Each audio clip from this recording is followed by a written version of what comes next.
twice now, so let me get it off the screen. All right, cool. And once I get that off the screen, then we ready to.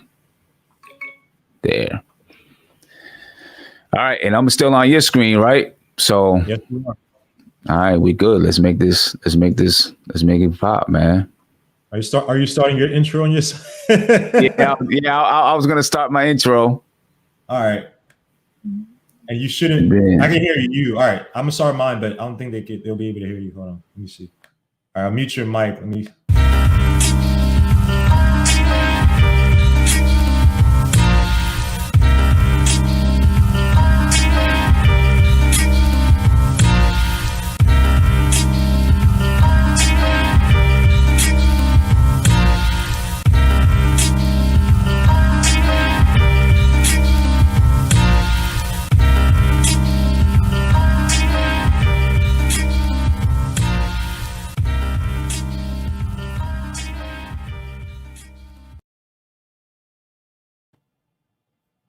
Yo, hello? Yo, Sim, you hear me? You hear me, Sim? Oh.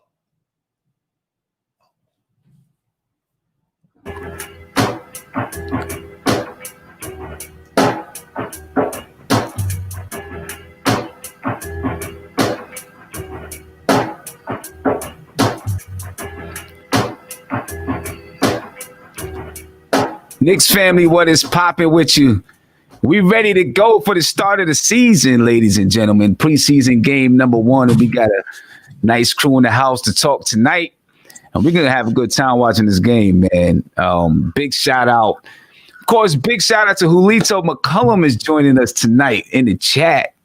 You know what I'm saying? That's love. And we got Evergreen. We got Guillermo in the building. We are broadcasting simultaneously to Legion and Knicks as well as NBK. So, you know, that's dope business, man. And then we got Andy in the building, man. So how y'all fellas? Are y'all ready? What's going on, man? What we doing tonight? I'm feeling good.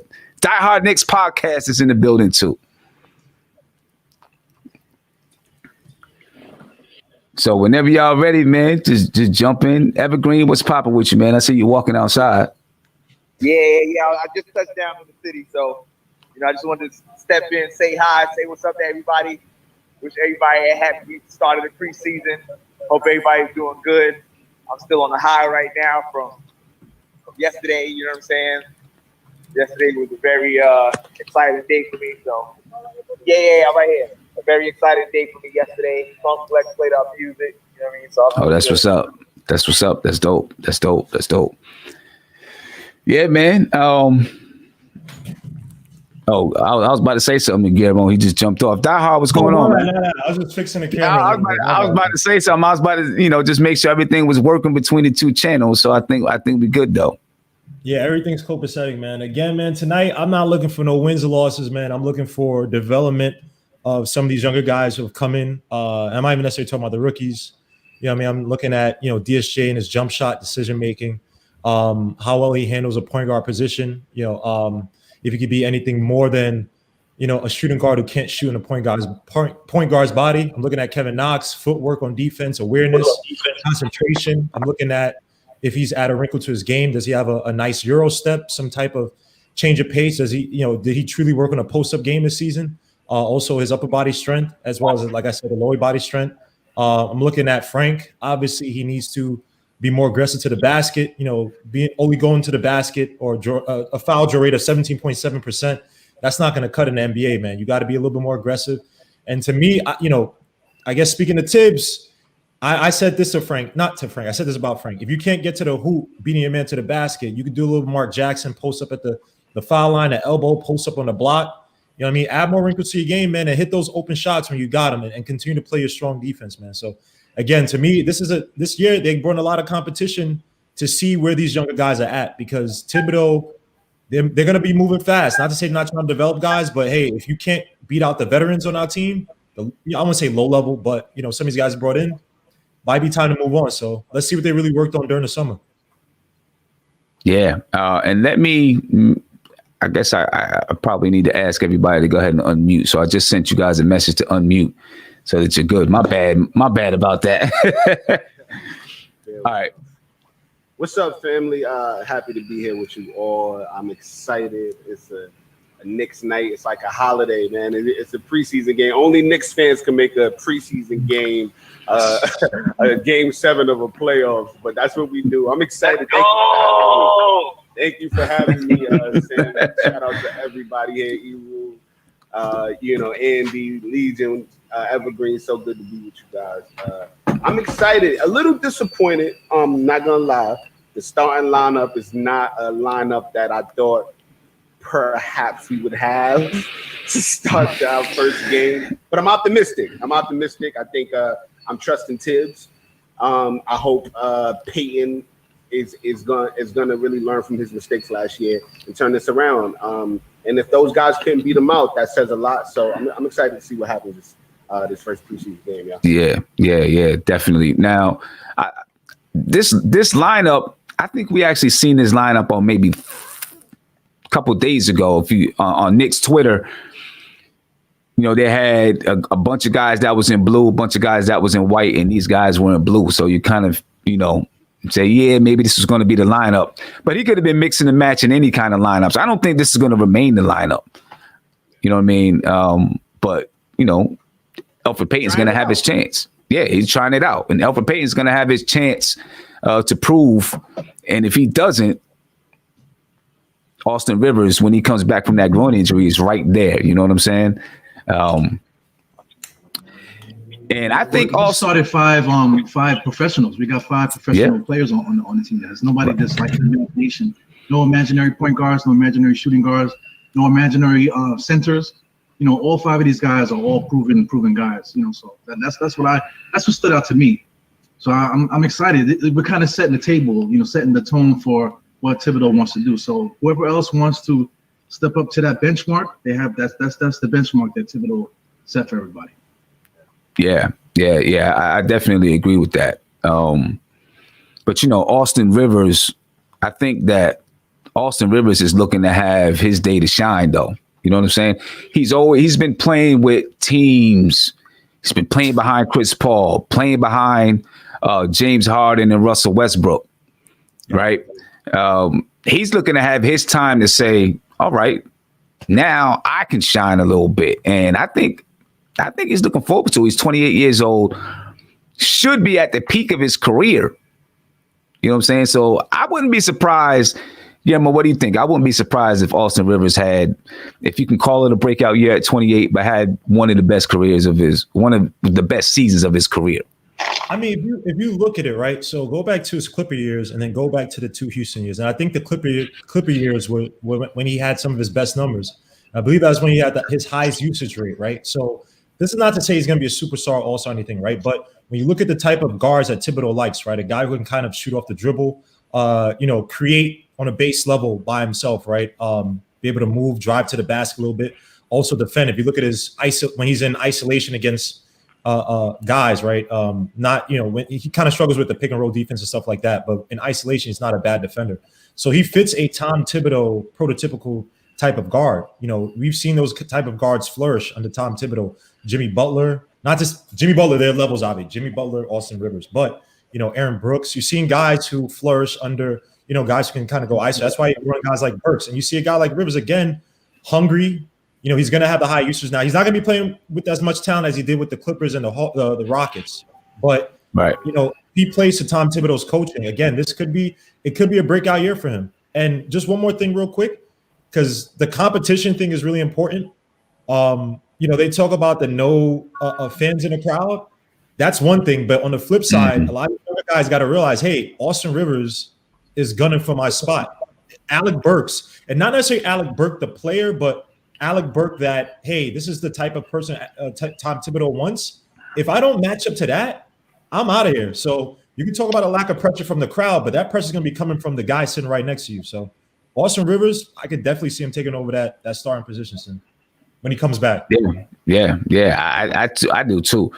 What do you guys think about how it's going to go? Listen, the guys in the bubble, they played without having a crowd there, right? So fans are pretty much used to it, but teams like the Knicks didn't play in the bubble, right?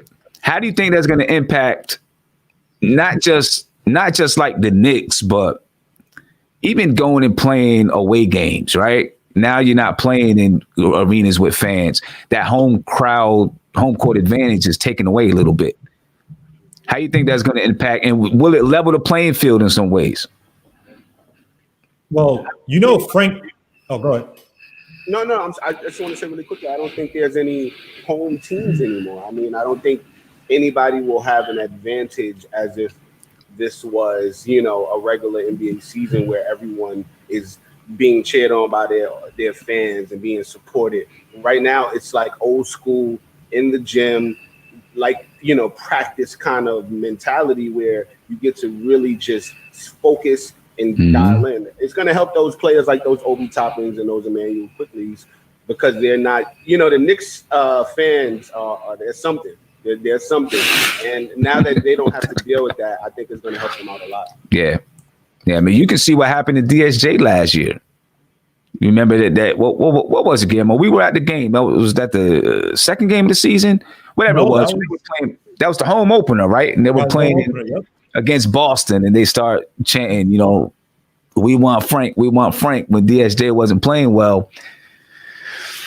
That'll rattle you. You know what I'm saying? You're a young kid, man. That'll rattle you. Yes, it will. Hey, this is the big leagues, man. If you're looking to the guy, this is why old school basketball, I don't care what no one says, man. The Jordans, the Ewings, I'm looking at the guy next to me. Oh, yeah, how you doing? Hey, how's your mom? Everything's good. How's your parents? Your children are good? What? But I want to destroy you. I want to take your spot, man. Like, you're not. That's how these guys, and I'll say it's about Frank, to your point. If you look at Frank's splits, I believe from last year, I think he actually has better numbers on the road than he does at home. So, again, he's one of these guys that might do better, just on the road and not having any fans in the Garden. Which, look, to me, I take the Kobe Bryant approach and everything, man. At my home, I should feel comfortable, whatever. But when I'm on the road, remember that commercial Kobe Bryant had where he hits the game winner and he's looking at the crowd and they're all booing him and all that stuff, and he just puts his hands up in the air like, "Yeah, I got you guys."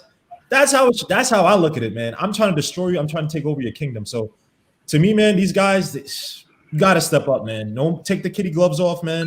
You got competition to your left and your right.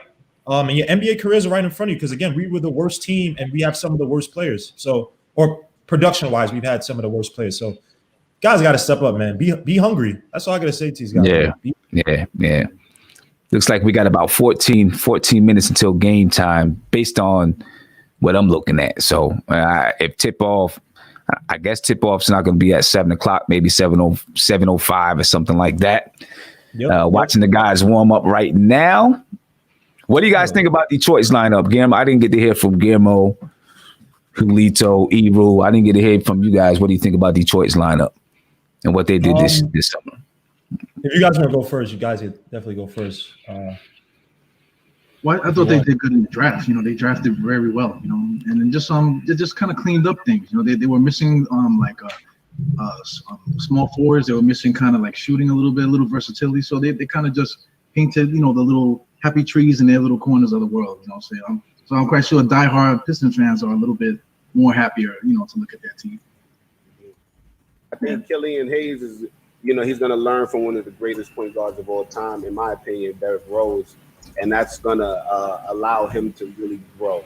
I don't think Rose will be there after trade deadline, but I do think that in that time frame that they're together, he's going to learn from him. And Killian Hayes I don't think he's NBA ready yet, and we're about to find out. But I think he has he has something special that I think Jeremy Grants and the Blake Griffins, they're going to help him to be really great. So I think what the Pistons did in this offseason was amazing. I still think they need one more piece to take them over that hump. But I think they're going to have a good season. Yeah, Andy? You got to unmute. I got to unmute. He muted himself. My bad, Andy. I got you. I got you coming right in a second. I was a little bit confused early when they I was a little confused when they started bringing in so many centers, right? I was like, what's happening? What they going? Jahlil Okafor and then the Plumlee kid. And I was like, what are they doing? Yeah, exactly. Right. I was like, what are they doing? Why are they bringing in so many big guys? But I guess we'll see how it plays out. I think they have some talent on the team, and I think they're definitely going to be. They're going to be in the running, and that's just another team. When people talk about we see a few people say, can the Knicks push for the playoffs? It's just another team that's gotten better in the East that you got to try to leapfrog, man. And it's not going to be easy in the East. Charlotte's gotten better. Atlanta, Washington, Detroit. I've had some people tell me the East is better than the West now. I'm like, wait, hold on. It's slowly getting there. It's slowly getting there. It's getting close, though. It's getting close. It's slowly getting there easily. But I'll say it's about this Pistons lineup. I want to see this kid Sekou. I'm not even going to try to pronounce that last name. This reminds me a little bit. Remember when the Pistons got your boy, who's the dude from UConn who never had any hair in his face? No, he had like that disease. Villanueva. Yeah. And Gordon, right? It's not exactly that, right? I don't think they overpaid, but it's like they acquired a lot of talent, but you don't really know what the hell that talent is really, right? Because I mean, look, Killian Hayes is a project, right? The kid, he needs a lot of pick and roll, shoots well off the dribble from three, but his overall 3-point percentage is not that good. He's not that athletic. Not say he's not that athletic, but he's not there yet, right? He's not this explosive athlete. Then you got a reclamation project in Josh Jackson. Jeremy Grant is talented, but is he a starter? I know obviously you signed him for decent money, but is he a starter or is he better as a wing guy on a playoff team? You know what I mean? Like Sadiq Bey, a slower shooting guard who likes to post up and kind of body players to the basket, can shoot the three. So again, I think that they're trying to find a way. That's Simeon's cousin, right? Ain't my cousin, but that was my guy. I wanted him to find his way to the Knicks somehow. I wanted Sadiq Bey. You love Sadiq Bey, man. That was your guy. I like that kid, man. And then it's weird. Blake Griffin, I think, like if he was healthy, because he improved his jump shot. He's become a better passer.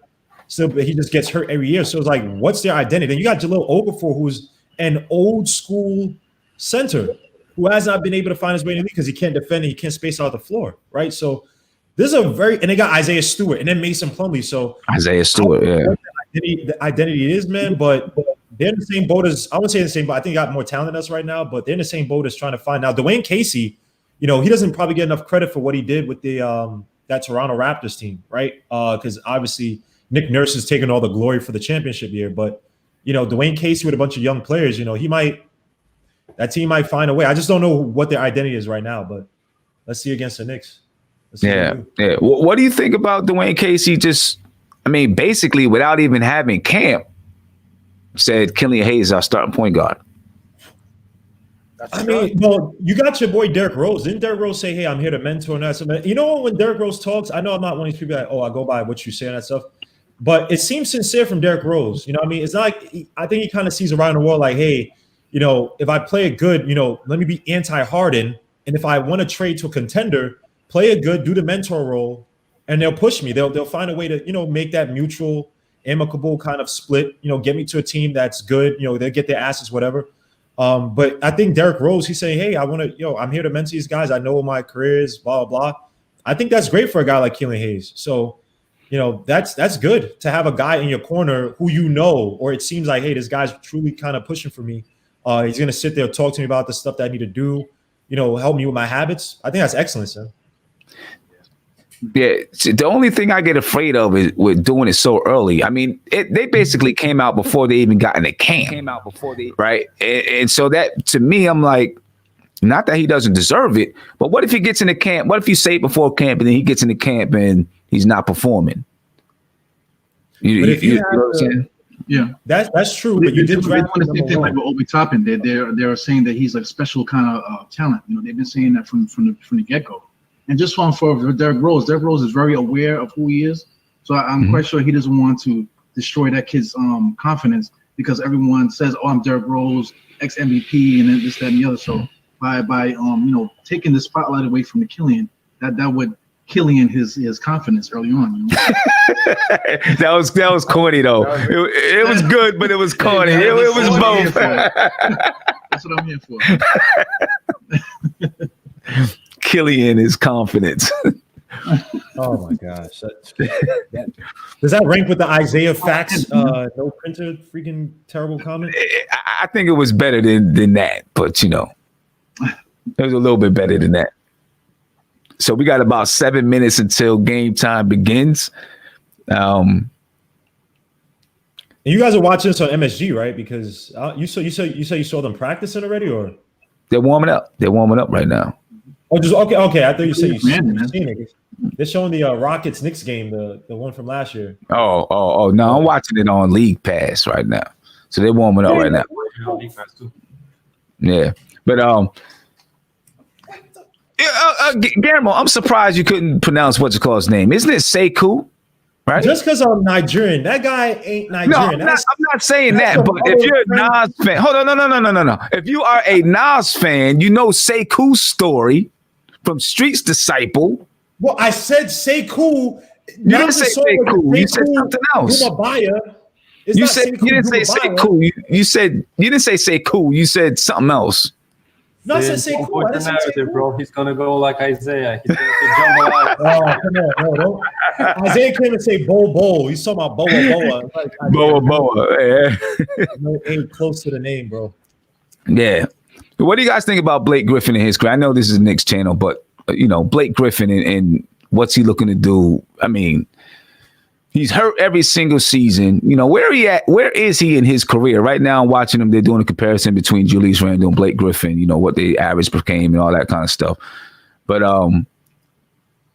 I mean, I guess for the Pistons, if Blake Griffin can stay healthy, they have something. But he can't stay healthy. Believe me, Sim, the Pistons fans want to get rid of Blake Griffin so bad. The only player they want to get rid of worse is Reggie Jackson, which is gone now. So, Andy, is he the Pistons' Julius Randle?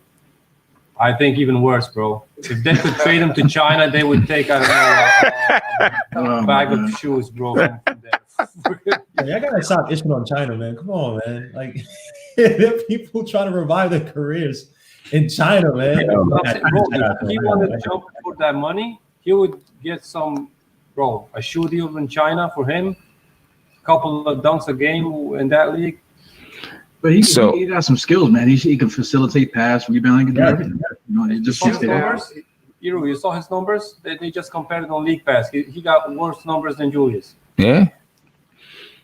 He did. What was he averaging? 15 points and whatever rebounds per game last season. He makes $36 million this year. He's making $39 million next year. Not to mention that he's not playing games. That's the worst thing. Right. That's the thing. It's time for him to go be He's gotta get healthy. It's time for him to go be a number 3-4 option for like a good playoff team.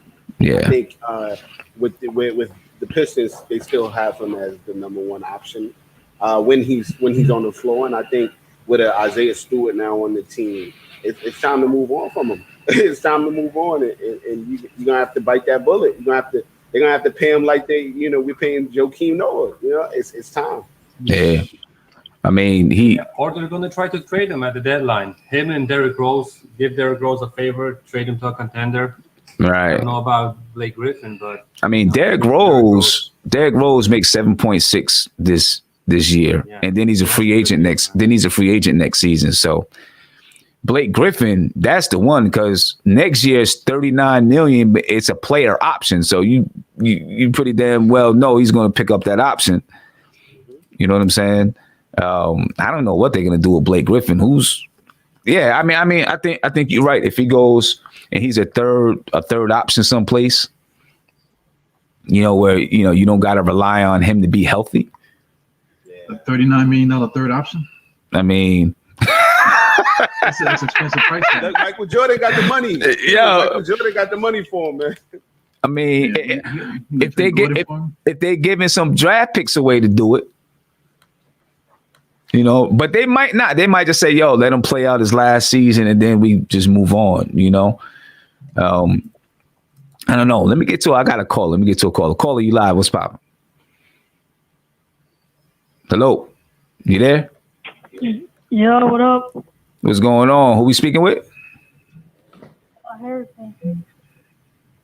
Harrison, what's going on, Harrison? How you feeling? I'm good. All right. So talk to us, man. How you feeling about the Knicks' first preseason game?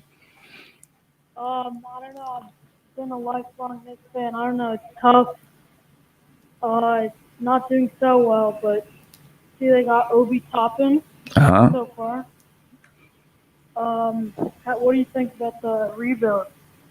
Well, I think that they're on the right path. I'll say that. I think they're on the right path. They got a good coaching staff. I think they got a coach that's serious, and they got some young players, like you said, Obi, RJ, Mitch, Kevin Knox. I think they got some young players that they can start to develop with. So I'm happy with the rebuild, and they got money and they got draft picks.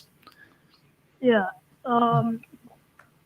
So how is this all set up? I was just like watching on YouTube and it's sick. What's going on over there? How's it all set up?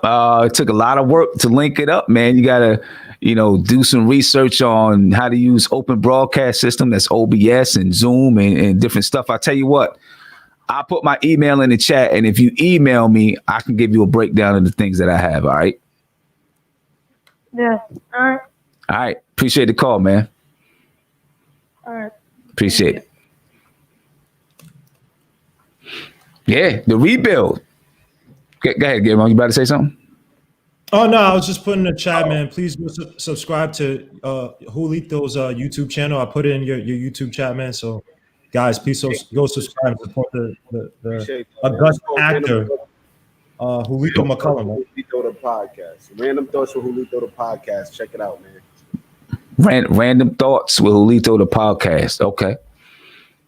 I put the links in there so you guys. And where can we? One of our guys, Raw Hebrew Emerald, was your guest. So. Yeah, I had Roy Hebrew on there. We were talking Knicks. It's not a Knicks podcast, but every so often I want to have an episode dedicated solely to the Knicks. And I had Roy Hebrew on.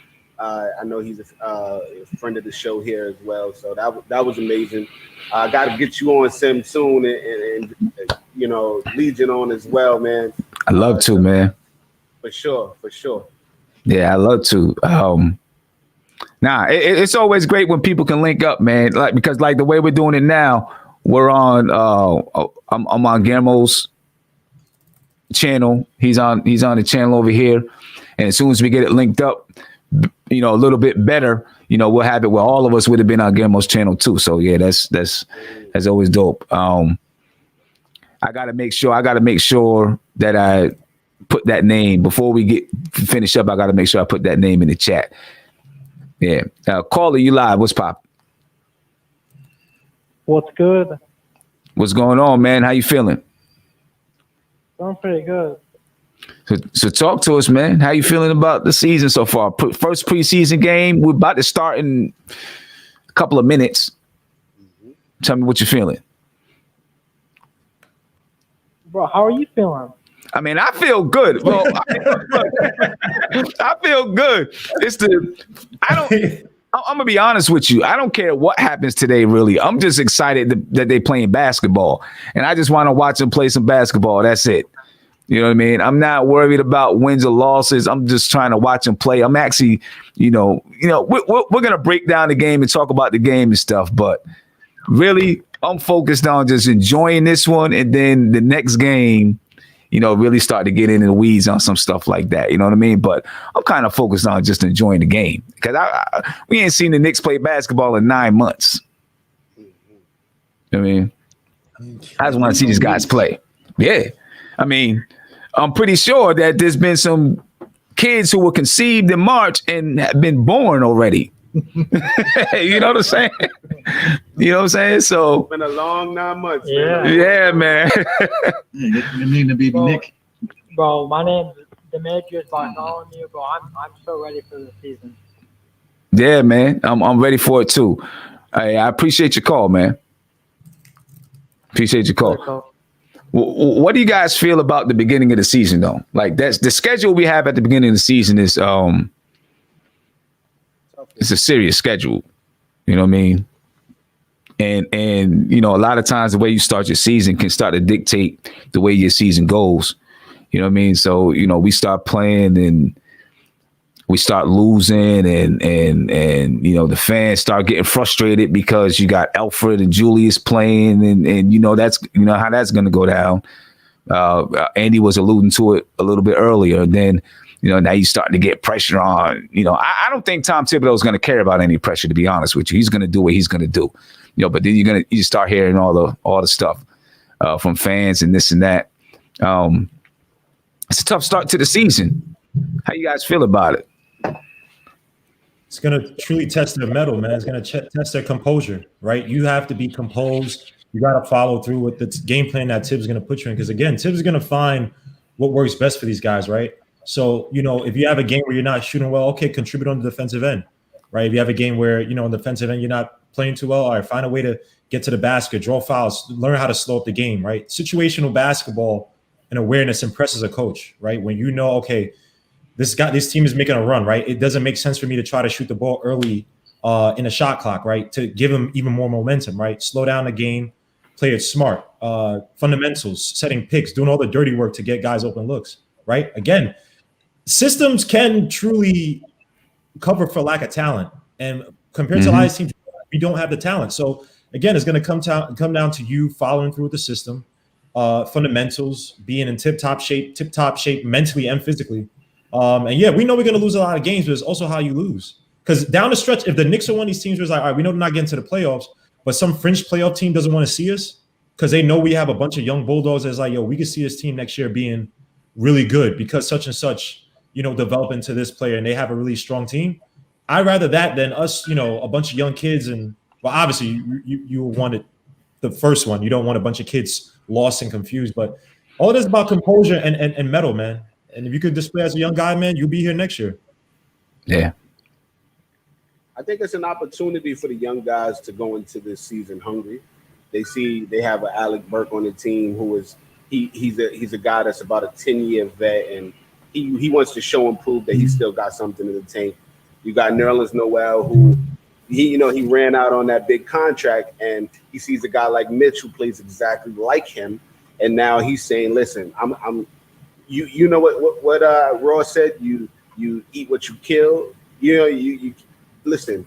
Nerlens Noel is going to come into this season ready to show the world that he is that max player that he thought he was. So it's an opportunity for Mitch to, I saw he was salty yesterday. He put the post up, but now it's an opportunity to show and prove. Tibs is not the guy. He's not Fizz who's going to baby you. He's not these other coaches that are going to coddle you. He's going to play the guys that are showing and proving.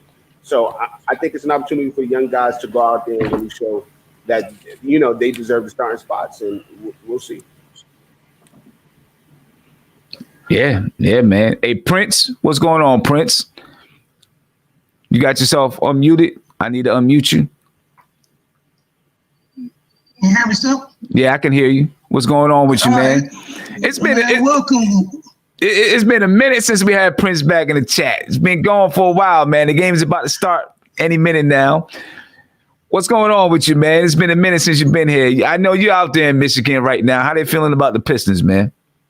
Hey, honestly, there's some optimism, you know what I'm saying? But honestly, they don't honestly believe what they did. Because, those 3 draft picks they brought in was, like you said earlier, Sim, you brought up Isaiah Stewart wanting to come home.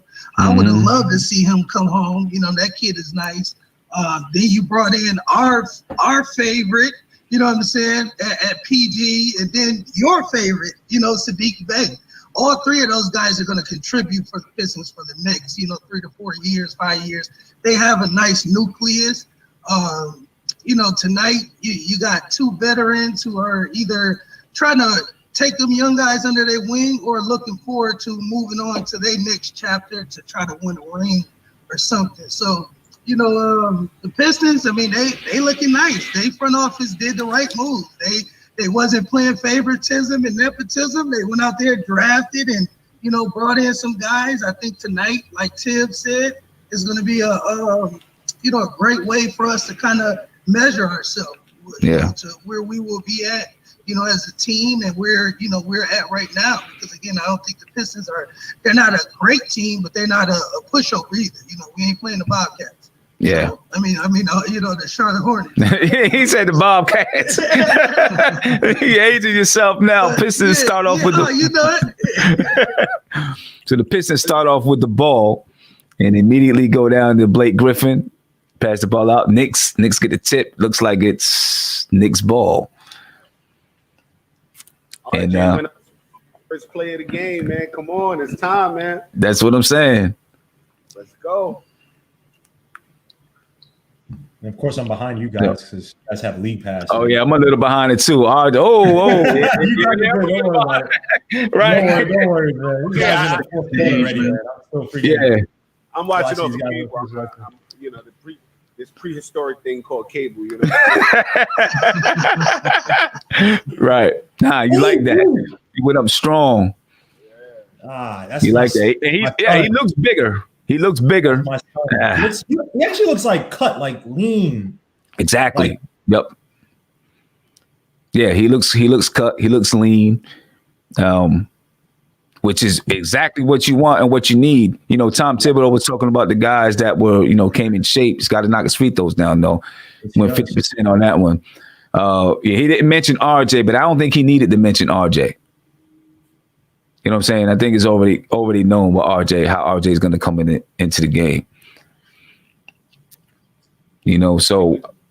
If you don't mind, Sam, I just want to say I see you still got Julius running the ball down the court. My hero just yeah. Yep, there he is. He ran it down, gave it to Peyton. And Peyton, he found Nerlens, but maybe that pass was a little bit off. They seem like they're digging in defensively, though. Seems like they're digging in Killian Hayes. Oh, Nerlens Noel. What do you expect from Nerlens Noel, man? Solid fundamentals, good defense, base level defense, man. Compared to Mitch, he's not as athletic and dynamic, but I want to see a guy not give up as many fouls as Mitch. More composed. Also, I want to see how they use the ice defense, right? That's a major component of Thibodeau's defense, right? To stop the pick and roll, right? And that first one you saw with I forgot who it was who had the ball. You didn't really see. Oh, nice pass by. Oh, I'm way behind you guys. So I'm saying stuff like yeah. Yeah, I done seen like 3 replays by the time this nice back. The same play. Oh man, Fubo's the worst, man. What's your timestamp right now? Get in there. I'm at 9:58. Nerlens Noel got the rebound to put it back. This is garbage. This is terrible, man. Lord. But yeah, ice defense, man. I want to see how these guys adapt to that because that's a major component of Thibodeau's defensive identity. And you see Julius again. It goes past Plumlee, and he clear miss at a layup. He missed the whole rim. And Noel, Killian Hayes. I don't know, what you could say so far, but he looks confident out there playing. That point guard looks confident. I thought it was a foul on wow. Blake Griffin. I know I'm behind, but Blake Griffin. See, dumb foul by. I'm way behind you guys, but what's his name, man? But Blake Griffin, I wish Randle would have that type of court awareness, right? Just that quick one touch, get the ball to the open guy, kind of. And we'll see. I'm not killing him so far, but hopefully we see it this year. That was glorious. Now you see Noel, right? He tried to take the ball off the dribble. And I'm not mad at it, but this is part of the reason why I think he plays over Mitch. Right? That's part of the reason why I think he plays over him, because he was able to take the ball from the elbow and make a move to the basket. RJ with the ball. He boxed out a couple times. And Julius kicks the ball to. No, I think he got fouled. We just saw a Julius spin move. He spun. So we have a sighting. You have a sighting, right? One of 300. Does Julius Randle look any different to you physically? Physically? To me, he looks the same. Yeah. I know. What's nice screen and roll to Noel, but Randle for 3, bricked it. I know Tom Thibodeau said he came in shape, but to me, he looks pretty much the same. I don't know if he lost weight or did anything like that, but Maybe he was just speaking endurance wise. Yeah. He was ripped always, right? So Right. Yo, when he shoots, he has that same kind of leaning, like tree Groot looking form to a shot. It's just not. It's not like. It doesn't seem natural, right? It's like a weird kind of push shot. I don't know. It don't look too. It doesn't look like Thibodeau. It doesn't look like Thibodeau's running anything on offense too complicated yet, or trying to. I don't think so. Yeah, I mean, you can't. You had a week of training camp. Right. I think you got to kind of stay basic. That's where we were talking the other day that some of your teams that's been together longer, they're going to benefit from not benefit from a short training camp, but they'll be able to play together, right? Because they've been together, so they understand what they want to do and those type of things. Where teams like the Knicks that got 8-9 new players, it's going to be tough for them, you know? Right. It's going to be tough for them. I'm looking to see, though, can these guys be good defensively, man? Right now, so far, they're down 5-3. They look all right defensively. Killian looks really confident. Yes, he does. He looks extremely confident. That's what Who's happened. their backup point guard? Derrick Rose. No, but except he's not like He's also a trade candidate, right? I mean, that's a guy you probably. Julito, if you mean confident by really, really good, yes. I wish he was wearing blue orange tonight. I wish he was wearing blue orange tonight. I mean, he looks confident with the ball. He doesn't look scared out there, right? He doesn't look. A17, they just ran a little bit of at A17. I know you guys are ahead of us. I can't see who missed the shot. I think it was Peyton. But they ran a little triangle right there. That two-man game on the weak side. That's a little bit of triangle. Even though on the strong side, not much was happening, but they did run something there.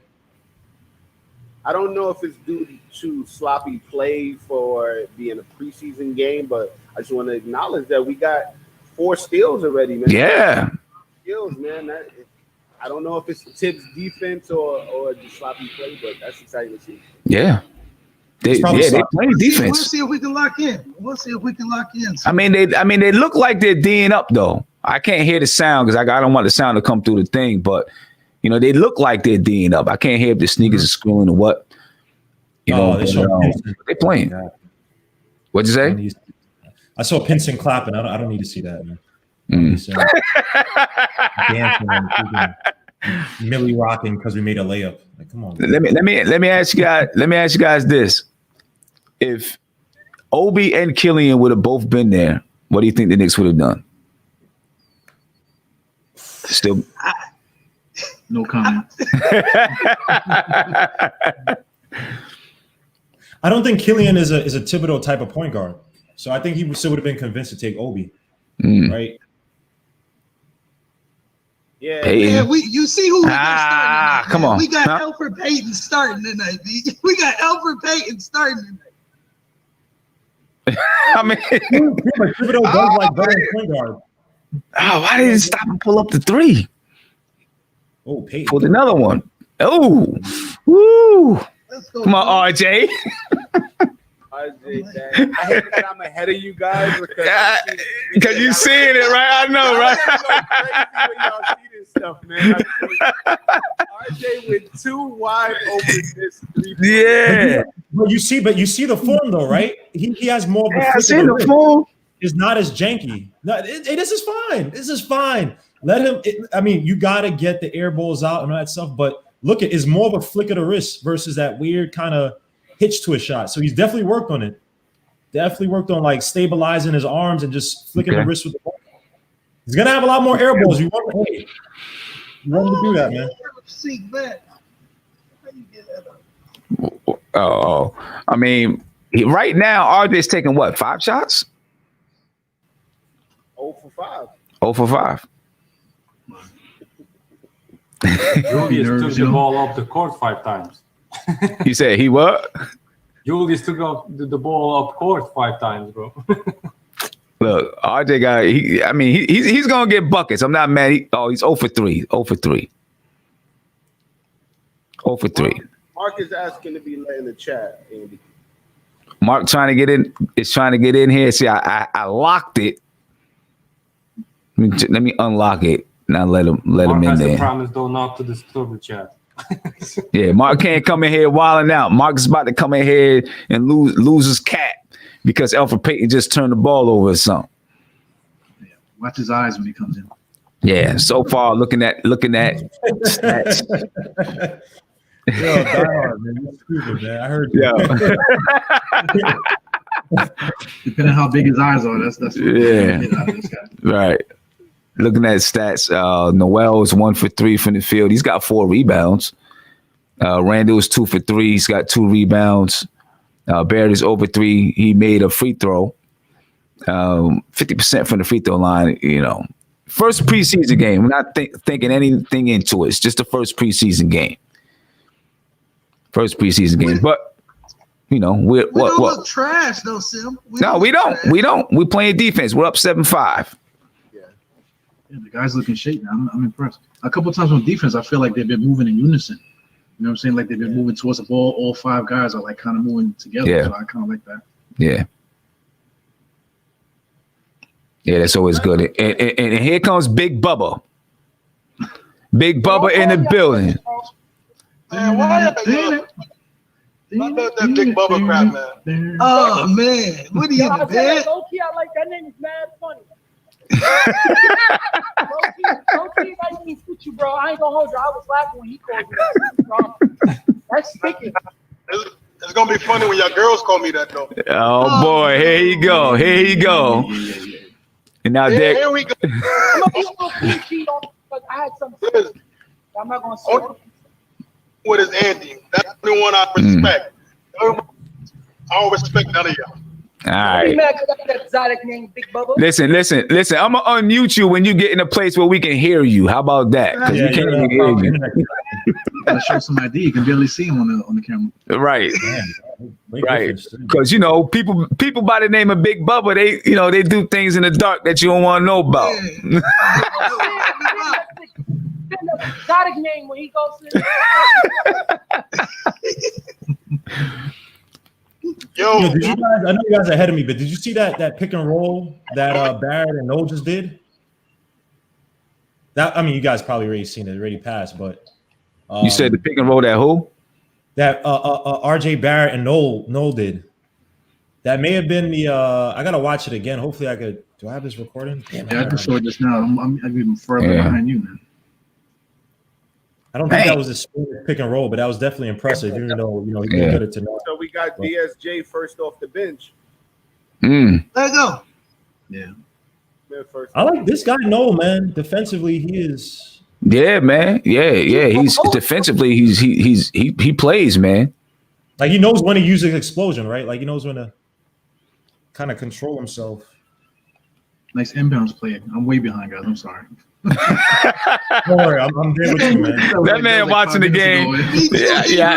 That's why I'm over here quiet. I'm watching a 1970 tape delay over here. Yeah, it's like Julito is watching the game tomorrow. Guillermo and Hebrew was watching the game yesterday.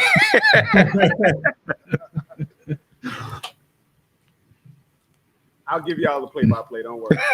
Yeah. Oh, Sin, they getting space on the floor though. Huh? I said they getting space on the floor. The players they getting space on the floor. Yeah. So Mitch, and DSJ were in. I ain't gonna front New York. Oh my God, the spin. Not the spin. Oh boy. Listen to No, that's 2, Mark. That's 2 for the night. That's 2. Over under here 15. Over under 15. Over under. I was gonna say drink every time he spins, but right. He did spin twice. He spin the first time he spun, he passed it off, but he didn't turn the ball over though. True. Okay. He didn't turn it over, but he did spin. He's actually going to the line right now. Listen, Obi is at the edge of his. Let him in. Yo, he's getting in. Yo, He gonna get some burn. You know he gonna get some burn. This man missed the free throw. Per game. What'd you say? You said we gotta keep a tally mark. That's a new stat. That's a new stat. We're gonna keep a new stat. How many spins he made per game? Come on, man. Missed both free throws. Hey, Mark, I already said 15 over and under. Call it 15 over and under.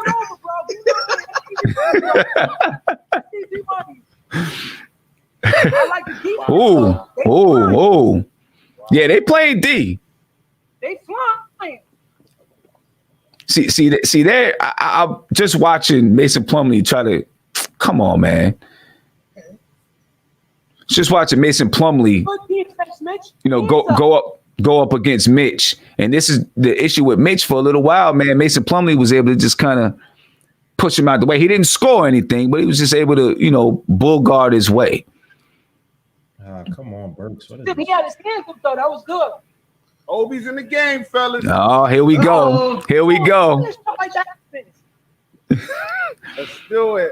Every time. I'll see you guys. Way behind. Yeah. Oh, Jesus. You about to see that 3 that went in. He's about to get a defensive 3 seconds already. Already, damn. Oh man. Yeah.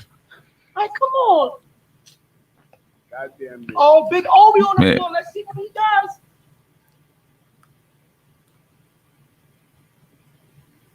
Man. Has he looked slightly better from his college days? Who? Obi? Yeah. I mean, in a good way. He might be a little leaner. When I play Obi, In person. He's yeah. bro. I definitely stood at defensive 3. He's definitely stuck in no man's land. Not good. Now they call a timeout. I guess you guys on commercial break. You guys in the third quarter already. Man, I mean, we in midway through the second quarter. This is terrible, man. You guys are not in New York, so they black out these games on League Pass, man.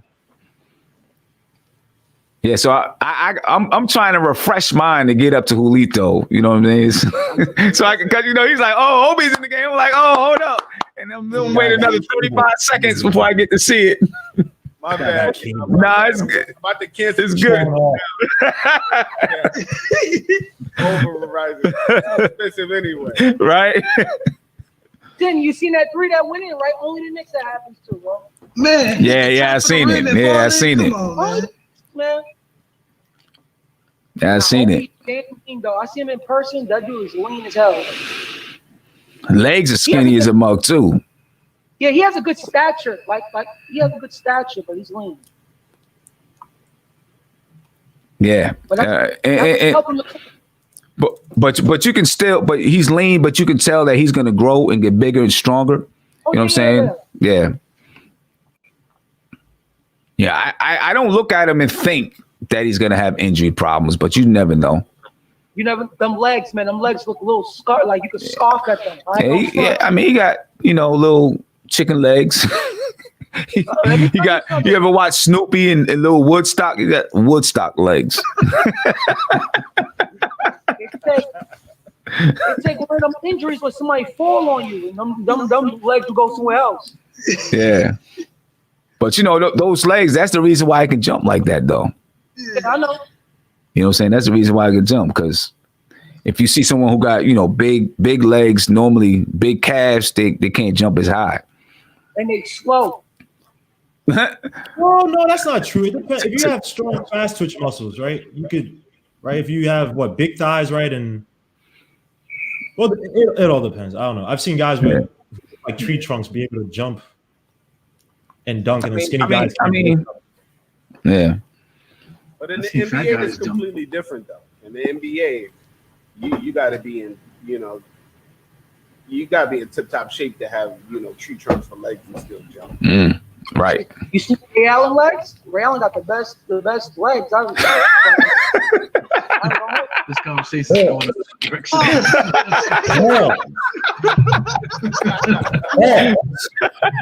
Might need to put a for children watching.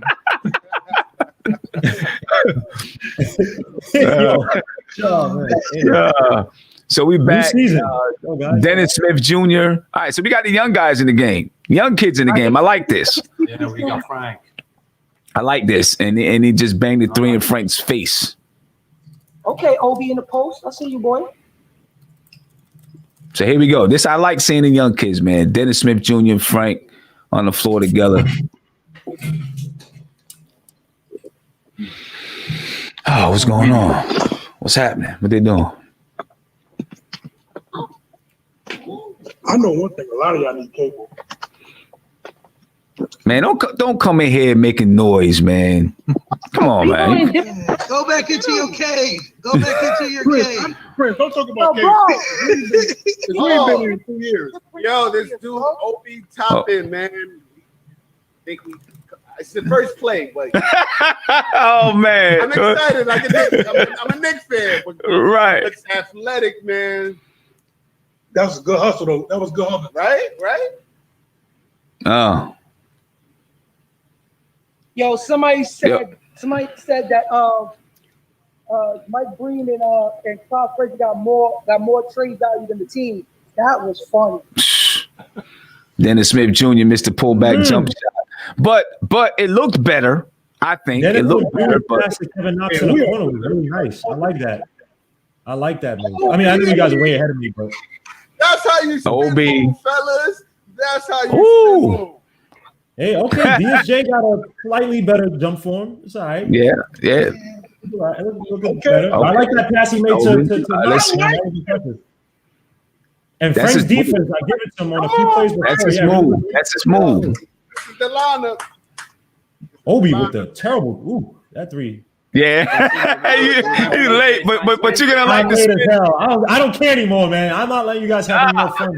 You guys are throwing out all the good plays, man. I like it. Bang! There you go, Frank. Yeah. Oh Lord! There you go, Frank. Yeah, the Pistons look sloppy as hell, man. Okay, Frank. All right, come on, Frank. Let's go, baby. Yo, I know. the game. The Knicks are very professional looking. Oh, say that again. Yo, come on. All right, Frank made his shot. DSJ got to take that shot, man. Come on, bro. That's what I'm talking about, man. You can't be scared to take those shots, man. Immediately, y'all. Yo, I'm telling you right now, the spacing is wonderful right now. Immediately. They're communicating, too. The guys are out there communicating really well. Throwing the ball up in. Next one, y'all. Wait till y'all see this next one. Yo, I ain't gonna hold that man Obi coming in with energy. Jump hook. Kenny Payne's been working on him with the jump hook. Kenny Payne's been working on them guys with the jump hook. Let's get it. Yo, we are playing defense right now. I'm not even joking. We really playing because the Pistons are making a bunch of turnovers, bro. Good move. Yo, let me tell you, this young lineup, if they play these young guys together, man, they're gonna be excited. Good job, DSJ. Good job, DSJ. They're gonna be excited. I want it. They're gonna be excited. Ooh. Oh. Offensive foul, DSJ. I know you guys are ahead, but still. Here we go, Frank. Oh my God, I love it though. I love it, Frank. Yeah. Hey, I'm happy. I'm happy. Go ahead, Frank. Ain't no Moutier, but you know. Oh, y'all in front of me. Don't do my dog. You know he waiting on the unemployment check right now. Don't do Yo, Prince, where Moutier at? Does waiting on the unemployment check. Stop playing. Stop playing. Yo, the Prince. The Prince. That was Frank being aggressive. Okay. Yeah, that was Frank, man. That was Frank. Oh, Yo, work quicker than. Hey, Gamma, what I tell you? Obi Toppin. Well, what you tell me? Huh? What I tell you? What you tell me? I told you. I think Frank is one of those players that's going to be able to have a breakout year. I think he can. I think I can. I hear you. I'm telling you, I think he can. That is your favorite player. Right? What about your boy Knox, man? How do you like Knox? How do I like Knox right now? I mean, he had what's he taking? 1, 2 threes. He missed both of them. Yeah, we'll see what he does. Easy buckets. He gotta get some easy buckets. He gotta get some easy buckets. You see the spacing? Well, it's also because the Pistons are making turnovers and back on defense. So it looked good because the Pistons weren't getting back. I want to see these guys. I mean, the half court looks do look nice so far, but Bro, every move they're making, they have space. It's like they have space that they're making moves. Yo, we are playing defense, yo. I'm sorry. Such an upgrade, man. So where are you at on the timestamp? I'm at 25 seconds left in the first half. In the first quarter. I'm at 40.5 seconds, man. I'm at 50. Hey, y'all niggas. I'm at 40 seconds. Hey, how the hell? I just want to say this Hold- second, Hold up, Mark. Hold up. the second unit came in and turned the entire team around. Man. Facts. Hey, nice pace. Everybody want to pace, man. Oh, there you go, Knox. That's what I'm talking about. My guys is balling right now. Knox, nice little pull up by Kevin Knox. Only thing, we just gotta try to talk one at a time. I don't know how we're gonna do it because everybody's excited. Okay, Kevin Knox. Okay, He's taking those shots. Kevin Knox trying to think he Mitch Richmond on that pull up. Jay, man, all right, that's cute. Let's see, man. Go ahead, Andy. Oh, I'm sorry. I just want to ask him. Do you think that the next game? Do you think Tibs is going to switch the lineup around and see what the young boys can do? I think he might, just so he can see what's going on. I do think this. I think might be a good idea to just keep the young guys together, right? Because when you look at someone like Kevin Knox and Frank, I think they'll probably play more confident playing with a group of guys their age, right? And not worried about, can I take this shot? Do I have to pass it to Julius Randle? Can I just play with these group of guys? So I think whichever way is probably going to keep those young guys together. Now, RJ's not playing with the young guys, but that's okay. Yo, what I like about I think it's a little bit different though, man. I think it's more so to see which rookies kind of step, because you're gonna always have a mix of veterans and young guys, right? So I think it's to kind of see which guys fit best where and what sets, because obviously he's gonna start to expand the play calling, right? You see little glimpses here and there. You saw like these little, like a stagger screen where you saw the 2 picks by Obi and someone else, and they cut to the basket. You saw the nice play with RJ and Noel, right? And you saw a little bit of triangle. So they're gonna expand this thing where, and you're gonna need your veterans and your young guys. So I mean, it'd be nice to see the young guys keep playing, but again, we're also playing the Pistons in this preseason, and the Pistons look terribly sloppy. So let's kind of temper expectations. I think it's going to be a good mix of veterans. Right. I think they will. They're definitely going to mix. It has to happen that way at some point. You're going to mix players. But I think he's going to try to play some of the young guys together as much as possible. Especially if you're looking and saying these guys are the future of the team. Let's try to get them some run together, see what they can do. The Knicks up 22-18 at the start of the second quarter. One thing I am noticing, though, with Frank and DSJ on the floor, is DSJ running the point guard spot and Frank playing off the ball. I don't like what Dennis doing. He's holding the ball a little too long. But I think he's trying to process more, Mark, where before he just running. Yeah, I know. But sometimes, like I said, give up the ball, it's gonna come right back to you. It's very simple. It's very simple. There was a couple times they heard Mark, man. Make the play. No dribble and Hold up. I'm missing out who was saying what. I think Eru was. Go ahead, Eru. Well, I was just saying that with DSJ, a couple times they had him at the top of the key, kind of like on an island. So I think they kind of did that by design to see if he can get to the paint. Okay. Yeah. He's taking a couple of shots. Right now I don't know what he is. He's taking a couple of shots, but he hold up, Mark. He steps back. Going forward. Right now it looks like he's trying to facilitate the game. I like that one pass he put on the right side corner, that little wraparound. Okay. I hate this, man. I'm gonna get this 20 seconds later. outbursts. I forget that. You sounded like Master Yeah, I knew something was coming up. Tourette's. It's not like Right. I knew something was coming up. I heard Julito, and I was like, okay, something's happening. Obi got to the line, y'all. Obi got to the line. Obi got 6 points so far. You can't do this as Knicks fans, man. Yo, Obi tying his shoe. Like, he's going to drive to the line. He's going to draw a foul in his career. It's okay. He's all right, man. Come on, man. break my heart like Yes, that. him over there sound like Master P. Ritual heartbreak. First of all, the prince can't say nothing. You still on booty. Look at your screens, fellas. We're gonna be seeing. Uh-oh. I'm waiting for it. Nobody enjoyed himself but you. Uh-oh. Get out of here. We want to see Obi. There it is. And look. I want to say this to Guillermo because Guillermo, he hasn't seen the play yet, right? But he hasn't seen it now. I've seen it now. The pass was delivered by Kevin Knox. Everybody got crazy with me. Hold on.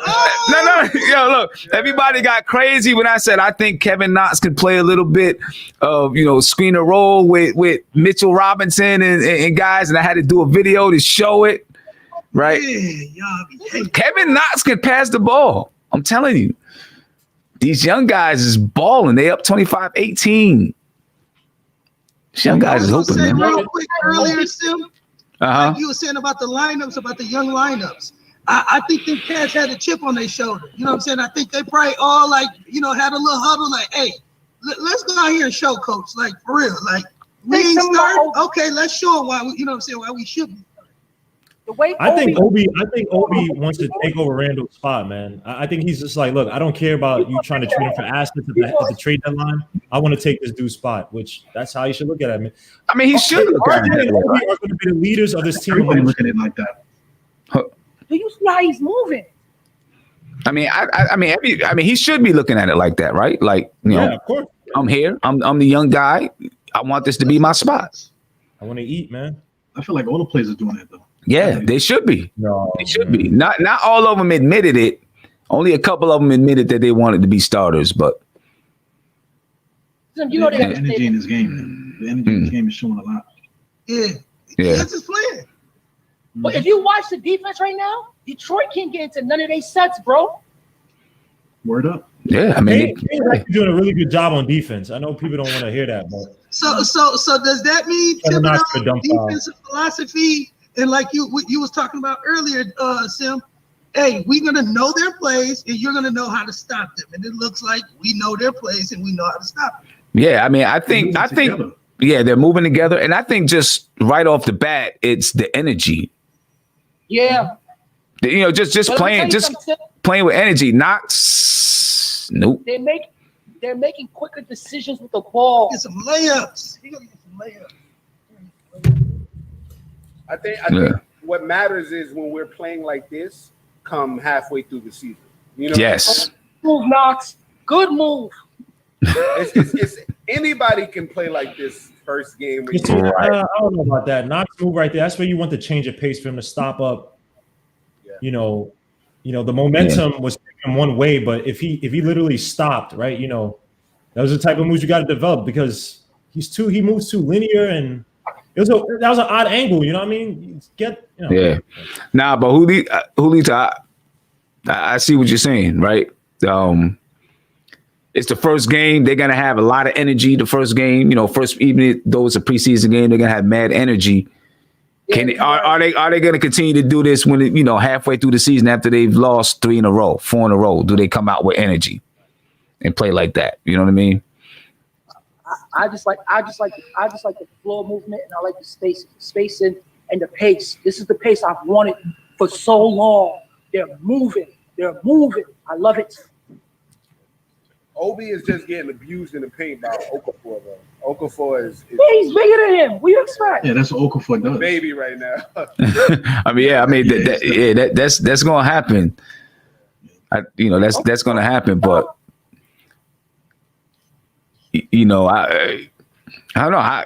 The energy of the second unit, man, that's going to be one thing. If you have one team that plays with energy defensively, you got to make sure the second team or whatever team comes in and plays with energy again, right? So if, now they substitute and the older guys come in, they got to make sure that they're coming in and playing with defensive energy. But here's the thing. Here's the thing, right? Both of these units are going to play different styles of games because of who they have on the floor. Whether they're starting or coming off the bench, these two units are going to play a different style of game, right? The guys with Peyton and Burks and RJ, right? They're gonna play a slower pace. Because the way the second movement moved, I've never seen it. This movement was the second unit, the spacing. The spacing is what I'm amazed at, because it's like we had none of that. Well, and it's like seeing guys making uppercuts. So let me ask you. This goes back to something I was saying a long time ago, right? Because when you look at the guys on the floor, the only one that there's only two guys out there that you would really say would scare a team to knock down shots from three: Kevin Knox and Obi Toppin. And Kevin Knox only shot 31% or 32% last season. Obi Toppin is unfounded. We don't know yet, right? So spacing also has to do with where you put yourself on the floor, not just can you knock it down. Now, right? But the thing is, too, Sam, with Obi, he can take the ball off the dribble, so he's a threat either way. Because when you watch him, he can make those quick decision passes and get the ball back, and he goes up when he's scoring. He goes. Yeah, you gotta watch the game too, Mark. You just I don't know if you missed it or not. I'm watching the game. Obi with a beautiful pass. I'm telling you, he has it all, bro. He has it all from an IQ standpoint. He could play. What we also missed about that pass was DSJ making the cut, man. DSJ has to be more effective off ball, which was good. Frank. Ooh, there you go. I like what these guys doing, Frank. You guys are gonna see it. Penetrates to the basket. Sadiq Bey missed the shot, by the way. I know you're hard. What'd you say? What'd you say? Sadiq Bey missed the jump shot, by the way. I know you're hard. Ooh, nice pass by Frank. First jump shot. The first jump shot of his career. I'm just saying Sadiq Bey missed the jump. I'm just trying to help you guys out. I know it's a man, but he's not looking too good. He's 0 for 1, and that's going to be right. That's it for him, man.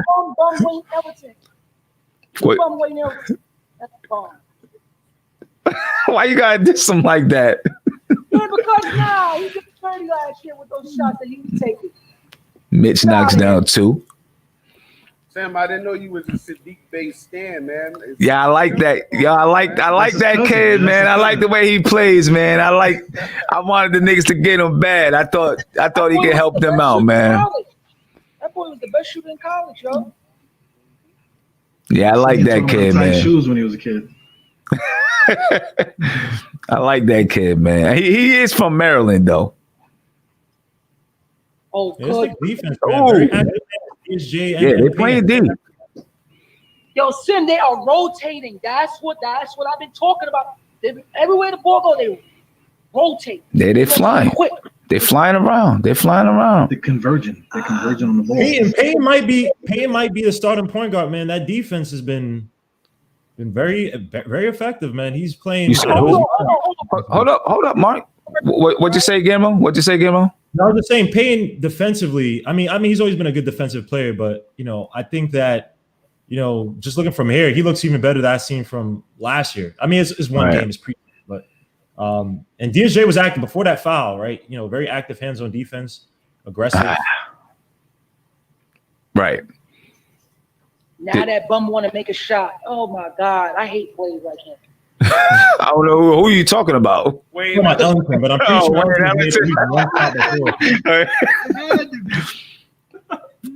on, Sim, pay attention to the ball, man. When I get there you go. Hold up. Sadiq Bey is 1 for 1 in the NBA. I think he missed his first shot. Huh? I think he missed his first shot. 1 for 2 now. 1 for 2. My bad. Yeah. I did a mark. He's a bust, man.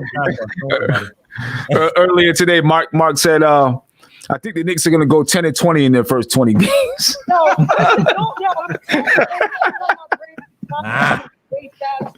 in my mouth. My brain moves at a pace that's I got to learn how to control it. I'm too hyper. Now what's going to be interesting though, right? I mean, obviously this is just the first preseason game. Mm-hmm. But you still got guys. You still got guys. Austin Rivers wants to play. Reggie Bullock, where's he gonna fit in? Look how Frank played angles, bro, on defense. He just plays defense so perfectly. The way how he angles himself. Ooh, there you go. Uh-oh. Oh. Whew. Yo, Obi moves fast off them curls. See, another bad thing about DSJ, I don't like him picking up his dribble. That's another thing, right? He doesn't. Yeah. That's what I'm talking about. You have to have that. Oh, nice pass by Frank to. Good. Oh, he tried. Yeah. DSJ has, again, more Clyde Frazier, philosophy, man. Never pick up your dribble, especially where you see trouble coming, right? And I think that's the thing. He doesn't have that eternal, like that ever-moving motion in his head to keep the dribble up and keep your head up.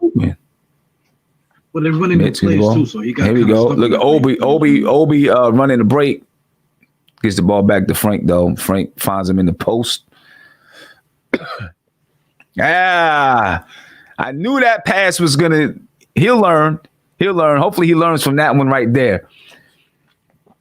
Andy, this is Sim. What I was talking about. Remember? Yeah. Right. Exactly. That cross court pass. What'd you say, Julito? I was just saying, it looks lost out there, man. I think the game is going a little too quick for him right now. Mm-hmm. He just needs to he needs to be able to slow his modem down and pick it back up when need be. He's just not there yet. Yeah, they're running new plays too. You got to give credit to that. They're running new plays. Tom Thibodeau's running new plays. Yeah, on that play where he tried to throw the cross country pass, someone should have came. You had two guys in that one wing. Someone should have came around. To create better spacing. That's just, bad overall team. When he picked up the dribble, he was kind of stuck in the corner because the guys were making rotations. He was trying to make a pass, but he kind of got stuck looking behind him. Damn, this is what I said when we acquired him. He has a hard time playing in a structured offense. He can't read as good as you want your point guard to read. Well, and look. I mean, the thing is, he can get away with those passes in college. He's just got to learn the speed in the NBA. That is not going to be there, and I think he will. Yeah, now, what we just saw though is what I'm afraid might happen with him. He got caught out in space against Blake Griffin, and Blake Griffin just went by him that quick. Yep. Right? And that right there is where I feel like teams are going to try to take advantage of that and try to get him out in space. What you teach them, what he got to learn defensively is to know who he's playing. Let Blake Griffin shoot. He became good. Let him shoot. Don't let him drop past you, because once he does that, he can either make a good pass or score. So, and you saw Mike Woodson talking to him about that too, right? Mike Woodson was really talking to Obi about that. Kenny Payne. Yep. We just seen both guys several times. Yep. That's why I like Mr. Woody. Woody don't play that, man. He giving you the belt. Woody doesn't give you the belt. Stop it, dude. The dude was freaking playing ISO with Joe Johnson and come on. There you go. I like that. Your boy CD Bays gunning, bro. Your boy CD Bays. RJ to Nerlens Noel. Yeah. RG's lead. Oh, break. Get it, RJ. Yeah. That is Reggie Bullock, right? Yep. Yeah. Yep. Oh crap! I thought it was Noel. Oh crap! They both on the floor. They got Noel. They got Noel on the floor too. Oh crap! They got Reggie Bullock instead of what's his name? Burks. They look just the same. Good shot. Emmanuel quickly tonight. I think we will. I think we will. I want to see him. RJ Barrett in that pick and roll, man, can be very effective. I like it. Nice shot by Randle. I know you guys are good. That was a good move. Good shot, Randle. Listen to Mark. I guess RJ and Randle are cool now, man. Man, I've said that since I don't even want to hear that joke.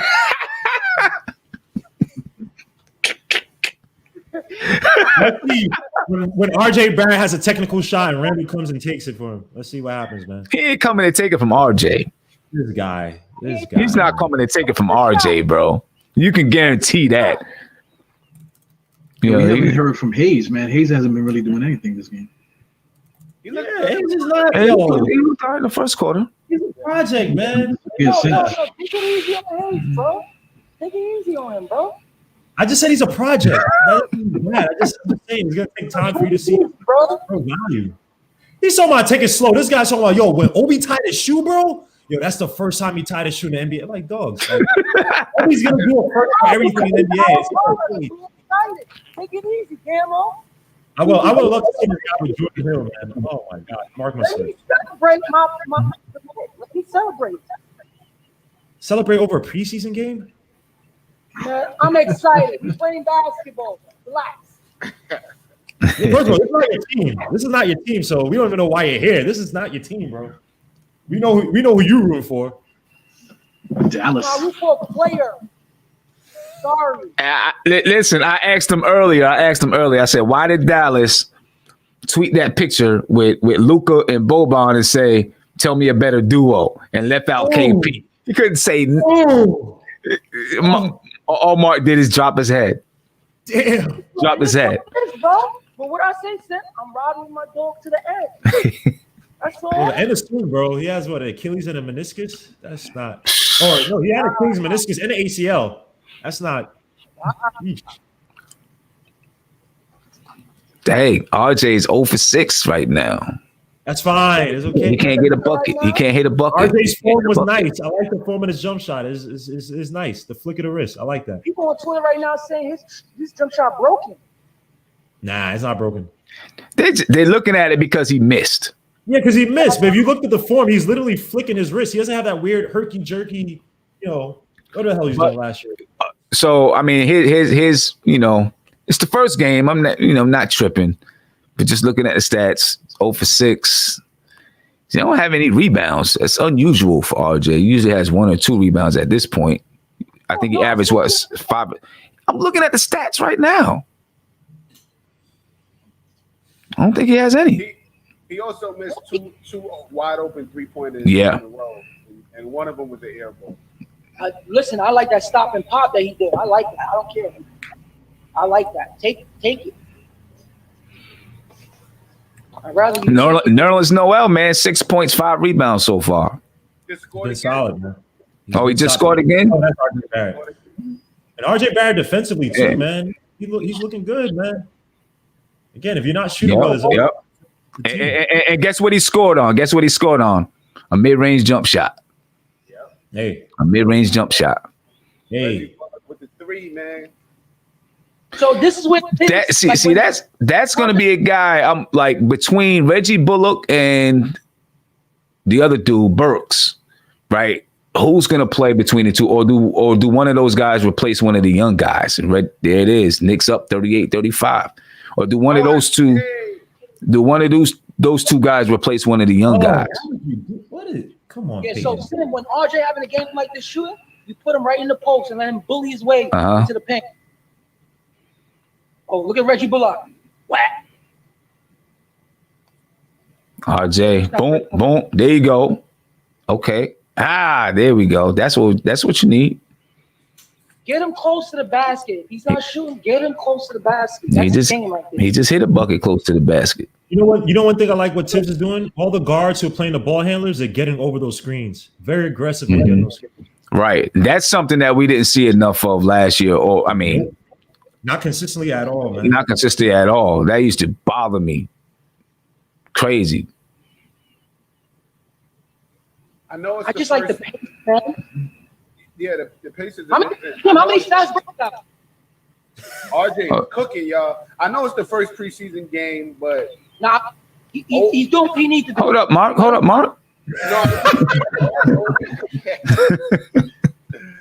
I know it's the first preseason game, first few minutes, but Yo, Julius, Obi's looking a lot better than Julius, man. He looks a lot more grounded as a player. Julius is trying to get that low post, Carmelo Anthony ISO kind of, and he's not Carmelo Anthony, man. He wanted to spin so bad. Yo, Mark, the first time he got the ball, he tried to. I see it in his eyes. He's like, "Should I spin? I don't know." Yeah. If he was cool enough, the way Melo does his spin, he's nimble. Like he's nimble on his feet. Randle, when he's spinning, he put his whole foot. Well, Melo has a higher IQ, so he knows when to make the spin away from traffic, and all that kind of stuff. You know what I mean? But his feet work. If you watch his footwork, it's nimble. Like it's. He spins. Like, he's a natural born scoring wing. Randle's not. Melo, he's got a higher IQ. So small forward too. Bro, Olajuwon had a spin, bro. That a nimble turnaround, bro. He also was from Africa and played soccer. Damn, RJ with another air ball. Come on, man, you gotta knock these jokes. It's the first one. It's the first game. It's the first game. Nah, don't kill him. It's the first game. First preseason game. No, I know. You said Dave. I'm just saying. Another air ball, fine, but the form looks a lot better. Yeah, well, we got it. Yeah, DSJ's form looks better with the arms. He still has a slight hitch when he jumps. Right, I don't know what the hell that is, but they have been working on it, which I give him credit for that over the summer. That's all. These points don't mean nothing. None of these results mean nothing. It's just you want to see a change in the game. Detroit's like they're having a hard time to score, bro. And I like the defense. Hey, yes, they are. Because I thought it was going to be a lot easier. I'm not doing front. That's right. Yeah, that's weird. This stadium is empty as hell. Yeah, it's crazy. It's gotta feel like a scrimmage in there. And you know what's weird too? I don't know. At least whenever I go to a Garden and I take those stupid foul shots, the depth perception is messed up when there are no fans, right? Because it just when I play we play intramural, right? There's usually a wall or something right there to kind of help you. Right. I don't know. Playing with those, these players are players, so obviously they're a billion times better than whatever the hell I think I am. But I don't know. I was just always thinking depth perception might mess you up. Yo, the Prince. I would love to. If anytime you come to New York, bro, let me know so I can bust you, bro. We can film it. I'll spot you five. They said you speaking facts, man. I'll spot you five. You can still get your smoke though. You can still. I would abuse you. What are you 5'5"? You can still get your smoke. Oh boy, man, I would abuse you, man. I'll give you 5 points to 15. I give you 5 points to 15, bro. Let me know when you're in New York. All-Star. All right, All-Star. Get him got a new name. Now Mark is talking. I heard Mark was a little nice, so I gotta be a little bit careful on Mark. But now Mark wants to talk. But I heard Mark was nice. I heard a little jump shot. I like your come up, Legion. I gotta call you after now. No more Gemos, Legion, man. I see you, Legion. I see you. Guys, Mark got jokes, man. Look at this guy, man. I love you, guys. We haven't heard anything Salute, about bro. Of course. Grant tonight, man. Jeremy's been quiet. Yeah, right. Yeah, he's legit been quiet. That's one of those acquisitions that might not make sense, man. Overpaid, you know, overpaid. Play with I agree, Mark. Well, he doesn't. Remember when the Pistons signed Villanueva, Ben Gordon, and they signed somebody else? I can't remember. Ben Gordon came out and said, "I should have never took that money." Good for you. Yeah, that was the worst decision in his career. He said. What do you say, Andy?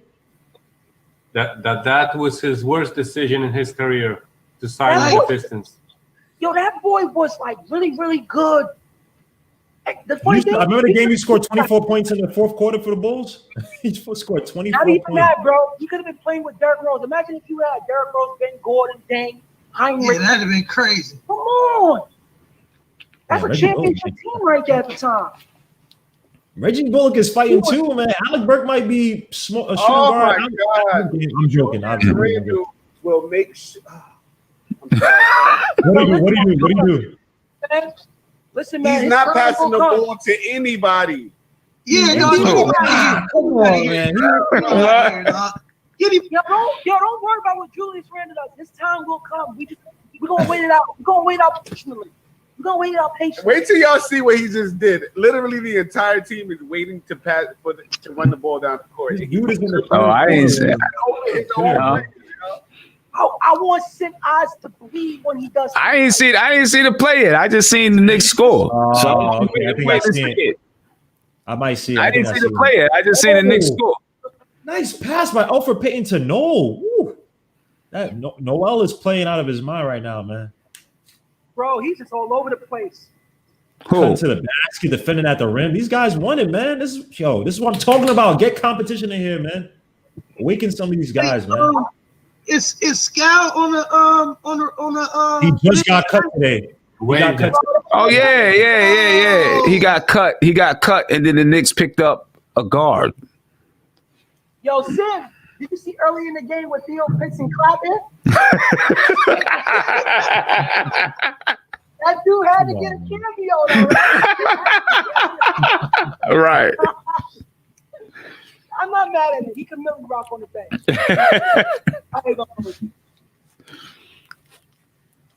All right. So in the second half, do we see we're gonna see the same players? I think you'll see some quickly. You're gonna see some. Yeah. I ain't gonna front. I know the scoring looks terrible, but the defense was on point. I love what I seen. The rotations was there. When every time the player got the ball by the low post, someone's there making quick decisions. I like what I seen.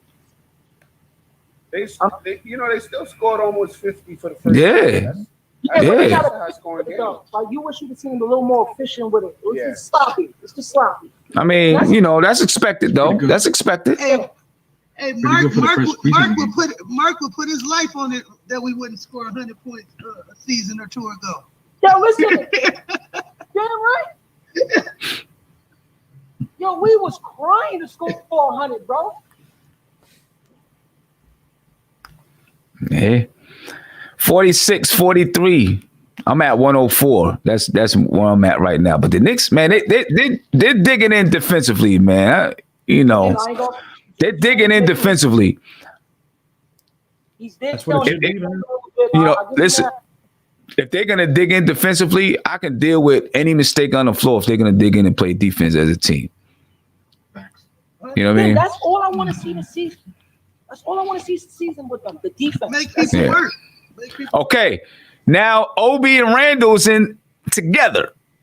Oh Lord. Oh God. Oh, it's only 55 seconds and a half, though. It's only 55 seconds and a half. But Obi and Randall are on the floor together. 5 seconds turn to 2 threes, man. And there's no center. There's no center. So I guess we'll see what they're doing. Yeah, they're playing small ball 5. I don't know why. I like Blake Griffin, man. People hate him. So you got 2 of your best scorers on the floor, and Alfred Payton makes the layup.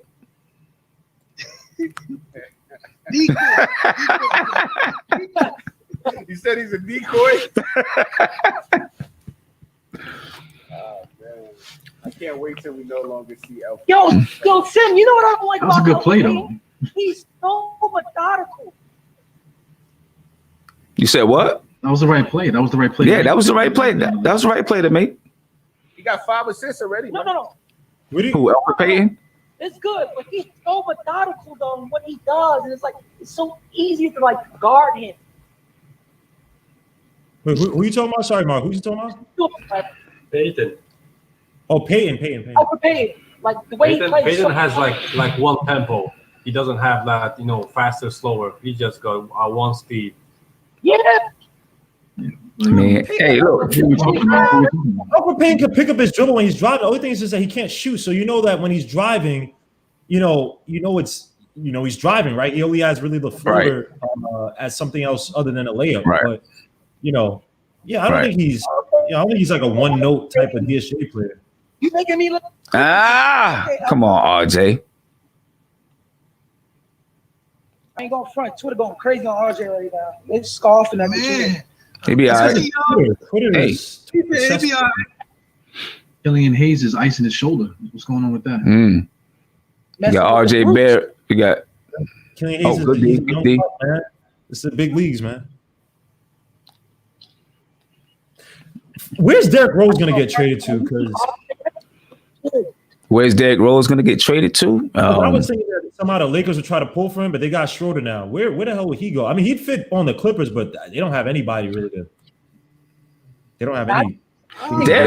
Listen, you know what? Derrick Rose don't want to leave that Midwest area, man. So I don't think so either. I think so too. I think he wants to be, Minnesota, Detroit, Milwaukee, Chicago. He wants to be in those areas. I don't see him going For anywhere. a team that's rebuilding, right? It's really about what the team wants to do, right? And he's gonna have value. Yeah.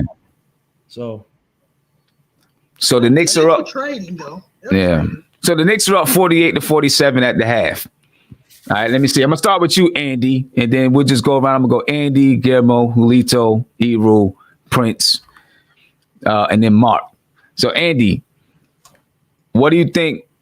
What do you think so far? I know it's the first preseason game, but what do you think?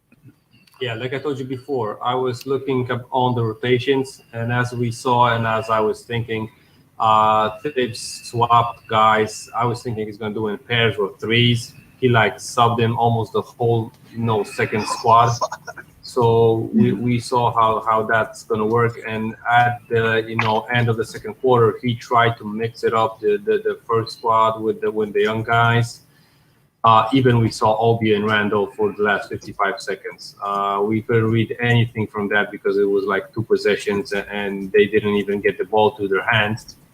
But it's a 1-point game. Let's see how it's I'm betting you that in second half we're gonna have more mixes and matches with these guys. It's not gonna be like 7 minutes of the first squad and then 7 minutes of the young guys and then just a little bit of mixing. We're gonna see way more mixing. So yeah, Guillermo, what you think, man? Oh, so thoughts so far. I got so many stupid notes. So RJ Barrett, I thought he looked good going to the basket, aggressive. Good court awareness, passing. I think the form, I know he's missing a lot of shots, 2 air balls, but I think the form is much improved. He's flicking from the wrist. A lot more compact in the getup when he's actually shooting. Noel's look really good on help defense. Really active, moving in space. I would say Frank looked really good on that 3-pointer. Really nice form, driving to the basket. Got fouled. Obviously, he didn't get many minutes. Knox also looked good on the mid-range he had. Nice little pass to Obi. Obi looks, as explosive again to the rim. Definitely that shot's going to get a lot more tighter. Only person I would say give me causes for concern was DSJ, just because he picked up his dribble. The shot, it doesn't look as janky, but it's still it looks like he's not really too comfortable. And also, lastly, Peyton. I thought Peyton did really extremely well on defense. Was active, preventing pick and rolls. Was harassing on the help. The dude, I think he wants he wants a prominent position for the starting lineup for the season. So he looked really good, really good. Yeah. Julito, what you think, man? Yeah, it's exciting to see a team be athletic, run up and down the court. They're playing defense, like we said earlier. The first, maybe 5 minutes, we had about 4 steals. That's different for a Knicks team. Obi is like Legion just said, man, he's explosive. He is what we thought he would be. He's passing the ball. He looks confident. Him being 22 and playing 2 years of college is showing. You know what I mean? He's not nervous playing against a Blake Griffin, playing against these Jeremy Grants, who Jeremy is probably one of the best on-ball defenders in the league. He's not nervous at all, and that says a lot. I agree that DSJ does look a little shaky.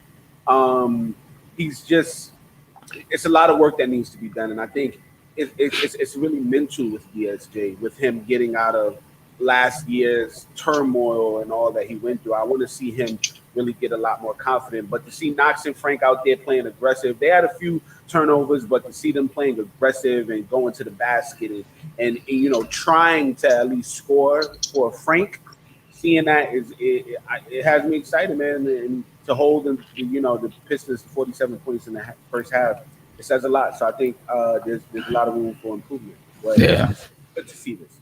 Yeah. I'm liking what I'm seeing so far. Eru? Well, for me, I'm not looking at it as like individual stuff. I don't really care about the what they're doing, individually. But I'm just looking at the way they're coached. They're definitely way more professional than I've ever seen in the last few years, as far as like the team as one whole. And I keep putting my hand up, the 5 fingers. These guys are moving together like a fist. You know what I'm saying? Every time the ball swings, everybody's turning that way. And they're converging on the ball on the inside. Oh, what I also noticed too, and every time they make a pass, they're letting the guy receive the ball, then they pounce on him. You know what I'm saying? So, but they've been getting caught a little bit with that too. But if I could bring down something else too, like Obi, Reggie Bullock, those 2 guys to me are standouts to me as far as just the way they're playing within the team. Obi's been all over the place, hands and eyes on everything. He's always attracted to the ball, and same thing with Reggie Bullock, man. I'm enjoying what I'm seeing from the team concept. Thibodeau seems like he's really has his hands locked in on his team. Yeah. Prince. Hey, like I said earlier, I just really wanted to see good basketball from us, and it looks like we playing for each other.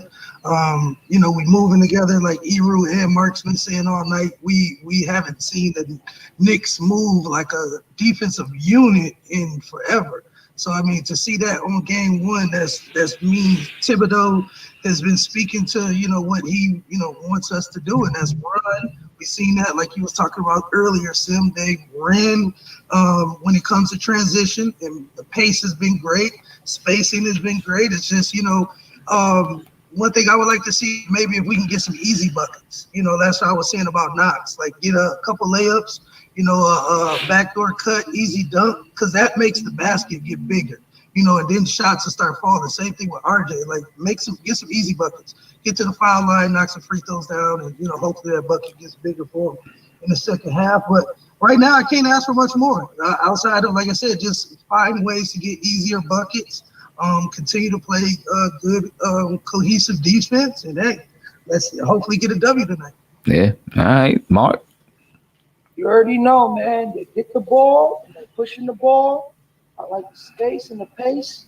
I like the rotations that they make it defensively, and I just like that they're paying attention to what Detroit is trying to do offensively, and they just breaking it up. So it's making Detroit. It's hard for Detroit to score.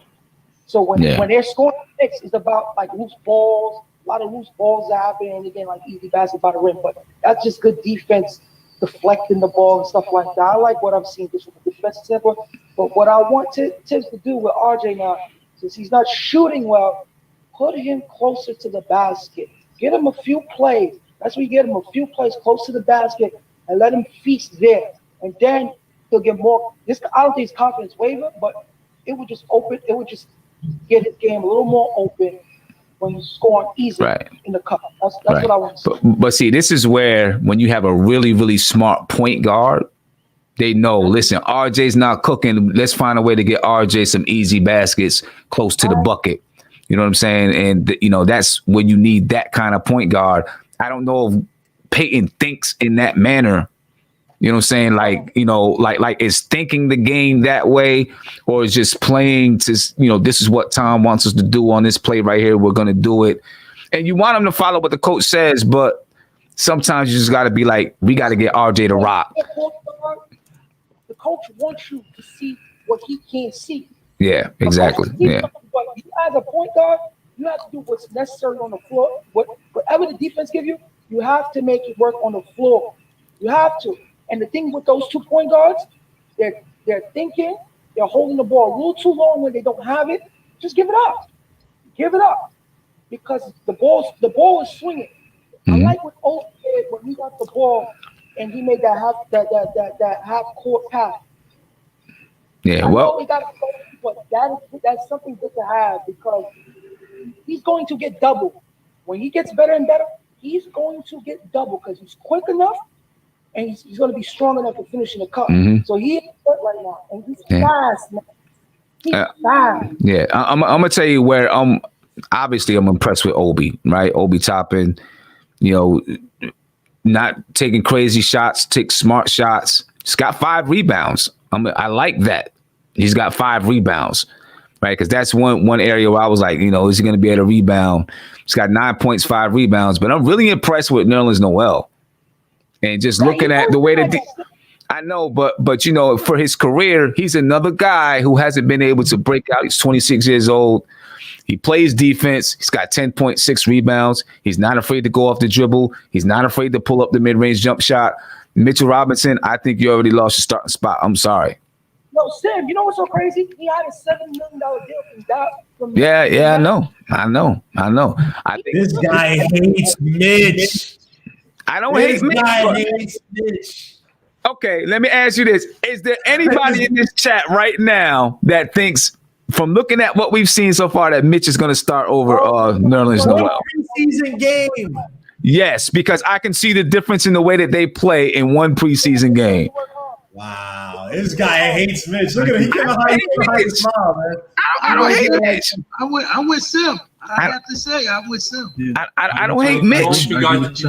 I told you guys before that Noah's going to be starting, and I'm not even surprised about his game now. I think Noel is just a more mature version of. Yeah, that's it, bro. Hold up, Mark. No, and it's simple with that. Mitch, if he doesn't step his game up, that Nerlens is going to take his spot very easily. He does a little bit of everything. Yeah. Now he's shooting that mid-range shot. Oh man. Yeah. Think about this, Sam. It's good for Mitch to come off the bench and learn. That's it. No, it is. It is.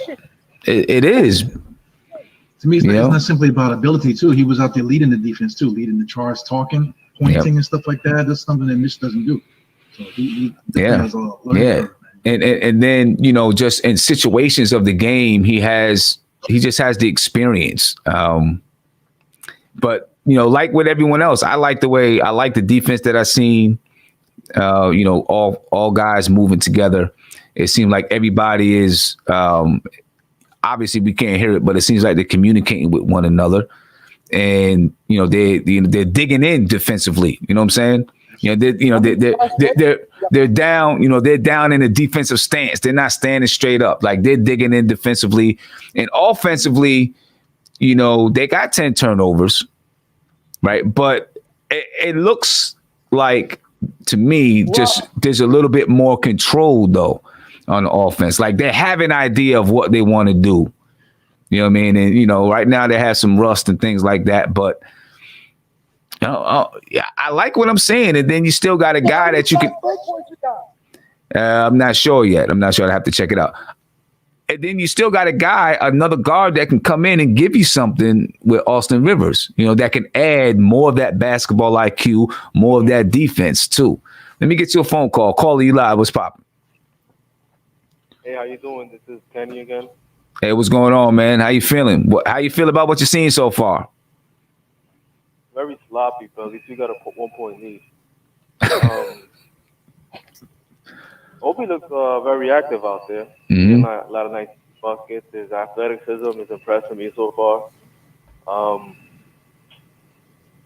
RJ Barrett looks terrible. Yeah, it's the first game, man. I mean, yeah, he's having a rough one, but it's the first game. I mean, the first preseason game. Yeah, you know. Yeah. I remember last year in the summer league, his first couple games he struggled, and then he started getting it on. So I think for him, he just, you know, he needs to heat up that motor a little bit. Yeah, and also think about, you know, you're talking about him coming in. All right, you know, Obi's coming in. He's a rookie. He doesn't know anything but the way that he's come in this season in the NBA. This is his entrance to the NBA. Right, you talk about RJ, who last year played some summer league, and then he came in, you know, had a longer preseason. Now this switches it up for him. So, you know, it's a little bit different for RJ coming in right now. You know, I'm not worried about RJ. He'll be all right. You know, I'm not worried about him. He's at the rim, you know. Something mentally is bothering him. Hopefully, he'll get it together. I'm sure he will be all right too. But yeah, you know, honestly, I don't think anything mentally is bothering him. I think it's just he's just not hitting the shot. You know what I'm saying? First preseason game, we'll be out. We play again what, Sunday? I'd expect him to come back. He started scoring at the end of the half, though. Right? Rhythm play. You know, so I think he'd be all right. What I want to see in the second half is I want to see RJ. I want to see them take one of Frank or DSJ, put them on the bench for a little while, and let RJ run with the young guys. See what that looks like, right? Personally, I'd like to see it be Frank and RJ, and then Knox and Obi and Mitch. But either way that they decide to do it, I just like to see RJ run with the young guys. But hey, my man, I appreciate the call, man. I mean, you want to see him run with DJ and DSJ and Frank with RJ? You want to see those three together on the court? I mean, we can see those three together on the court, but I think RJ is gonna, they probably keep him at the shooting guard spot. That would mean that he's playing the three, unless they're deciding to go small. I wonder. See what Emmanuel quickly could do. Yeah, he might get in this half. Let's see. I'm interested to see who plays this half and what they do coming out. Right now, I'm looking at. I mean, it looks like the same lineup is about to go out there. Yeah, but hey, my man, I appreciate the. RJ this year. You need RJ to step up. He will. He's the one that we need. He's the one that's going to pull the team to victory. Nobody else is going to be able to do, what he's capable of doing. Okay. He's a star. You got to step up. I'm rough on him. Yeah. Terrible, man. All right. He'll be all right, man. It's the first preseason game. He'll be all right. Hey, I appreciate it, man. We're going to go ahead and get back to the game. Appreciate you. Thank you. All right, peace. No doubt. Let's get it. As soon as the second half starts, man, we got another spin move. Drink, fellas. As soon as the second half starts, man, another spin move. Well, you know what it is? He got to get it out the way. That's all. I mean, he didn't turn over. He didn't turn it over. I give him that. He didn't turn it over. He don't have no turnovers this game. He had the ball for entirely too long. Sam, it has chances of turning over. That's why we don't want him to spin. I get it. I mean, but it was a spin move in space. He didn't spin in the traffic. He was going one-on-one. I mean, the only thing I say is that I think that Tibs, because they're not really running any complex anything, it's a lot of ISO with some of the guys at the top. So, I mean, the spin move was kind of unnecessary, but it was like, I mean, they're playing a lot of ISO and then kicking out to the perimeter once the defense collapses. So it's not, I mean, the thing is, what I'm looking at, he did that spin move, right? That's, I guess that's the move he uses to try to get past somebody. He doesn't really have a shimmy or nothing like that, right? But he didn't force to try to say, well, I got to force to make this happen, all right? Right. He tried one move, he didn't get it, he got it out of his hands. I will say the spin move was totally unnecessary, though. There was like really no. Yeah, it probably wasn't necessary. but like I said, that's his move to try to get past somebody. Because I don't know if he has any other moves besides bullying somebody over. But the thing about it is that you do the spin once you get for Randall, do the spin move right when you're like near the basket where that one spin move gets not where you're at the top of the key and you're just like, So you do the spin move when you've dribbled hard one way and you make the defense commit, and then you spin back the other way. But you got to make sure there's not traffic there. Right. And he's too big. He's too big to make himself small in traffic when he does the spin move. That's another thing. You have hold up, Mark. You have smaller guys that can spin in traffic, but they can make themselves small. Right? He can't make himself small. He's too big. Go ahead, RJ.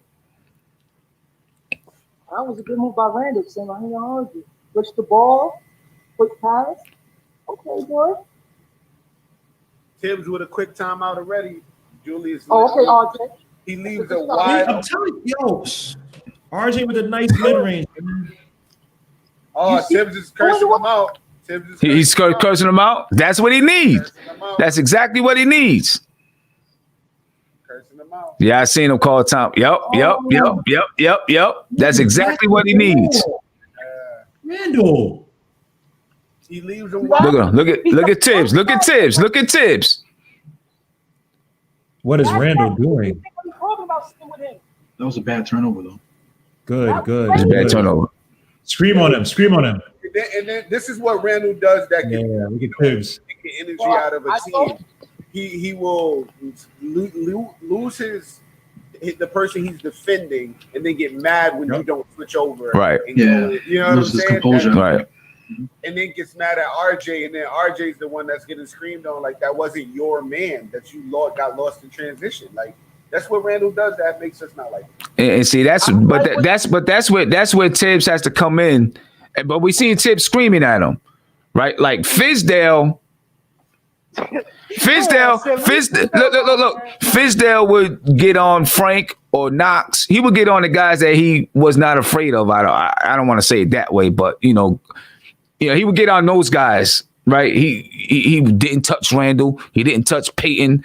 Probably didn't touch RJ. You know what I'm saying? Tibbs is going to get on him, and I would like to see now they come out of the timeout and put Obi in the game. Right? Say, hey, you know what? You're not going to make the rotation. You're not going to play. This is the time to do it right now. Put Obi in the game. Sim, that's a man right there. What Tip just showed, he yelled at him. I love that. Oh, yeah. Only a real man going to take that criticism. If you can't take it, I don't want you in. Yeah, because if he plays like that, where it can change the game. It can change the game. It can change the game. You know what I'm saying? It can change the game. It also takes the energy out of the team. Yeah. RJ, I can imagine, doesn't want to feel like he's getting screamed at because of your mistake and you didn't even try. Right. You know what I'm saying? So we'll see. Right. You know, so I would like to see Tibbs sit him down. All right, you missed the rotation. Sit him down. Put Obi in the game. How many minutes in the game? It's 9. How many minutes left in the third? Yeah. 9 minutes, 37 seconds. Yeah, you're not going to take my yet. Probably around like the 7-minute mark. I mean, I'm just saying, you know, I'm not talking about taking him out for rotation wise. I'm saying taking him out because he missed his defensive rotation. Oh, okay. Right? Because he didn't rotate up, you know, to get whoever it was that shot the ball. Just missed. They just showed the replay. It was Blake Griffin. So was poor too. So the thing. So this is what he did. There was Blake Griffin there, and there was another guy there, right? Blake Griffin had the ball, so he was saying, "I'm in between guys," right? But the bottom line is, you go get the guy that has the ball. Yeah, that was bad communication with him and Burks. It was Burks the other guy. Burks messed that up too. It was bad communication between him and Burks, right? So they didn't know who was supposed to get who, and they were kind of caught in the middle. You know what I'm saying? But the thing is, somebody just has to say, I'm going to go get the ball, the shooter, right? And whoever's closest, go get the shooter. And the thing is, you can live with mistakes, but I mean, if you make the mistake, you can't be turning around going like this, you know, because you're breaking up the whole communication that you guys are having there. Yeah, I mean, I agree and disagree, because I know if I'm caught in a situation where I got to decide which one to go, I'm gonna say, hey, I need help here. You know what I'm saying? Like who's going to be here with me? You can't be chastising your guys in front of everybody. If anything, pull guys together. Say, yo, where were you? You know, keep it in the team thing, not to be like to make it like you're just standing there doing like this and everybody's watching. You know, you got to get your team together. That's leadership. There's no leadership. Mm-hmm.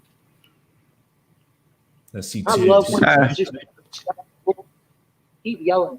We need it. Oh, missed that. Yeah, I didn't like that Alpha Payton 3. That was like it was fun. Alpha Payton took a 3? He took a 3, bro. Oh, he got a steal. Burks for the 3. This is the wide open layup. Way behind you guys. Yo, Alfred Payton always surprises me with those dunks in the lane. Yeah, because he his pace is decepting. Oh. And this is what he's talking about when he say Mr. Layup. Bro, I had a team, right? That all night. There we go. Nerlens Noel with the assist. I had a team that all day long could press. And we'd get 5-6 steals in a row and make one layup. It used to kill me.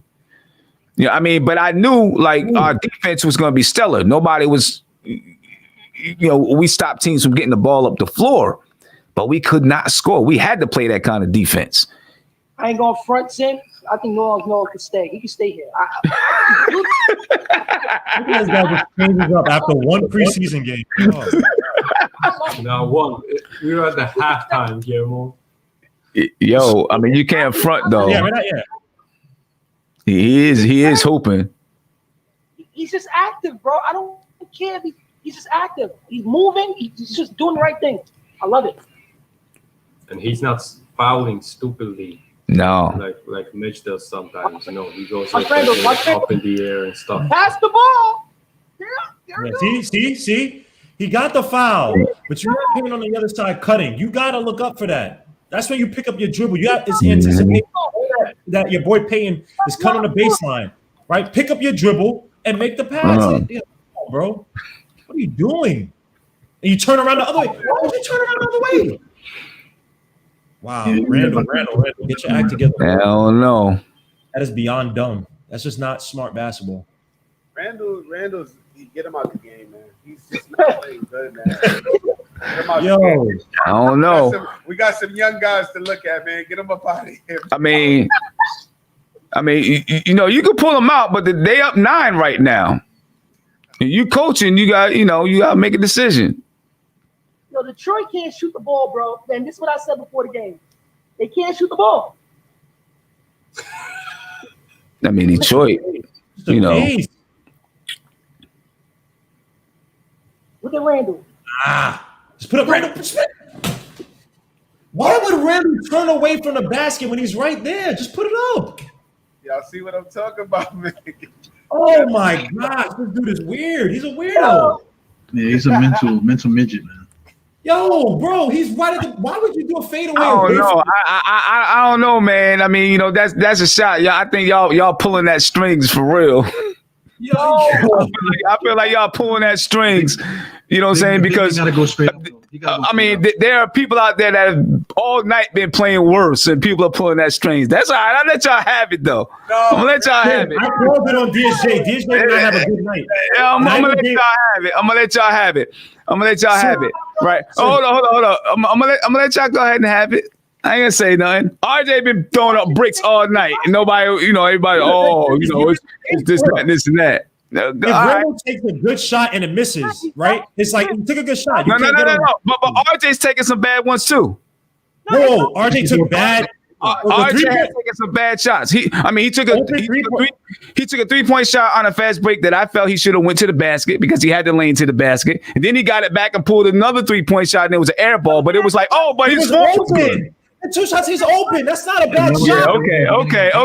Right. That's how people wanted to. Bro, hold up. No. He was on a fast break where no one in front of him. He could have just went to the basket. And he pulled the 3. And then it came back to him. And then it came back to him. And he shot. The defense got back. But the defense got back when he took the second shot. So that wasn't a bad decision. He just missed the shot. It was an air ball. Right. He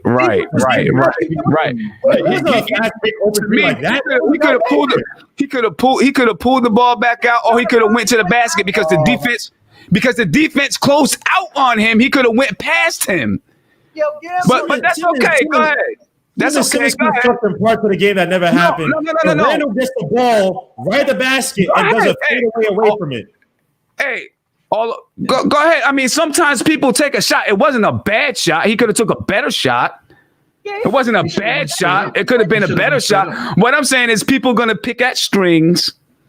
You know what I'm saying? But that's okay. Go ahead. He has the highest usage probably out of anybody on his team in this game. He's being featured the most in this game. Go ahead, pick at strings. He's taking 7 shots. I'm looking at the stats right now. He's got 4 assists. Hold on. Time out. He's probably had the ball in his hands the most out of any other player for this game, right? Let's be honest. Really? Hold on. Check it out. This is what people complain about. This is what kills me. He's got 7 rebounds, the most on the team. He's got 4 assists. He's got 2 steals, right? And he's 3 for 7 from the field. But hold up, Sim, this is what you're doing. I never said Randle's the reason why we're sucking. Go ahead. Oh, he's 3 for 8. My bad. He's 3 for 8. No, what I'm saying is people look at, but what I'm saying, people want to look at everybody else, and everybody else can play like shit. Okay. I'm not standing down because we got people out here that got 2 or 3 turnovers. You know what I'm saying? Have taken worse shots, not shooting as good, but you know. My halftime report only came at who? DSJ. I didn't come at Randall. I said Randall's playing good at halftime. One at a time. All I'm saying is I see people pulling at strings. But go ahead.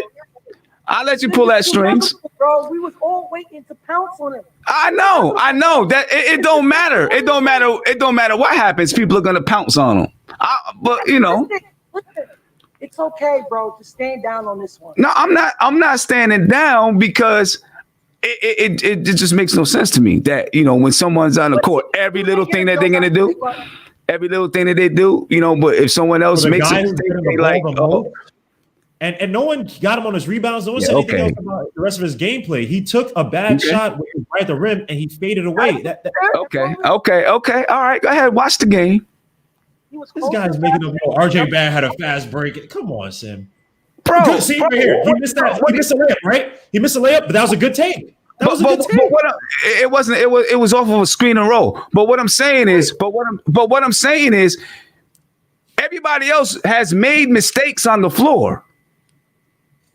The only people pull strings at is one player. So when the Randall thing just happened, right, where Thibodeau was screaming at him, I pointed out that it was Burks who also had the bad communication, right? I'm not talking about just you. Why? I'm not talking about just Guillermo. I'm absorbing myself from this. Right? I'm not talking about just Guillermo, bro. Chewed him out. Yo, Tom Thibodeau agrees with us too. You know what I'm saying? Thank you, guy hard. Hold up, but see, this is the thing. I also said that Tom Thibodeau needs to chew him out. I said that Tom Thibodeau should come in with Obi Toppin. I said that. But what I'm saying is, every little thing is not going to be perfect from any player. But you know, we pull at strings for him, but for somebody else, it's cool. Guys, just to make it feel good, that was a nice pass by Randall. No. You don't have to make me feel good. What I'm saying is, everybody wants to pile on like that. You know what I'm saying? But Gregory Castillo says, "Fight this Randall propaganda." Thank you. Everybody wants to pile on that way because it's cool. You know what I'm saying? But then when it comes down to it, RJ is 4 for 12, but his form is good though. Listen, he's not the basketball. But it wasn't a bad decision shot. Like, can I talk? Let me talk. Can I talk? Right? RJ's not rebounding the basketball. He's not really getting any assists. He's got the ball in his hands. You know who's worse than Randall? The freaking Detroit City Dancers, man. I'm watching on the Detroit channel. They freaking suck, man. They got some raggedy looking chicks on that team, man. Yo, Sim, somebody by the name of Andrew Jones EHI, he said, yo, you related to Randall, bro.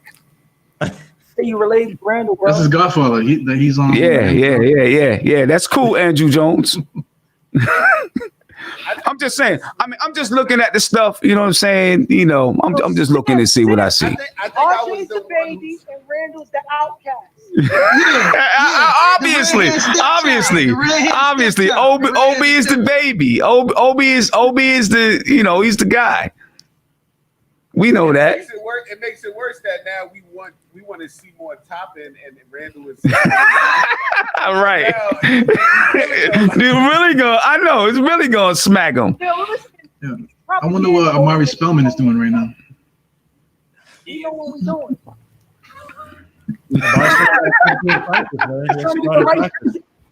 He's trying to get the right person in the spot. That's all. Okay. That's all. Up 11, man. Listen, we can talk all this, but at least we up 11. We up 11, exactly. Well, we up 9 now, but yeah. I'll take it. When did we nothing, fellas? We were down 20. Now we're up 11. Now right. Oh, bad play by Burke. Right now. DJ plays some good defense right there. I don't know if anybody caught it. DJ used to play some really good defense until they made that pass and Burks. No, I didn't see it. I just seen RJ. You definitely saw it because you're 20 seconds ahead of me. My internet is trash. Yeah. RJ, that's a man move. RJ's looking really good this second half, y'all. Let's go. Please say it again, Julito. Say it again for Sim because he wants to. make up fake scenarios with RJ Barrett. Why do I want to make up fake scenarios? I've been saying, you just heard me talk to the dude and say, hey, he's a young guy. He's just playing. This is the first preseason game.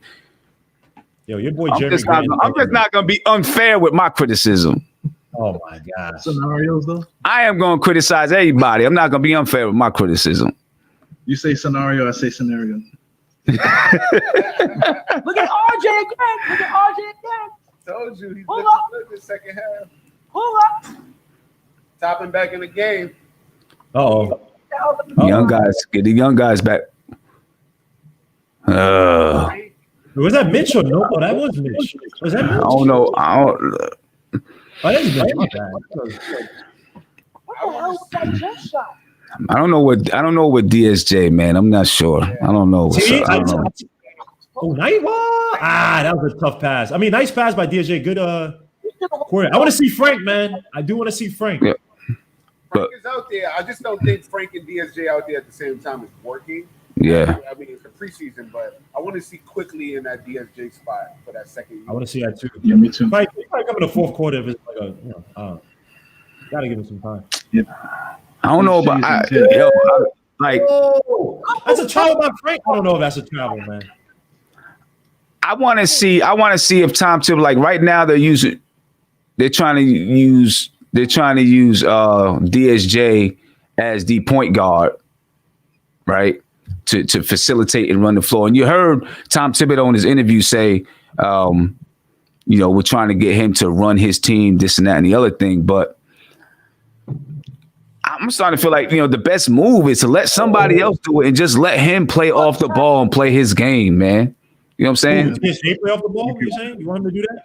Play DSJ off the ball with someone else running the team and just let DSJ play. You think that might have DSJ exposed because he can't shoot yet. He's exposed right now. He's exposed. Sim, I'll give you this. That one play he had, I forgot who passed it. But he did cut to the basket. I don't know if it was Randle. That was Obi. That was Obi. That was Obi. Yeah, that was Obi. But I just feel like his talents are being limited by trying to force him to facilitate, and you're not getting the best out of him. That's just what I think. That's his only skill, though. Not to facilitate, but to have the ball in his hands and try to make the. He got to go to G League, man. I'm sorry, bro. I know everybody likes. Oh, Obi was born in Brooklyn. Salute to that, man. DSJ with a 3. DSJ with a 3. Okay, I gotta see this. Make us go up 13. That's good. That's good. I want DSJ to do well, bro. Yo, Mitch. You see your boy Knox? Knox almost had to have it. But I'll give it to Knox. He's pushing the pace. He is pushing the pace, man. That's what I want to see. Okay. Boom. Okay. It looked good. It looked good. Let me see this. It looks good. All right, I'm way behind everybody, man. But yeah, I'm way behind. It's sad, man. 32 right now. Oh, go ahead, Mitch. Get your spot back, Mitch. Our defense is looking good. Yeah. All right. He kind of like, you know what he does? DSJ is kind of like, I don't say he's rushing it, but he's trying to make one motion really quickly. Right. You seen how Frank just intercept Derrick Rose? Did you see how he just slowed him down? Who? Frank, what? Yeah, when Derrick Rose blew past Dennis Smith, Frank was right there. Oh, right. We had to get that down pack, man. Toppin got a nice little finger roll thing. I think if he would have just one step, it would have been a better layup. Yeah. Agreed. But once he spun back, he almost didn't have no choice but to go in the air. I don't think he could have. Yeah. I think he picked up his dribble a little too early. I mean, he probably could have bully balled it a little bit into the lane. Yeah. Yeah. I just want to say, I like the conversation at the free throw line. They're having a conversation. I like that. Jeremy Grant still he's a disappearing act, man, for all that money. How much did he get paid? $60 million for 4 years. Congratulations. Christmas is gonna be good in his house, man. Should never touch that money. DSJ with a very strong move to an easy layup. But guess what? If Detroit want to throw me like 3 first-round picks, I'll take them off your hands. Those 3 first okay, DSJ. All right. So he called out another a play. shot. Let's see this. Let's see. Julito didn't hype this one up, so it's probably not that impressive. But let's see this one by DJ. It was Pick and roll. It was good. Okay. Oh, I thought it was a jump shot. Okay, I thought it was gonna be a jump shot. All right. That's basic pick and roll. So I noticed Guillermo, because you're 2 possessions behind, bro. Not one. They go Mitch. Yeah, boy, hey, Mitch is trying. Hey, I mean, Nerlens Noel's still up right now, but Mitch is playing out on the perimeter. Okay, Mitch. All right, Mitch. Mitch up body look big right now. I ain't gonna hold. Is DJ winded? Come on, DJ. You shouldn't be huffing and puffing, bro. Come on. Hey, Tom Thibodeau said, Pick you know, and roll. That was a tough pick and roll, man.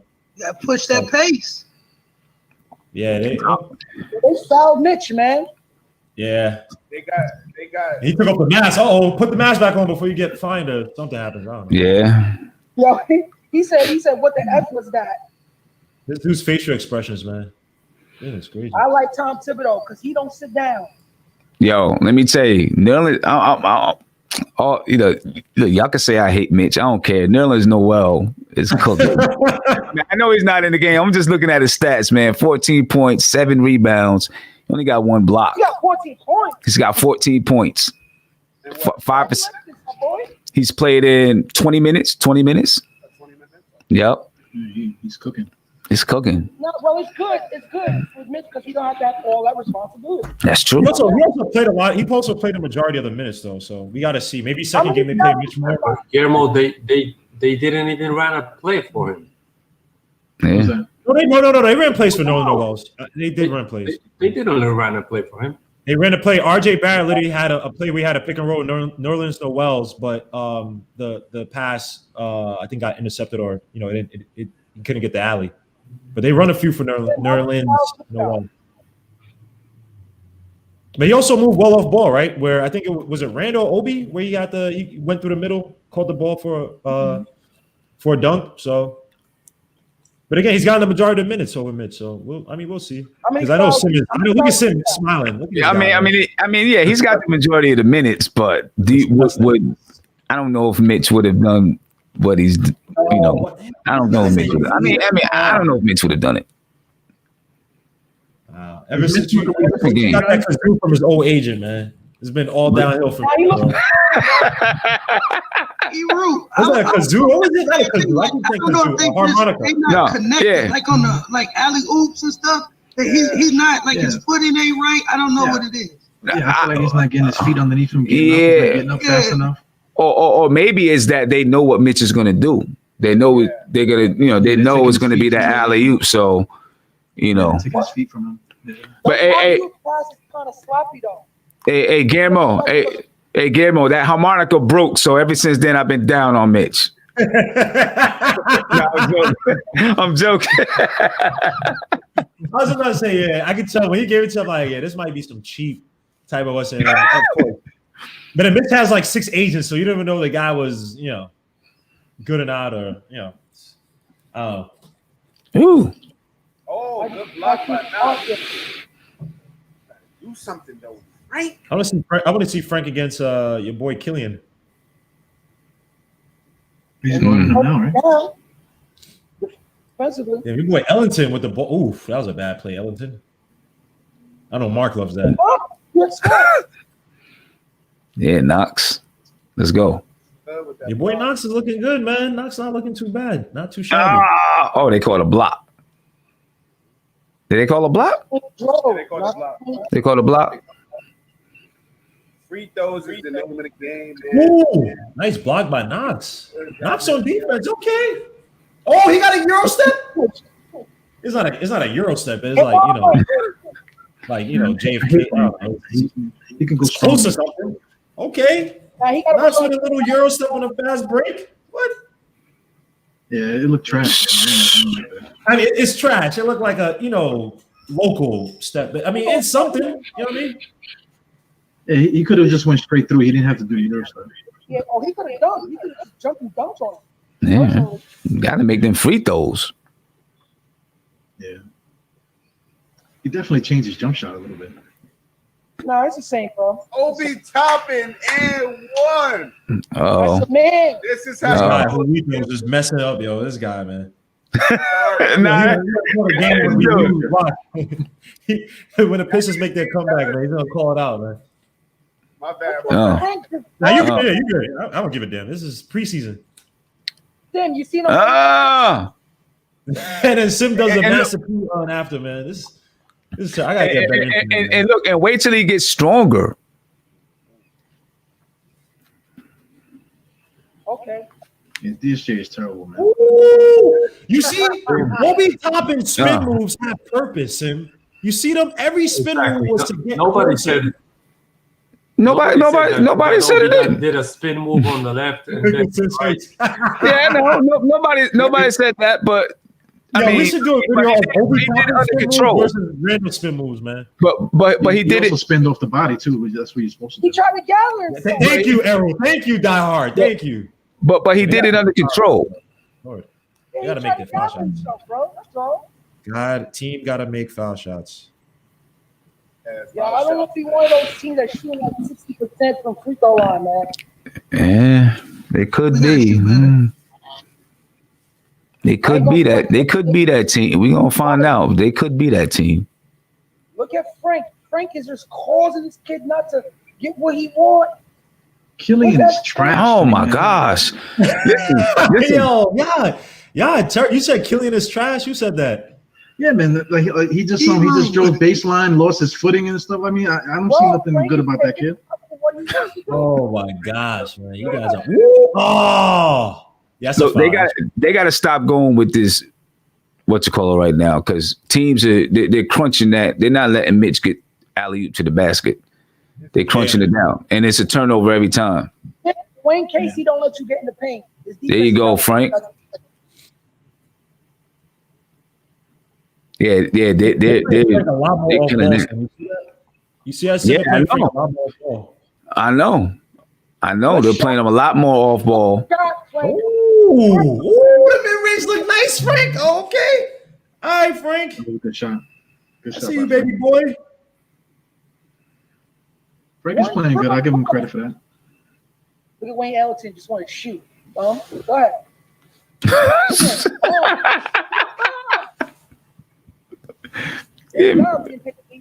Oh! Getting mad at still getting mad at Wayne Ellington. He don't even play for us no more.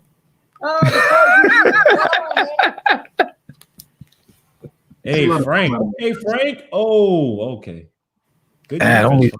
Come on, Mitch. Let's go, Frank. What's it, man? Yo, let's go, Frank. I hope the chat is enjoying live games. Frank is putting Killian on the clamp. Yeah, he is. Yeah, he is. He can't do I can anything. watch that. Yeah, he is. He's like, oh, we got another point guard come out of France. Watch this. Hold my beer. Exactly. He's like, nah, I ain't letting this kid get nothing. Look at him. He can't even get over the screen. He can't do nothing.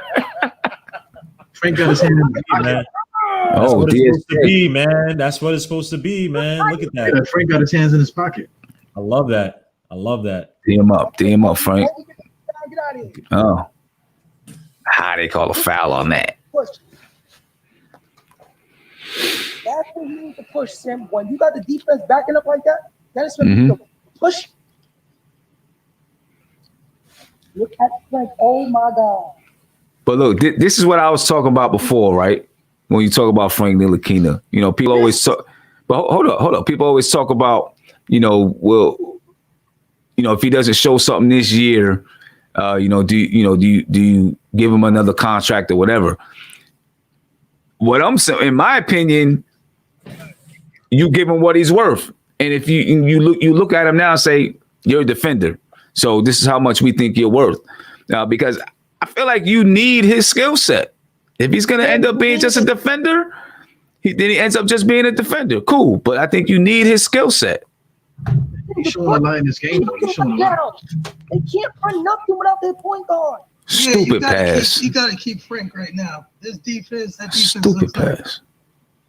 He's making the right offensive play, too. Guys, and not to mention that, Frank's defense doesn't show up in the box score. because he's just clamping the guy. If he pokes the ball away and stuff, it's basically, a steal for another Knick, but it's not for Frank, right?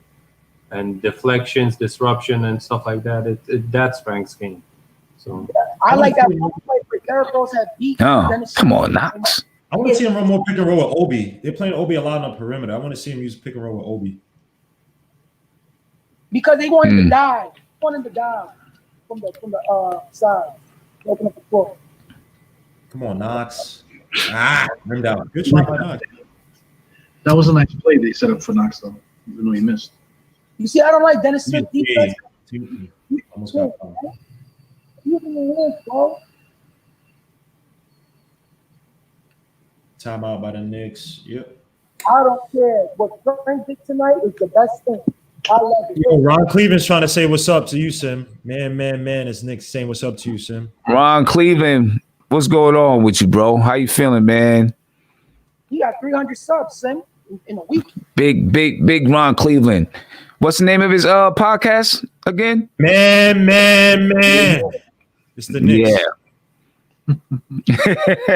man, it's the Knicks.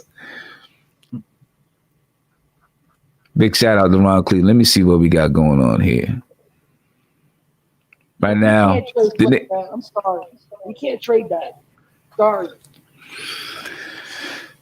Nah, I mean, I think even if you're keeping him just for his defense, knowing that he's not going to give you buckets, man, I think you need that kind of defense out there on the floor.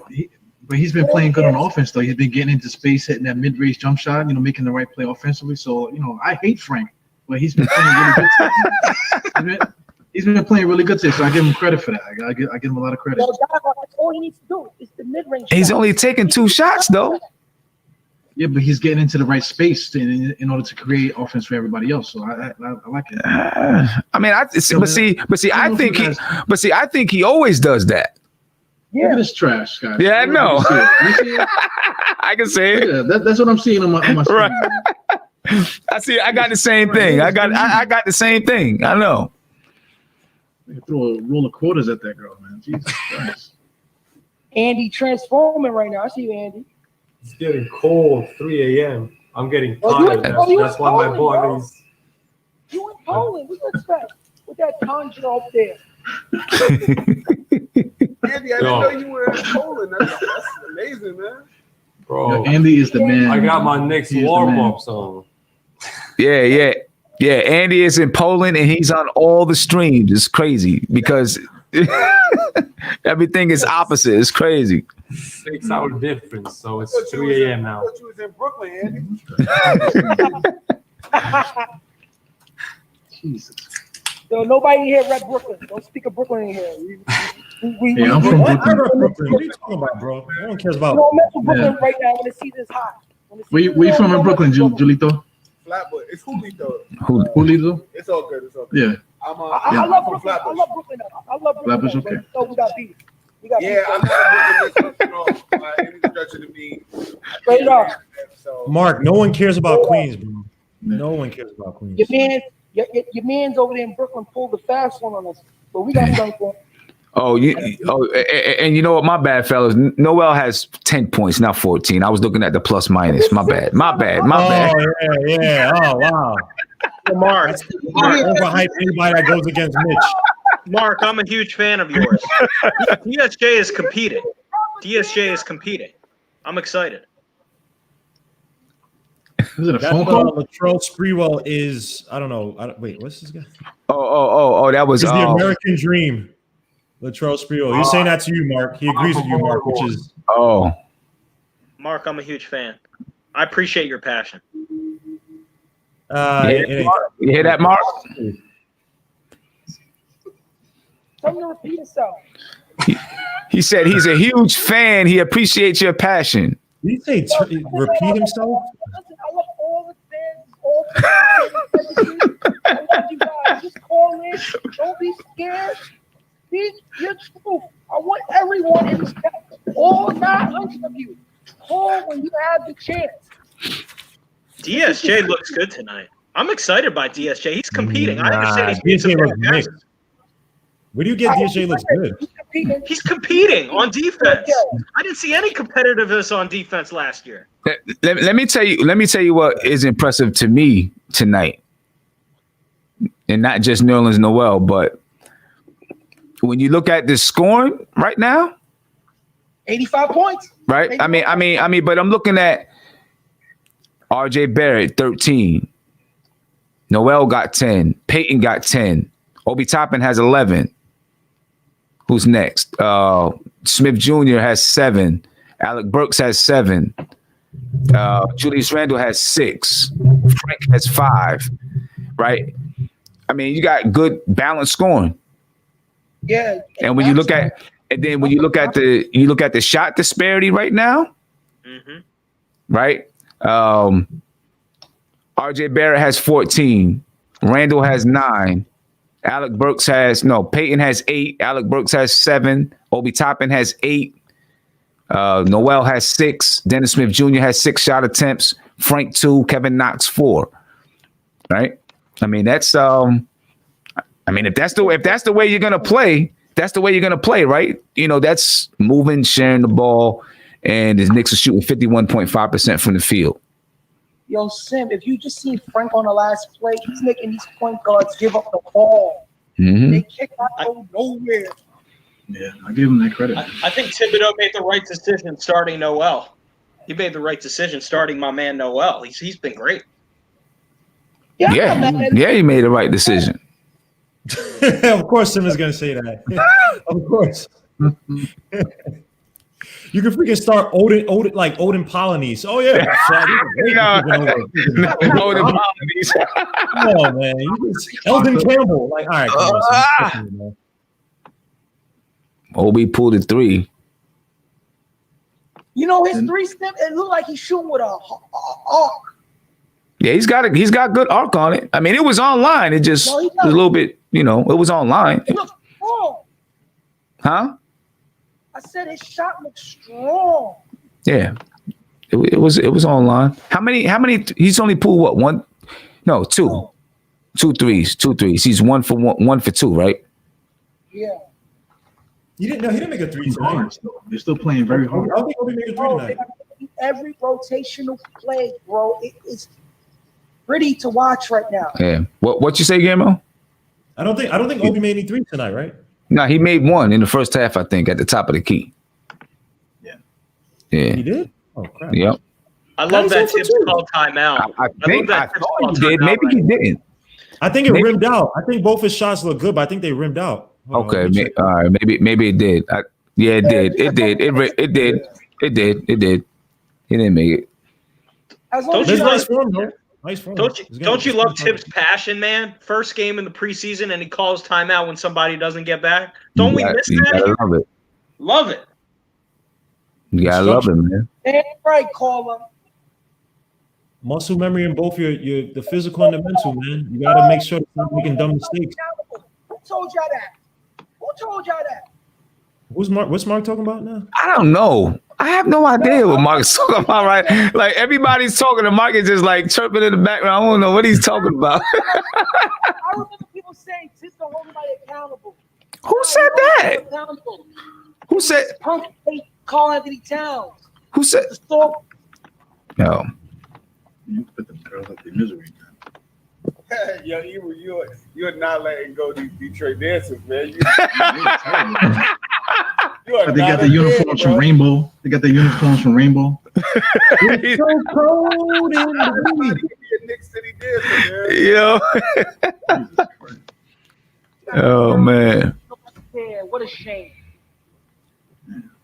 Gotta admit it, fellas. When I was a kid, I was a Knicks City kid, man. Oh Lord, for real? You was in Knicks City? Okay. Oh, all right. He exposed you. Huh? My boy Andy exposed you. We already know what you about. I knew that. Wow, that is scary. What the hell? That is scary, man. When I go to some of the games, man, they pull it up on the screen sometimes. Oh, do they?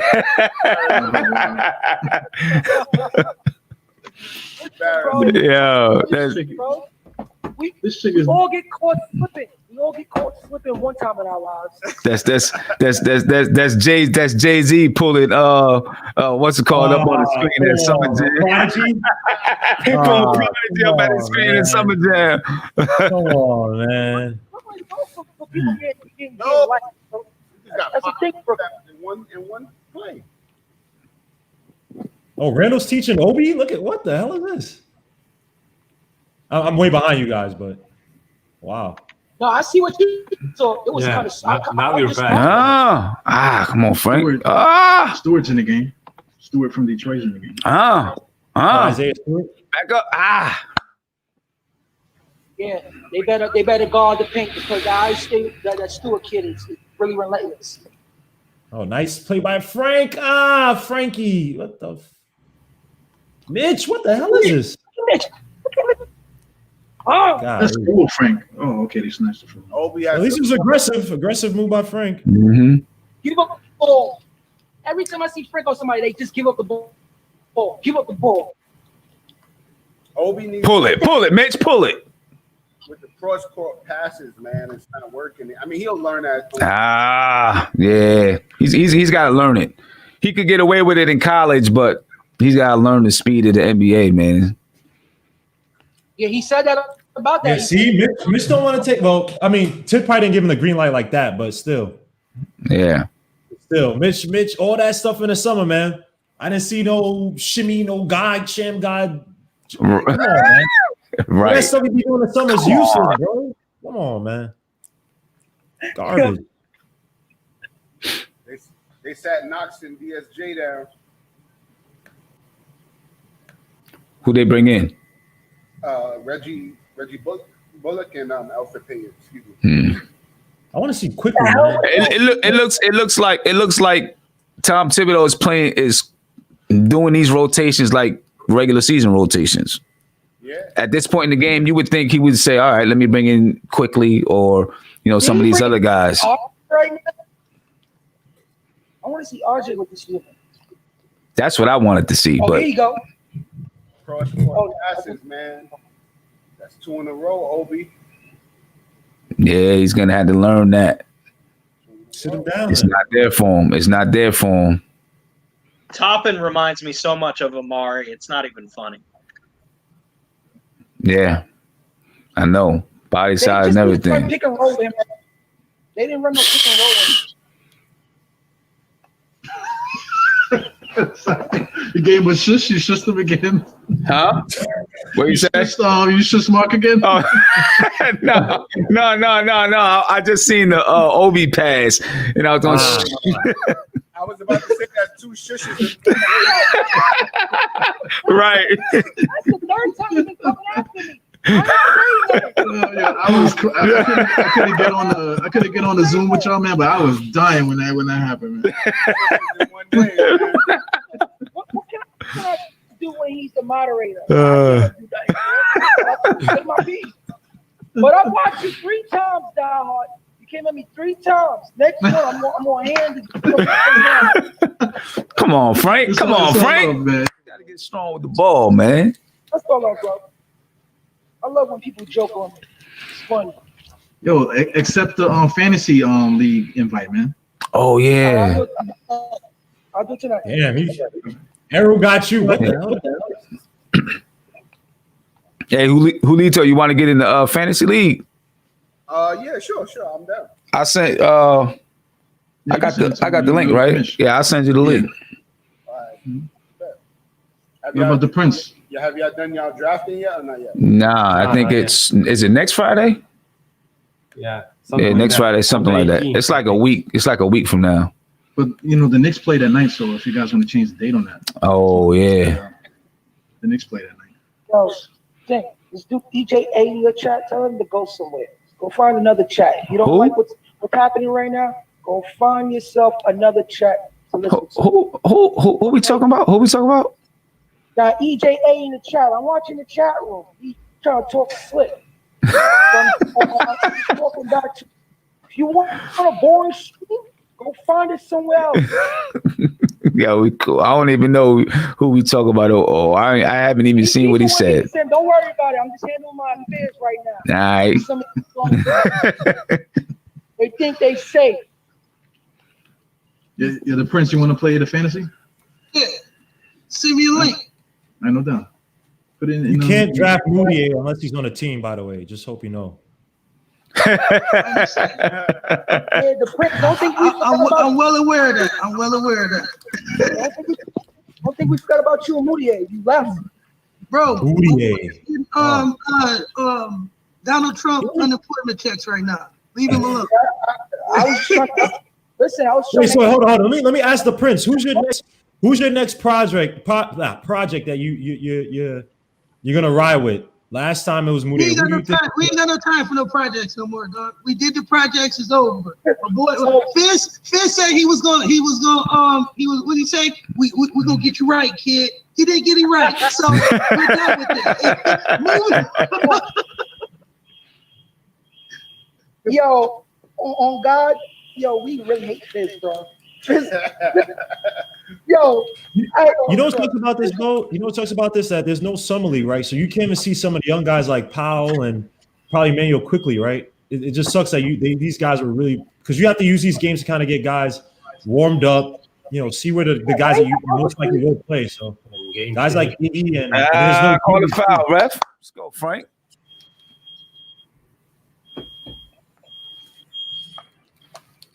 Like that, we got Peyton. Catch the ball, Randall. Yeah, exactly. Oh, Frank, golly, what the hell?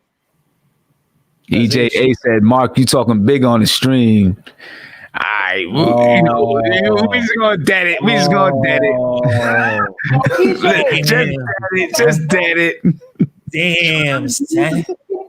You can see me around the same, bro. Don't you play with me like that. Mark can be quite vexing. Mark can be quite vexing.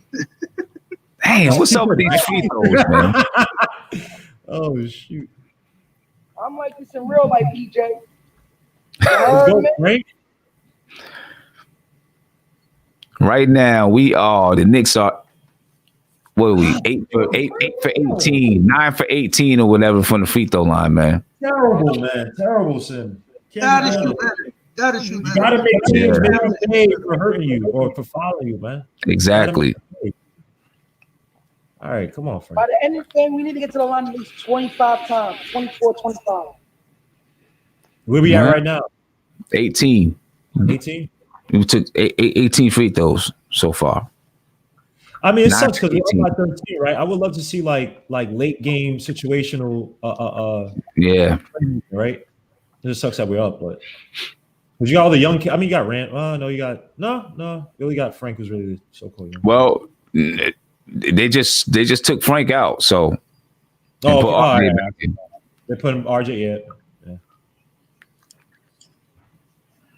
I think Frank is gonna have a spot for this team, man. I think so too. That he's playing right now, you're damn right. I want him on the floor all the time, especially when you're going against elite point guards. Yo, Latrell Sprewell is the American Dream is asking, what's your Twitter handle? Who's Mark with 2 O's? Who's Mark? WHOOSMARC. Give me a Twitter. Come correct though.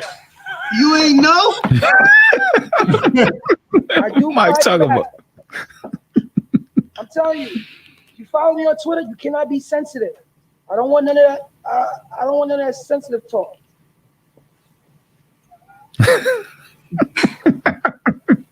I'm just being honest. Hey, Mark be cussing out like New York strippers, like all types of stuff.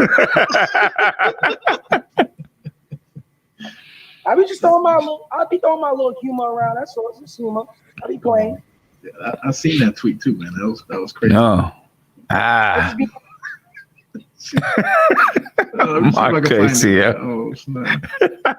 What did I say? Because I don't remember. You said something wild on there, man. Oh my god. It was probably sarcasm though. Oh.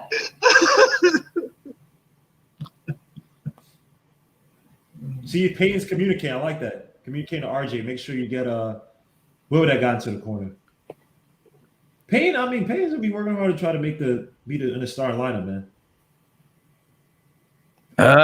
It's Guillermo. It's his. That 3-point shot is so terrible, so flat. But why are we still in the 80s right now? Because we can't score. Look at And Randle. if I say something against Randle, I get in trouble. You can say whatever you want.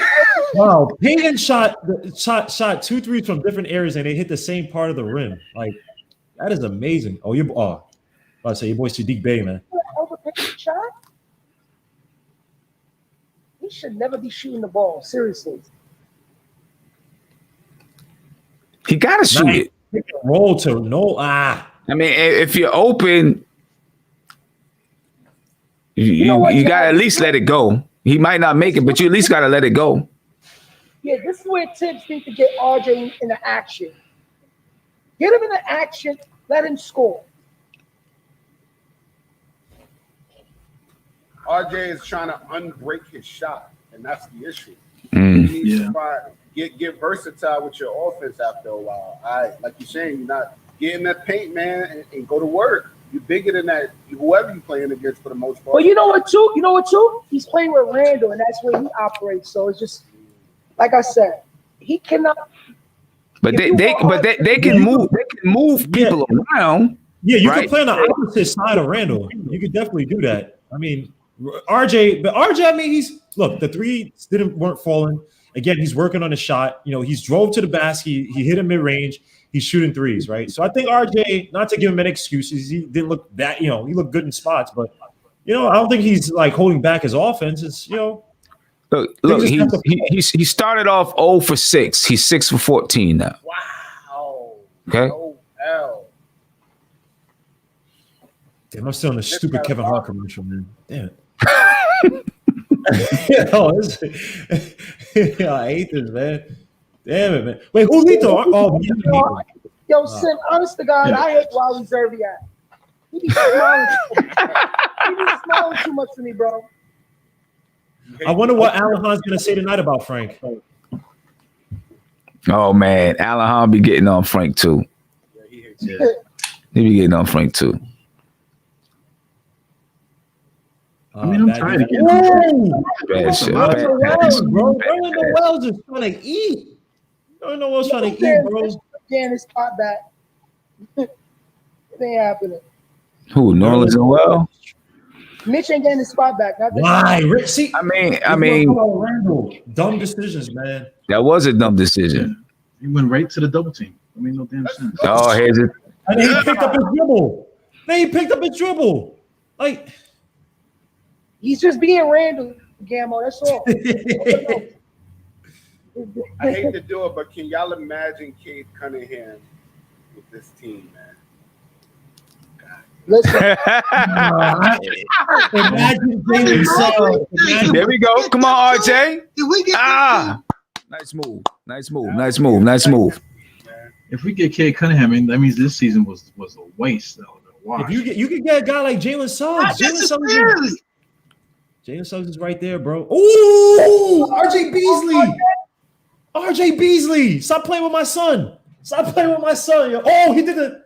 Yo, RJ Barrett just called my little son. Yo, oh shoot, RJ Barrett. Yo, Julius Randle. I gotta rewind that. RJ Barrett. No. RJ Barrett.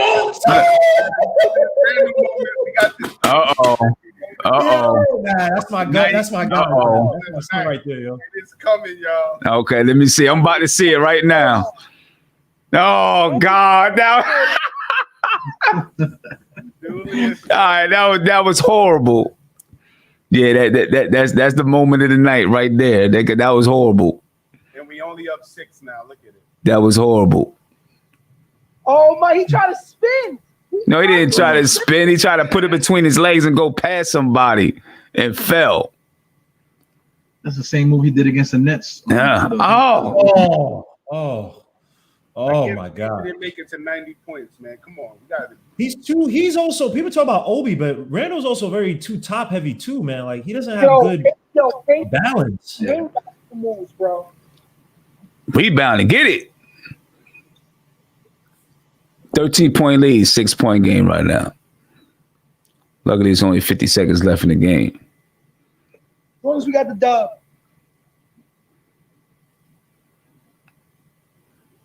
These W's don't mean anything. We was in a drought. We couldn't score. Look how long we was. That. I'm playing with my son RJ Barrett. What is he? 7 for 15 tonight?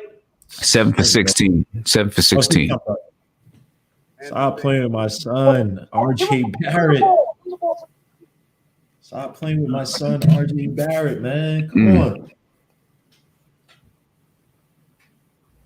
Yo, this can't work, bro. This Elfrid Randle situation just can't work, bro. What the hell are you talking about?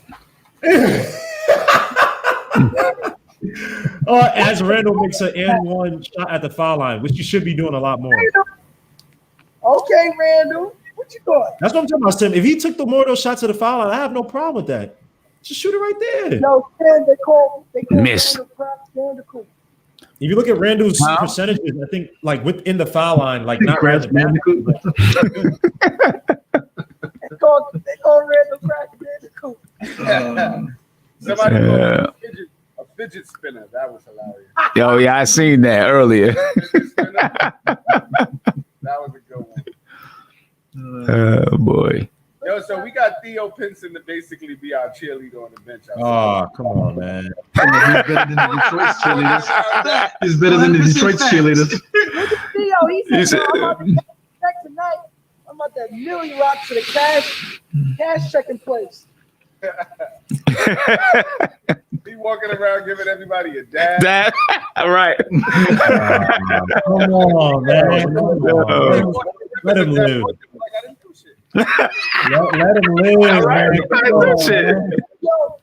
Let him live, man. Today he gonna be on the train. Yo, y'all grinding, man. Let the guy live, man. Showtime. I ain't gonna fry every time they come in. Yo, Arrow, you stupid, man. I heard you, man. Stop. Yeah. Try to compare him to the freaking You're not raising money for no basketball team. I hate it. Oh my gosh, man. That's your question. You remember when we was in high school and like you wanted to get home on the bus, and then there's the one stop where someone get on the wheelchair and everybody just roll their eyes and just scoff at people like that. Yo, people are so messed up. Or fake sleep. When you see a pregnant woman come on the bus. Yep. I see a lot of people do that crap, man. You guys are terrible, man. Yo, people are so messed up. When people see wheelchair, they be like, come on, man. I'm trying to get home. Somebody in the chat just said we need Fizz back. All right, man. Yeah, okay. All right. They bugging right now. Come on. You need a soda? German Hurtado. Come on, German. I ain't gonna front in that fourth quarter was horrendous. Back. Oh my gosh. That fourth quarter was horrendous. And that's our rotation players against their bench guys too. Oh, salute to Siobhan for the super chat, man. Thank you, bro. He says there were some good takeaways this game. Yeah, there are a lot of them. Hey, you know, my guy Sadiq Bey got 9 points on the night. Oh my gosh. God bless the family, man. God bless the family. And 9 He points. didn't look bad. He didn't look bad. 3 for 11 from the field. He shot 8 threes. I didn't even see that. But I mean, his form I think he'll probably get warmed up. He's gonna get a lot of opportunities, I think. But he shot 8 threes. Yeah, that's what you want to do. Jeez. If he makes half of those, they're winning. This is not a game right now, right?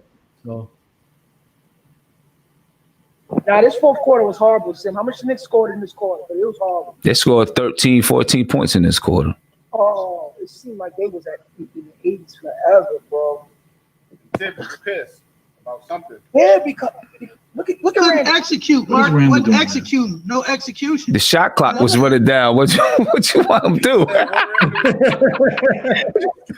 The shot clock was running down. What are you supposed to do? I'm like 30 seconds behind y'all. That's why. Randle, he makes the shot at the time when we coming down on him. He's smart. Like he can hear you. He's smart. Yo, Thibodeau looks pissed. This dude Thibodeau looks pissed, bro. Maybe I don't know if he's at the refs or at the team. He looks pissed. Demo, this quarter was horrible. I mean, they scored 16 points this quarter. That's pretty bad. The best quarter was the third quarter. They scored 16 points in the fourth. That's the quarter I said. We got to start winning the third quarters. Yeah, they won the third quarter. They about to get cursed out, and they're not going. Yes, they are. That's what they need. Unlike your boy Tibs. Yep. 24 turnovers tonight. And what they shoot the line? What, close to 50%? I think they shot around 50%, which is freaking awful. Oh, my bad, Sam. 47.4% from the line. Oh my God. Man. I think that's not gonna cut it. That's not gonna cut it. 47.4% from the line. That definitely from the free throw line, yeah. Oh hell! They're not 9 for 19. 9 for 19. They need to get yelled at. Gregory Castillo said this feels like the battle for Cade game. Come on, man. Let's not think about the beautiful let's not talk about cool Kincaid Cunningham yet. Let's worry about these Knicks. All right. Let's not jump ahead to one of the greatest drafts of all time that are coming up next year. That the Knicks should probably be taking for. But let's talk about tonight's game and let's take it one step at a time. You know what I'm saying? Please. All right. So like I said, it was good in the third quarter. We saw things that they did well, and get the main suspects doing what they do best. Let me start with this. What do you take from this? All right, looking at the minutes. RJ Barrett 29 minutes. Julius Randle 29 minutes. Nerlens Noel 24. Alec Burks 17. Peyton 27. Dennis Smith Jr. 20. Mitchell Robinson 21. Obi Toppin played 20. Frank Ntilikina 19. Kevin Knox 17. Reggie Bullock 12. Right. I mean, just looking at these going forward, obviously they're going to play some other players later on in the preseason, but I feel like tonight he played it as if like this is my rotation for the games. Yeah, Alfred minutes need to come down a little bit. So. Really? Yeah, a little bit. Not. So looking at who you had, Austin Rivers ain't playing. Who are you playing instead of Elfrid Payton? So what I like tonight, what I seen from Frank, I like what I seen just from a defensive standpoint. He took point guards out of what they wanted to do. So I think Frank. What was Frank minutes? Frank played 19 minutes.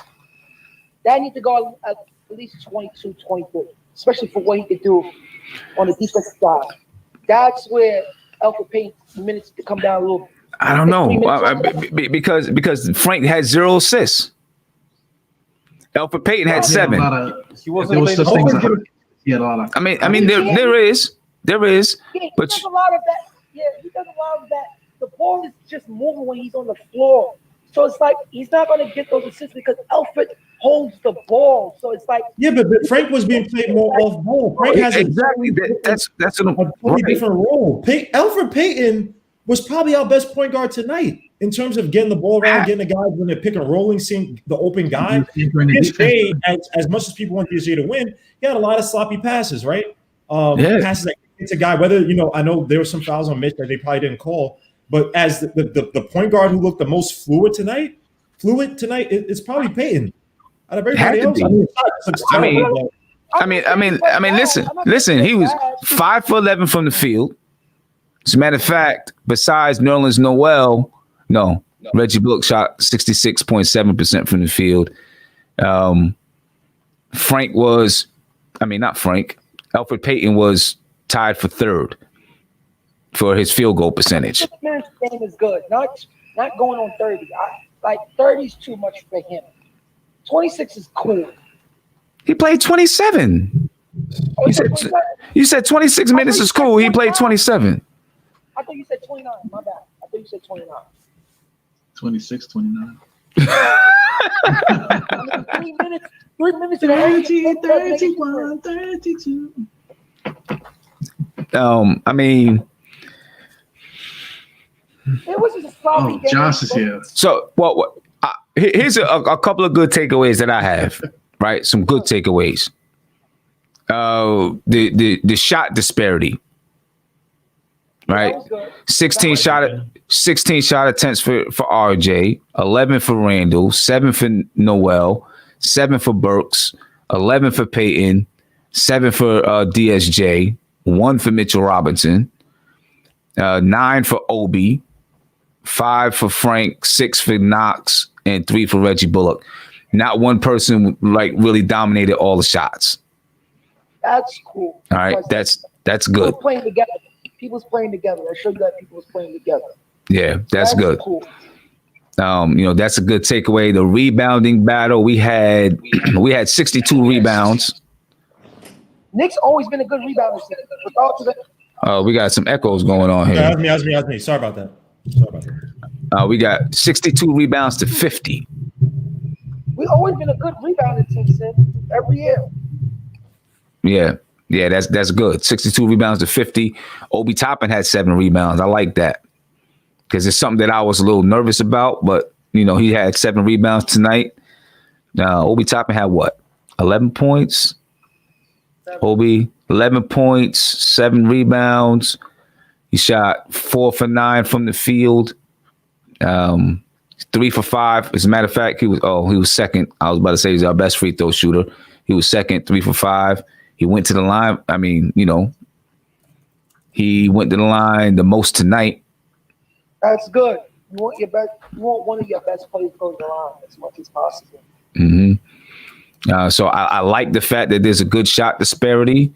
I like the fact that we rebounded the basketball. We played decent defense tonight. Yeah, we played defense. We held Detroit, if you want to say that we held them, to 32% shooting. That's great. On the night. Excellent. The scary thing is we held them to 30. The scary thing is we held them to 32% shooting, but we only won by 6. Ended up only winning by 6. Because we can't really score. That's 24. You got 24 turnovers. 24 turnovers. I think it's also that, again, we can't look at any. This is why overanalyzing some of the points and stuff, it might be a little bit tough, right? Because, again, look at the stuff that we ran. We didn't really run any of what Tom Thibodeau, I think, will run in the regular season. A lot of ISO, basic pick and rolls. I mean, you did see one triangle play, but it was like simple stuff. You saw a staggered screen and then 2 guys going to the basket at the same time. But, I just don't think that anything was too complicated, right? So, again, right now, it's just getting guys warmed up. Seeing guys isolation games, that means that we don't really have talent like that, probably, which is most likely true. But I think as the season goes along, it starts to shed the fat and closes down on the lineup. I think you're going to start to see a lot cleaner basketball, at least offensive. I'd say it's going to be better, that much better, but right. Seeing Randle spin moving at the foul line, and so what do you think he's going to do? What do you think he's going to do about Randle going into traffic? You take him out the game, you got to clean that up, right? Like because you'll see he'll take the ball from the wing area, get it down into the post, and there'll be a guy coming along the baseline. He's not aware enough to see that this guy is coming. He needs to get it out of his hand. Right? How is Tom Thibodeau going to fix that? I think it's as easy as a conversation. I don't think Fizz nor this is Tibs' first sample size of seeing Randle. I don't think anybody said anything to him yet. I think I don't take Randle, even though we make jokes about him, I just don't take Randle as a guy who's wanting to do things that are against the team.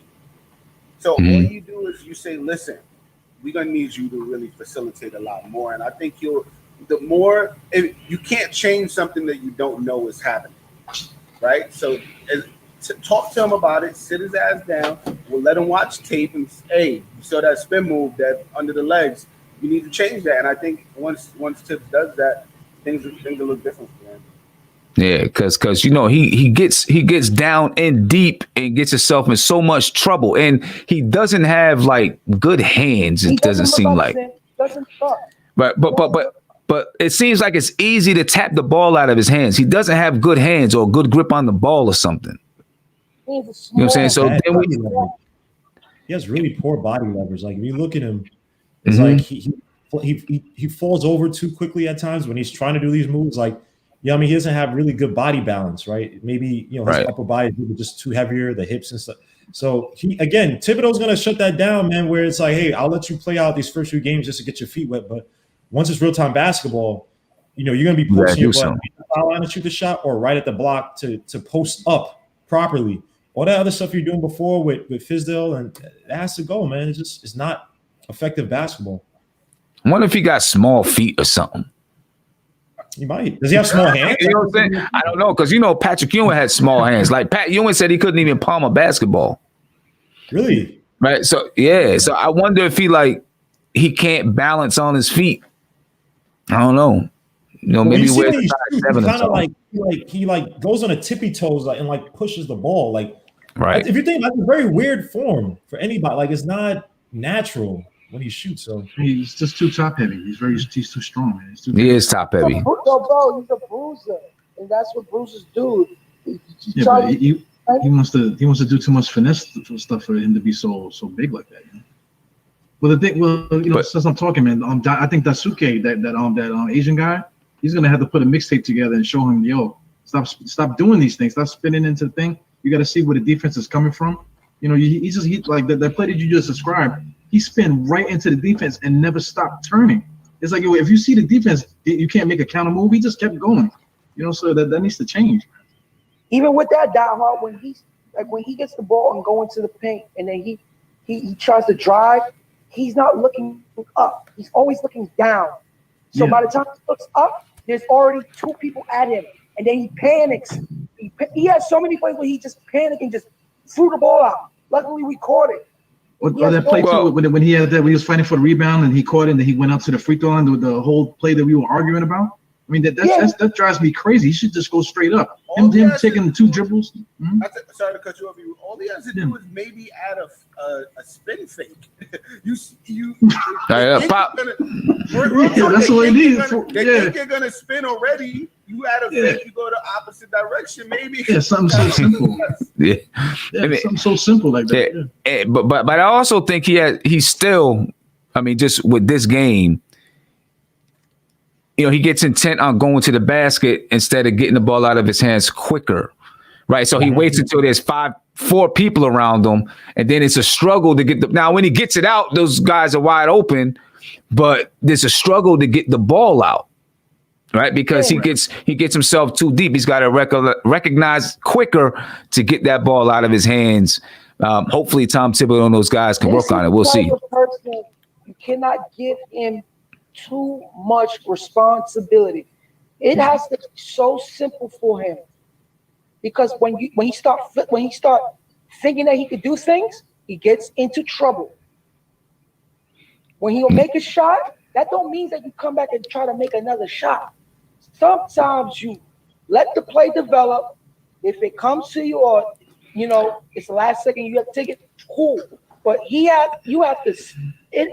cannot give him too much responsibility. Yeah, I don't feel like he necessarily tried to force too many shots. I feel like what he did is, try to, go to the basket with the intent to score, but doesn't see that double team coming quick enough or the triple team coming quick enough to get the ball out, and he's still trying to make a move, and then it's like, oh, let me get the ball out of here. Right. Yeah. I mean, he ended off 5 for 11, 8 rebounds, 6 assists. How many turnovers you got? Hold up. Let me finish. 5 for 11, 8 rebounds, 6 assists, 2 turnovers, 2 steals, and he had 11 points. I'm not coming down. He had 3 more turnovers than that. I just want him to look. No. When he gets the ball, look first. If you got the man one-on-one, then you go. Yeah. But if you're going to get the ball and look down, and then when you look up, there's 2 people there, and now you have to panic, that's not good basketball. Can I say something real quick? Yeah, go ahead. Jump in there, Josh. Okay. Yeah. So I just got three main takeaways from this game. First and foremost, two of the players that that had the best game for me as far as Knicks go are Elfrid Payton and Nerlens Noel. Those are the 2 best Knicks on the floor. And I'm talking both sides of the ball, offensively, defensively. And there's no doubt in my mind that Elfrid Payton is the point guard for the team this season. Unless they go out and trade for somebody else. Elfrid Payton is the best point guard in this roster. Point blank. Okay, point blank. Second thing that I want to talk about. Let me ask you this. Do you think Austin Rivers poses a threat when he comes back? No.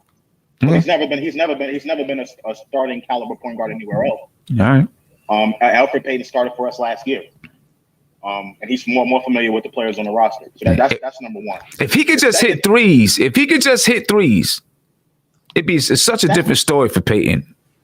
Right, but that's not his game, though. I know. I'm just saying if he could just knock it down, though.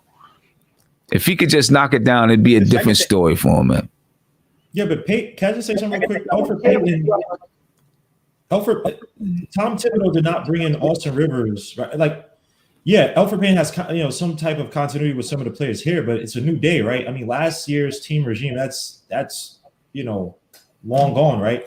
I think that Rivers definitely has a chance here because if you look at the prototype that Thibodeau likes, our guards who are aggressive, can shoot off the dribble, attack the basket. And I'm not saying Payne can do a lot of those things, but he can't shoot, right? Tom Thibodeau, when the system becomes a little bit more complicated, that's not to say Payne can't get it, but Payne just can't execute shooting wise. Tom Thibodeau, go look at all the guards he has. He likes guys who can shoot off the dribble.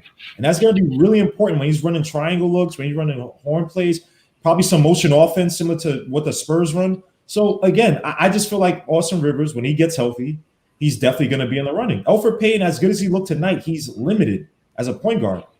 I disagree. I totally disagree. No, hold on. Let him go, Mark. Let him go, Mark. So, I totally disagree with that, but, we'll wait for Rivers to get back for us to really decide. The second thing that I wanted to talk about was Nerlens Noel and Mitchell Robinson. Mitchell Robinson is not going to be a starter for this team. Nerlens Noel can pretty much do everything Mitchell Robinson can do, and he can knock down a little baby jump shot. Okay, so all that cornerstone talk about Mitchell Robinson, that needs to go out the window right now. And you have to seriously, shout out to Kev. You have to seriously question whether Mitchell Robinson is going to be here. I've been saying that since since day one. And the third thing that I want to talk about is RJ Barrett. Now, listen, Sam, I know it's his second year in the NBA, and he had a good bounce back second half, and he was the leader in the team, which we all want him to be.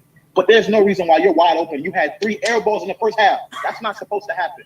That is not supposed to happen. I don't care if you're second year in the NBA or whatever. We're not depending on him to knock down 3-pointers consistently. You talking about RJ Barrett? Open, at least hit the rim. Yes, hit the rim. Yeah, but RJ Barrett spent. This is what I'm talking about with Knicks fans, right?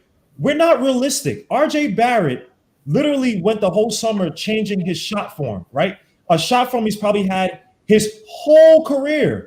Muscle memory, when you're in sports, right? You can talk about, okay, now my transition in practice. And then when you get to a game, adrenaline's pumping up. Naturally, your body's going to try to fight to go back to what you're doing before. This is what I'm saying. When we look at these games, this is why Mitchell Robinson probably feels like, damn, I don't want to take a shot, at least last year, right?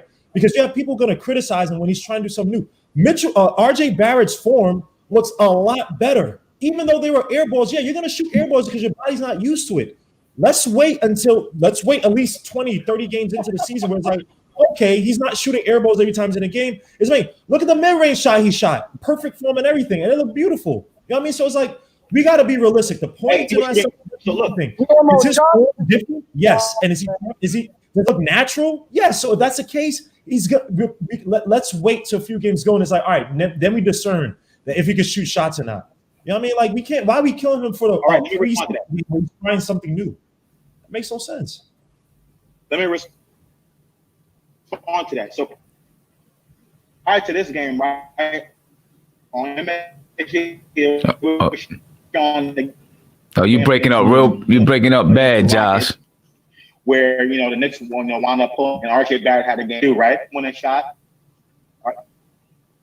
Hello? Can you hear me? Yeah. You're breaking up. Say the story one more time. You're breaking up. Say the story one more time. Start from the beginning. What I was saying was prior to the game that they get showed against the Pistons, MSG played the Rockets versus the Knicks. Hey Josh, why don't you turn the camera off? You might get better. Yeah, go ahead. It's probably better now. All right, my bad. I'm sorry about that. What I was saying was prior to the game that they showed against the Pistons, they played the Knicks versus Rockets game, right? And RJ Barrett had the game when they shot. Everything that we want RJ Barrett to be, him being the leading scorer of the team, hitting the game when they shot, that's what we want him to be. But prior to that, he was shooting air balls. He was shooting air balls last season, and in this game, he's still shooting air balls, new form or not.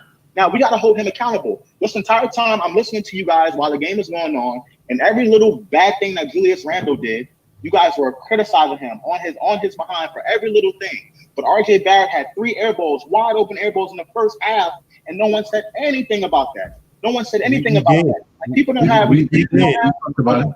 Yeah, but not. We not did talk about it. Vitriol that you did. Not with the same level of vitriol that you were talking about. Yeah, because here's the difference, Josh. Here's the difference. When RJ Barrett was taking his shots, they weren't shots that took that were like out of the play, out of the intention of the play or the overall play, right? It wasn't like, yo, RJ Barrett's chucking threes from the half-court line. The mistakes that Julius Randle, I said it. Julius Randle had a few layups that they look good. He did a proper spin or he bullied himself in, but he just missed a layup, and they were good looks. But when you're literally taking the ball, spinning into a double team, you pick up the dribble, and now you're stuck, right? Those are bad plays that did not need to happen. Now, if Julius Randle, I'm talking about RJ Barrett. I'm not talking about Julius Randle. No, but you just made the comparison. You just made the comparison between two guys, and the contexts aren't similar. One guy was making shot or missing shots, but they weren't out of the context within the play, right? They were like okay shots. Now, if RJ Barrett was just chucking a whole bunch of shots willy-nilly, it's like, yo, dogs, what are you doing? Julius Randle plays that we criticized were plays that were not good. They were not good plays altogether. Even if he made the shots, they were not good plays, right? That's why Sim just asked if Julius Randle was making those plays in the regular season, what is Tom Thibodeau going to do, right? Like, I don't understand. You're trying to compare apples and oranges. I also think we got to look at the fact that if you want to compare, Julius Randle is 26, RJ Barrett is not even 21 yet. And Julius wide open though in the NBA. Hold on, Julius Randle has played for 3 different teams. That means 4 different coaches now at this point.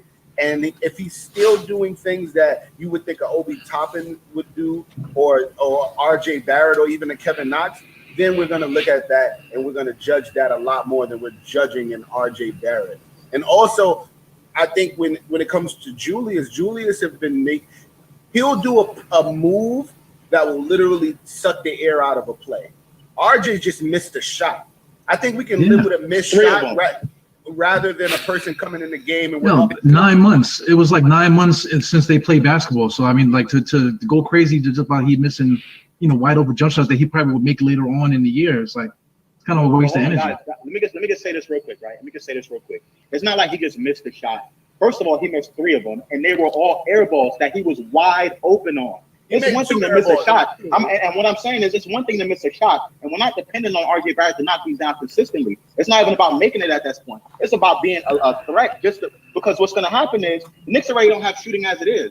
So if RJ Barrett is going to be that focal point of the offense and you want to build around RJ, you got to be able to knock down shots when you're wide open. And he didn't even hit the rim, guys. That's what I'm talking about. Well, the simple fact that the kid changed his shot from last season, I think he knows that he has to improve at shooting, right? If he didn't think he'd had to improve at shooting, he wouldn't have changed his shot for him. You're talking about a guy who was a #1 high school player who went to Duke, right? Everything was catered to him, right? He could really rest on his laurels and be an average player. He's literally changing his jump shot, right? You have to give it time. We're judging him on the preseason game. We're not even 20 games into the regular season, and we're judging, he has to make jump shots. He has to do this. It's like dogs. He changed his shooting form. Like, what else? Why don't you look at the fact that he changed his shooting form, right? That he's at least trying to improve his shooting. Like, why is that not the focal point? We're talking about he missed or he made these number threes. Who cares? It's a preseason game. You're supposed to be working on the wrinkles of your game and getting the kinks out of your game, which he's trying to do. Like, why are we assessing that like it's the end all be all with this kid? Because this is the guy you want to build the offense around, and this is the guy you want to be the focal point of the offense and the team. So he needs to be held accountable. I don't understand. You can build the focal point of the offense around players, right? RJ Barrett's not a superstar, or he's probably not even going to be a high-level star. But if you have a system with him, Obi, and whoever you draft or bring in, right? So again, RJ Barrett isn't this guy that everything has to orbit around him. He's a part of a piece of a bigger of a team. He's a cog within the machine, right? Like, why are we putting all these expectations on RJ to be this and that and this and that? Yes, we draft him fairly high, but the kid is working on it. You know what I mean?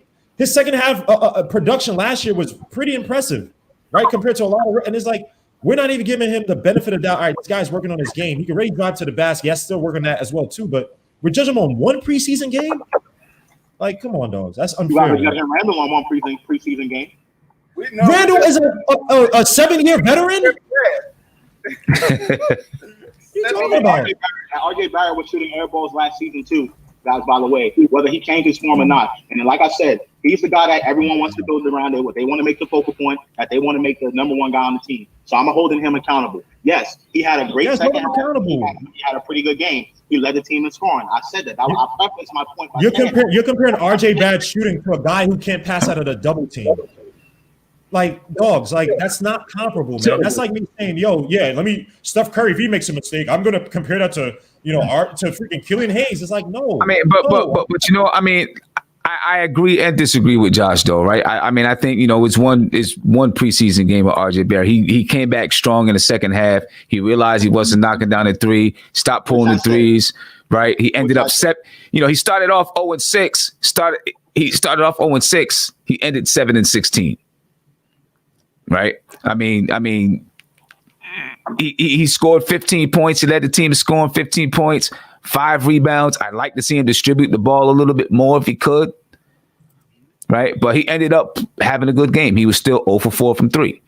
But if you take away those threes, his field goal percentage looks pretty good. If you take away those threes, right? So clearly he's got to work on those threes. But I kind of feel the same way, that you feel about, with the thing with Julius Randle, right? He makes mistakes, right? I mean, we might be getting to year 3, year 4 with RJ Barrett, and he could still be shooting the same way.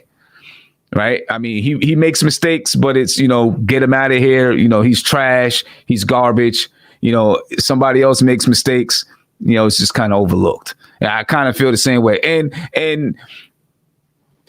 I mean, he took 11 shots. Elfrid Payton took the same amount of shots as Julius Randle. It's not, I know he made some mistakes and some bad plays. And you look at some things that you don't like that you see, but I can point at every single player and look at stuff that I didn't like that I see. But at this point, that's what it's going to be. We already know that, Josh. But are the mistakes the same? Like, we're talking about when Julius Randle's on the court, right? And he had a lot of usage between like the second and where we were criticizing, right? When Julius Randle was missing normal shots, no one complained. No one was here complaining like that. So yeah, there are people who are going to complain. I'm not talking about just missed shots. But literally every mistake that people were criticizing, right, talking about a missed shot, were on that, like, were on stupid plays. It wasn't like, yo, he got caught and so it's a within the play, it's like, all right, that's a bad play, he missed a shot, whatever. He's doing dumb moves. He literally did a spin move that went to nowhere and then had to end up passing anyway. That's what I'm saying. Is like, why you set up a spin move near the top of the key? What is that going to do for anybody? You know what I mean? But this is where I look at it, because we can watch another player stand and do a crossover and this and that and this and that at the top of the key and then pass the ball, and no one is saying, well, why are they doing all of that to just end up? We literally criticized Obi Toppin for making cross country passes, and they said, yo, you're gonna have to adapt to the speed of the NBA. Everybody said that in the chat, right? And this is a rookie, so everybody was criticizing. Obi was making bad passes. Killing DSJ too. We were killing DSJ too. What I'm saying. But you know what? I'm the one who said Obi Toppin is gonna have to get used to the speed of the NBA on that cross court pass. I could have sworn I heard Diehard doing that too. That was Julito. That was Julito. So it wasn't. We're all seeing this. But what I'm saying, it like Josh says, it's not the same. I forgot the word that you used, Josh. Vitriol. Vitriol. Right. It's and obviously with Obi Toppin, it shouldn't be this. You shouldn't have the same thing behind. So let me ask you this, just to make it clear, right? If you have 2 children, right? When your daughter was when your children are younger, right? And they take a poop in the pants, right? It's like, hey, whatever. You're young. They don't know better. When you're 17, you should not still be pooping your pants, bro. Like Julius Randle is pooping his pants. So he pooped his pants this game. So he shot 45% from the field. He had 8 rebounds. He had 6 assists. He had 2 steals. Oh, and those numbers could have been better if he's not making mistakes. But hold on. Okay. 2 turnovers, but he shitted his pants. The mistakes he's making, yes. Okay. The decision making he's making, right? And again, I'm not one of these people that says that. RJ had 2 turnovers. Lost us the season last year. Peyton had 3 turnovers. Smith Jr. had 4 turnovers. I pointed out that it was Alec Burke on a miscommunication, right? I point out everybody. Alec Burke didn't have a good game. What do you make? 1-3? He didn't have a good game. But Julius Randle is probably the most talented player on the team. Probably the most senior plus talent when you add seniority and talent on the team. And he's still making the same bad mistakes we complained about last year. I'm not talking about lack of talent. You could say RJ Barrett, he's not a good shooter. Fair enough. But they're trying to make him one. Fair enough. Julius Randle's still making boneheaded decisions. It's like dogs. This is not conducive to winning back. Obi Toppin did the same spin moves, right? And they were effective because he picked them in the right spots. When he made that little spin move, the double spin move to get a basket, they were smart, decisive plays that made sense. Randle's not doing that.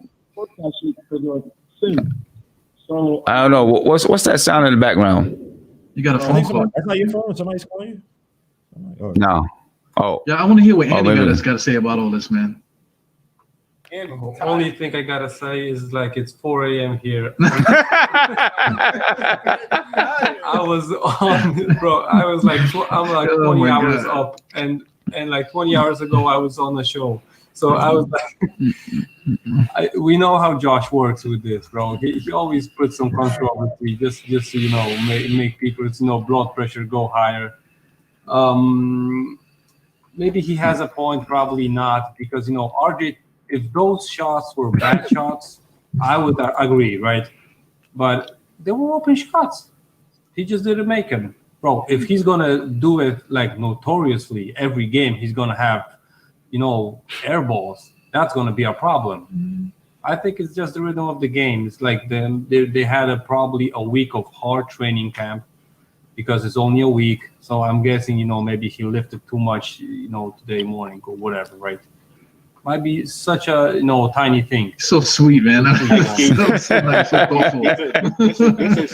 is sad, and this is why I wrote that article, because this is excuses. We're making excuses for these players. We're babying them. Okay, now he missed the open jump shot again, but it wasn't about him just missing, Ebru. It was the fact that it was wide open and he shot air ball, wide open shot air ball, not just once, not twice, but 3 times. We should give him a top-top, I think. I highlighted the fact that he shot. I'm telling you, bro, he just took too many 5-hour energies before the game, bro. That's why his shot was off today. But what I'm saying is the first thing I highlighted, and I prefaced my point by saying that he finished off the game well, and he pretty much, was the leading scorer, and that's what I want to see from him. That was the first thing that I said. But again, if he is going to continue to be the leading scorer for this team, and he's going to be that guy, I don't want to see air balls when you're wide open. I at least want to see you hit the rim and be at least a threat. No one's saying that. I want RJ Barrett to shoot 40. Exactly. I don't want to see RJ. I don't want to see RJ Barrett. It's not about him shooting 40% from the 3-point line. I'm not saying 40%. Did you watch anything past the first quarter? Because no. First quarter, no. Like, do you not realize he went 6 for 8 for the rest of the game, bro? That's what I said. I said that. I prefaced my point by saying that. But if all we talk about is the positive, how can we get better? You think Thibodeau's in the locker room talking about the positive? No, he's trying to work on what. I'm quite sure he's cursing Julius Randle out right now. Absolutely. I'm not saying he isn't.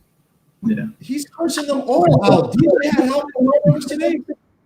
Like dogs, DJ didn't have a good game. I think Sim even said, "I don't know about DSJ." Like dogs, no one. It's like everybody wants to keep Randle as like this figure of this anti-hero, like dogs. No one's on Randle. Like I hope Randle does good so we could trade him off. But like it's like no one's killing Randle by himself. It's just some of the more egregious plays today where he's getting stuck up. It's like these are nonsensical plays. You're comparing to RJ Barrett. And RJ Barrett is trying to change his shot form. Did you see his shot form? Did it look different to you? If you say no, then you weren't watching. His shot form looks a lot different from last year. He doesn't have that weird hitch push in a shot. It takes time. Muscle memory takes time. In-game muscle memory is going to take time. Lonzo Ball literally was shooting what before last year from the 3-point line? 32%? Shot 37%, I believe, last year. Off of what? 6.6 attempts, right?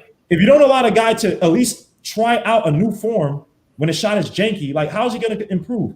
Oh, you shot too many air balls. Yeah, he sees that. He doesn't want to keep shooting air balls. But to judge him in a preseason game for a change in form, That's just dumb. That's like having an argument for argument's sake, bro. Like, come on, man. Come on, Josh. So let me ask, what do you think we see coming into the next preseason game? Do you think, are we going to see the same starting lineup? Is it going to be a different starting lineup? You know, is he going to experiment a little bit, start, you know, playing around with the lineups? What do you think? Andy, I'll start with you, Andy. Well, as far as I see it, I might see Alec Burks out and Reggie Bullock in as far as the starting lineup. And I think he might actually stick with the rest of the lineup and the rest of the, you know, rotation.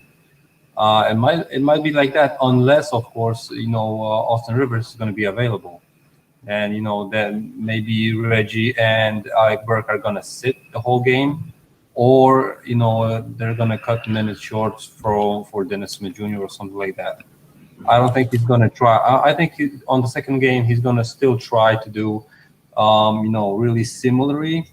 Or he might, you know, like tweak it really bad and then just come back to it with we play in the Cavs, right? Twice as well. Maybe he's going to come back to this rotation, for example, with the Rivers and versus the Cavs, just to see it versus another team. How does it work out?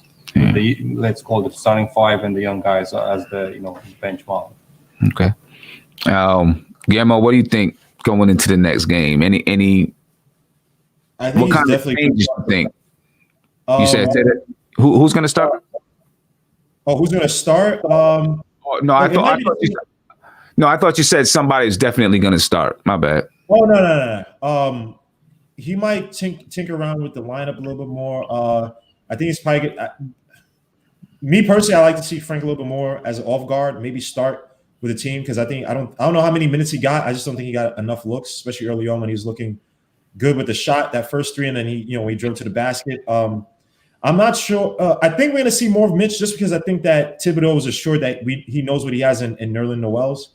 So I definitely going to give Mitch a look. I don't know if he starts, but he's going to probably get more minutes. Because Mitch in spots did look good. I'll give him credit. When he defended he came out to like on the baseline to the perimeter. He definitely looked better there. Wasn't as good offensively, obviously, as Nerlens. Depended a lot still on the pick and roll. But yeah, he's definitely. I think he's going to play Frank a lot more. I don't think we're going to see it the young guys like Powell's or Quickly, unfortunately. Maybe that happens in maybe the last games. But again, we don't have enough games to like tinker around, so they may not get anything at all. But yeah, I think we're gonna see less of Payton because I think all the guys that he's just short of, right? Payton, Nerlens, Bullock, maybe Burks get a little bit more minutes because he looked a little janky out there. But I think he toys around, especially at the guard position, to see maybe play Frank at the 1, RJ at the 2, Burks or somebody else at the 3. Maybe play Knox more at the 3 because Knox also looked good tonight. So I definitely think we're gonna see a change up lineup next week or next game too. Okay. Maybe right. Starting definitely more points over guys. Julito, what do you think? Yeah, I see it being that it's 4 preseason games, so it's only a small sample size of, you get the chance to see your players before we play some meaningful games. So I think he will give Quickly some run. I think Frank looked really good today. Payton looked great as well. So I think he's going to maybe, have, like Legion was saying, have Frank out there more on some off-ball, scenarios to really see what he has with Frank. I think any first game of any sport, any league, people are gonna be a little shaky. So I think he's gonna want to see. Okay, the second game they're a little more warmed up. It's the same team, so you know what you're dealing with. And I think he really liked that Frank could defend Killian Hayes and Derrick Rose. Right. So I think we're gonna be able to see Frank play a lot more. I think also again Mitch. Man, we want to see if Nerlens is really going to be able to take Mitch's spot. And I wouldn't be surprised if Mitch starts next game. Just so you can see if it's a fluke or not. Because if Mitch starts next game and Noel comes off the bench and still outperforms him, that says a lot. Right. So I see in the 4 games, and especially in game 2, him switching some things up, and then 3, he'll start to draw that down to a kind of a tighter lineup, and then game 4, preseason 4, this is who's playing, and if you made the cut, you made the cut, and if you did it, you gotta wait your turn. Yeah, Ebru. I feel the same thing. I mean, they might make little tweaks, like you said, like might start Mitch next game, maybe he might start Frank instead of Elfrid, something like that. But he's gonna be consistent with the way that he was rotating and stuff like that. Because I mean, I feel like he was like coaching as if we were like in the middle of the regular season. He was on, Tom Thibodeau was on point with the coaching and stuff.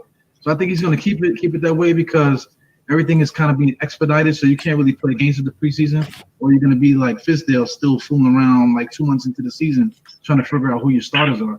So I think he's going to kind of stay, for the most part, consistent. Maybe like add little changes here and there according to what he sees or whatever. But I think for the most part, he's going to stay pretty consistent and aggressive with the way that he's coaching his team with the substitutions and things of that nature too. Yeah. I mean, do you think? For the most part, this is going to be, I mean, maybe a couple of tweaks here and there, but I'm looking, this is probably going to, I think, might end up being a rotations that they go with besides a couple of tweaks. It would be a good experiment to start Mitch and see if that, just to see how it looks between the two. Caller, what's going on, man? You live. What's popping with you? Hey, what's going on? It's Ross tomorrow. Is who? Who is it? What's going on, man? It's hard to hear you, man. You gotta speak it. I'm so direct. We got a W. Matters. Let me change my microphone. Yeah. Because we're having a hard time hearing you. Sorry about that. You on that Boost Mobile call? I'm a phone. Hello? You said what? Go ahead. Yeah, I think it's a little better. Go ahead. Yo, what's up, man? You talking to me? Sorry about that. I'll miss the show, but I mean, it's great that we got a dub on Friday. I'm gonna try to fix the phone right now. I'm trying to fix the phone. I'm late. I don't want to. All right. You may have to turn your YouTube down, man. Yeah. It was hard to hear him. I don't know exactly what he was saying. Maybe he'll call back. Josh, man, what do you think? Any tweaks or whatever, or what do you think Tom Thibodeau is going to say? All right, this is what I want to see in the next game. They got their feet wet a little bit in this game. You know what I'm saying? Not much that I'm pretty sure they didn't have a lot in place to say to do this or do that. Right? They're just kind of figuring some things out. But I think, he probably starts tweaking and looking at some things that he can do and wants to do. And maybe starts to they got a day to do a walkthrough and then maybe tries to put some of those things in. I don't know. What do you think, Josh? Where do you go? I'm right here. Oh, all right. Can you hear me? Yeah. Yeah. So, I mean, I think the team played really, really well today. Defensively, they were, aggressive in the passing lane. On ball, they were very, very aggressive. Frank Ntilikina going over screens, going through screens. I think the difference might be the minutes as far as Frank and DSJ is concerned. I think I'm looking at it right now, and Frank got 2 less minutes than DSJ, so they might try to mix that up a little bit and give DSJ more minutes, or Frank more minutes than DSJ. But DSJ played really well today too. He played really good. It kind of surprised me. I didn't expect to see him play this well. I think as far as the starting lineup's concerned, I wouldn't be surprised if Obi Toppin gets a lot more minutes. So that could mean them doing the lineup without Nerlens Noel in the lineup, maybe put in Julius Randle and Obi Toppin on the floor at the same time, that small ball lineup. We see a lot more of that. Because they didn't play that, that bad when that lineup was on the floor together. So I think we'll see. But, they play really, really well today. I don't expect them to deviate from the lineup too much. Maybe just a few minute tweaks here and there, but outside of that, not really. Not that many changes. Okay. Now, in the second half, they didn't really go to that. They did well, not really. They didn't go to it at all. Obi Toppin and Julius Randle, and I think they were only on the floor for like 2 minutes. Yeah, like a minute or so together. So we didn't. I like the way it looked though, and I think that he's gonna want to try some things in the preseason just to see how it works. Mm-hmm. see how it works moving into the season. There's going to be teams that are going to throw a small ball lineup out there. So, we might as well go out and, try it out to see how it works. I was surprised they didn't play it more in the second half. To be honest, they didn't look that bad with the small ball lineup. Well, I mean, we'll see if they look to go to it. I don't know. There's no defense on the floor when Obi and Randle was out there. It was like Olay. They didn't get scored on. They didn't get scored on like that though. It was only 2 minutes. They got scored. Right. Wasting 2 minutes is not a good look, man. I'm just saying. There's going to be teams out there that are going to play a smaller lineup. For sure. There's that's going to happen. We've seen it with the NBA is going into that direction. Smaller lineup teams. So I feel like the Knicks are going to try it out. I'm not saying it's going to be the end all be all for the season, but I do expect them to try it out. They didn't look that bad out there. Not like you said, they didn't play that long together, but Yeah. Well, we'll see. But look, man, fellas, it was fun. It was real fun. It was a lot of fun. Julito's first time in the chat. I'm sorry, everybody was talking over each other and everything. But that's. I've been watching enough to get used to it, man. I'm really happy to have been here, though, man. Thank y'all for welcoming me in with such open arms. The chat is crazy. It's different on this side. Usually on this side, right. At everything going on, but on this side it's different. But thank y'all so much, and anytime I can jump on, I'm excited to jump on. Yeah, man. I mean, you don't even just whenever I'm live, you got the link, so all you got to do is just jump in. It's the same link every time. If I don't mind, I just want to say, make sure y'all listen to my podcast. It's not a Knicks podcast, but it's called Random Thoughts with Julito. And every so often, I'll have different special guests for episodes solely directed towards the Knicks.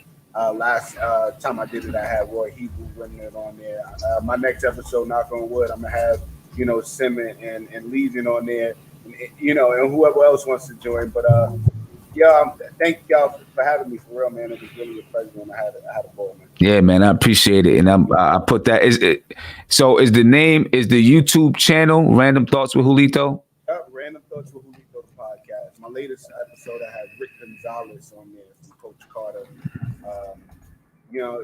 Every episode is a different guest, and it's been a good time. So if y'all enjoy the podcast, check it out.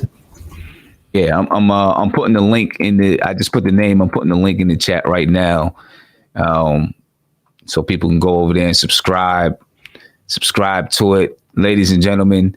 Random Thoughts with Julito. I'm putting it in the chat right now. Go on over there and subscribe when you leave here.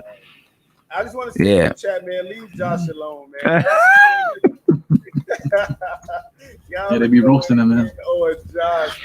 He's a trooper to be able to sit and take it that long, man. I was just like, God. I'm just calling it like I see it. I just want the team to be a winner. Yeah, man, no doubt about it. Well, hey, let me get to these super chats first. Ghostface Thriller, thank you for becoming a member. Michael White became a member. I appreciate it. Leggy, he said, good day from the Knicks Australia family. Thank you for the super chat. Siobhan Robinson, thank you for the super chat. KG is the man. He said, Josh, it's the first game after 9 months. Relax. He said, relax. And then you got somebody else coming at you, Josh. I mean, Jimmy Buckets. He said, Randle is a veteran and makes the same mistakes. RJ Barrett didn't even finish his rookie season and is changing his shot. Said not the same thing. So he's agreeing with Guillermo. KG's the man, said, Josh, you've been waiting to do this to RJ Barrett all season long. All off season. And then Joshua, he said, shout out to the guys, the YouTube chat, says salute. He said, DSJ and Randle had a good game. He said, it's been 9 months. Guys, relax. At least Bobby Portis isn't here. We are all right. Right. And then by Ralph Petito, he said, yo, we got to remember this is the first game in 9 months. Overall, the team played well together to beat the Pistons. New York Knicks fans need to stop the hate and false narratives. We got to support this team to get better. So there we go. But look, I'm gonna be out. It's been real fun. I'm probably gonna do a pregame or a preview game show tomorrow at some time. Then either I don't know what I'm gonna do on Sunday. I'm not sure yet, so I guess I'll figure it out. But Gamemo, you're definitely gonna be streaming the game on Sunday. Streaming on Sunday, right? For the game. I mean, why would I be streaming the Jets? I mean, why would I do that? Of course, I'm gonna be doing a watch. Yeah, come on. The Knicks play Sunday. Knicks play again Sunday. Yeah. Play, Detroit again. Again, Detroit. Yeah. Yeah. Oh, Detroit. Yeah, we play Detroit again. We talking about the Jets. Oh, you talking about the Jets. My bad. You talking about the Knicks. My bad. No, the Knicks. Now I was saying, are you gonna be streaming the Knicks? Oh yeah. I'm streaming. No, I'm streaming this. I thought somebody mentioned the Jets. The Jets are playing, but don't worry about it. The Jets are gonna lose every other game, so we're good. But yeah, definitely, I'll be there. So yeah, if you have time, please, or if you want to join stream again, let me know. But yeah, definitely, man, this was fun. And I gotta keep Son and Josh. So we're gonna get through to Josh, man. Josh is a good dude, man. He's from Brooklyn. Well, you know what I'm saying? Well, we have not talked about the fact that we gotta win. Yeah, I know, right? Yeah, that's win today. Right. We gotta win. That I take it though, bro. I take it. Yeah, shut the season down. Right. Stop the count. Yeah, stop the count. Yeah, 100. 100 get to the goal. Right. We won, guys. That's Yeah. what we're talking about. Winning matters. Yeah, man. I'll take it. Preseason. I'll take it. Hopefully we can we can build it and let it go into the regular season. I was trying to hold on and see if Tom Thibodeau or they did any kind of Yeah, they did. Tom Thibodeau did it. They did it already? I was looking to see if it's is it on YouTube yet? The Knicks YouTube channel? Yeah, I think so. Yeah. You play it, or I got it on my phone right here. Or let me see. Just get it. It might be better from your thing. Yeah, let me see if I can oh, here it is. All right, let's see what he said. Probably told RJ not to shoot the air balls. So here we go. So this is Tom Thibodeau, ladies and gentlemen. Please raise your hand and we'll bring you into the room.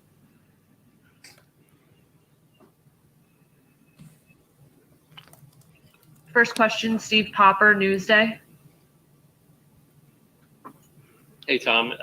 Looked like you were playoff fiery there. Did you like the effort of the team too, or still see some of that needs to come? Yeah, I mean, it's the first preseason game. So I thought for a first game, there was probably 40 pretty good minutes. Probably a little sloppy in the fourth quarter with turnovers and fouls. So that, and obviously this gives us a baseline so we can take a look at the film, make corrections and concentrate on our improvement. But I thought, the first half, third quarter, I thought guys shared the ball. I thought they played hard defensively. I thought the rebounding was pretty good. But, of course, there's always things that you could do a lot better, and that's where I want our focus to be. Next question, Chris Eisman, The Record. Tom, what did you think of the way that Obi played overall? Good. First game, thought very aggressive to start the game. Scored the ball. Then there was more attention on him. And that's the thing about the pro game is to read the game. The game will tell you the play to make. And so when the help comes, if there's two on you, and that's what you want. You're trying to get two on the ball to force the defense to collapse. And then once that happens, if we have the right spacing, we should be able to get high percentage shots off of that. So sometimes you beat them with your scoring, sometimes you beat them with pass. And you have to understand that. So I think and obviously for his first game, I thought he did a lot of good things. And he saw like when things work a certain way in the first half, sometimes it's different in the second. And you have to read that as well. But overall, very good. I loved his aggressiveness. Next question, Ian Bagley, SNY. Tom, what did you guys see from Nerlens over the past week that kind of led you to having him in the starting lineup, and what did you see from him tonight? Well, I just think, the rim protection is, elite. and then the finishing at the basket. And I've been very pleased with Mitchell as well. So I think when you have two bigs that are like that, it's a big bonus, and they're very similar. And so I'm not sure right now who I'm going to start, but I like both of those guys, and we're going to need them both to play well as a team. Next question, Mark Berman, New York Post. Hey, Tom. I think the Pistons committed like 22 turnovers. I think they shot around 32%. I mean, you're a defensive-minded coach, and you had to be pleased there. What was the best thing that you saw out there from your guys on that? Yeah, well, I think just the effort, and it's a first preseason game, so I don't want to read too much into it. It was good to go against a different opponent. We've been going against each other for a week now, and so I think the players were looking forward to that type of challenge, and it also tells you where you are. But and we were high turnover as well, and I think that's not uncommon at the start of the preseason, and obviously that's something that we have to correct ourselves. And I thought, they had some unforced errors, and they also had some good shots that they missed, and we have to have an awareness of what's going on in the game in terms of where we are foul-wise, in terms of the bonus, who's on the floor, what is their strength. When you have a lead, how do you play with the lead? You got to play tough with the lead and have an awareness that you don't want to foul and you don't want to give up open threes. And so those are things that we obviously have to improve upon. Next question, Mike Vorkunov, The Athletic. Hey, Tom. What did you think of RJ tonight, and then especially kind of the difference in the two halves for him, 2 of 10 to start? I think 5 him getting downhill was really good. I thought, he missed a couple bunnies right at the start, but I liked how he very aggressive on the first play of the game, all the way to the rim. And then once he settled down, he finished a couple. Then I think the basket became bigger. As long as he takes good shots, I like that he can get into the paint the way he can. And that one of the things that we want to emphasize is the rim reads is when that second and third defender come, we want to make the right play. The game tells you the play. You can't predetermine what you're going to do. If there's 3 people on you, just spray it out and hit the open man. And I thought we did that quite a bit for 3 quarters. We got good penetration, and then we also got some good scoring opportunities out of the post with our cuts. And so I think how you play off the ball is important, and that's something that we want to continue to work on. But overall, I thought his aggressiveness was good. Probably as a team, I didn't like the fouling in the fourth quarter. Our last question comes from Steph Bondi, Daily News. Hey, Coach. So I guess it was like almost 2 years since you last coached. What was it like for you getting back out there? It's like riding a bike almost? I don't know if it's like riding a bike when you look at, you're in an NBA arena with no fans. So it was strange, but it was great. I told several people this. It's great to be back in the gym, practice. Obviously, I love practice, but I love competition. Just to be out there, in a game situation, was great. But I think it also is a reminder, of how serious the COVID thing is when you're looking out and you don't see any fans. All right. Any takeaways from that real quick before I head up out of here? Anybody want any takeaways from it? It's just, hey, first preseason game, guys got to get, into the rhythm. Don't like the turnovers, so things are gotta get tight on that end. But yeah, no need to stress over little things here and there. It just seems to me it's just not, it is what it is. It's the first game, guys are getting, back, but I think he's hinting at there'd be a little bit more discipline in regards to decision making, less turnovers next game. So, yeah. I don't know if we should take it for face value, but he did acknowledge that he still is not sure about if he's going to start, Mitch or Noel. So right. that says a lot. You know, Mitch, it's still wide open for Mitch to take his spot back. But Noel is playing as well as he is. But it's gonna make for good competition, and as long as they're both playing great, that means it's a possibility that we're gonna win some games. Yeah. Right. Exactly. All right. Well, I'm gonna head up out of here, man. I appreciate you guys. I appreciate the time. And ladies and gentlemen, we got another game on Sunday. So looking forward to it. Peace. Peace, guys. See you. Peace.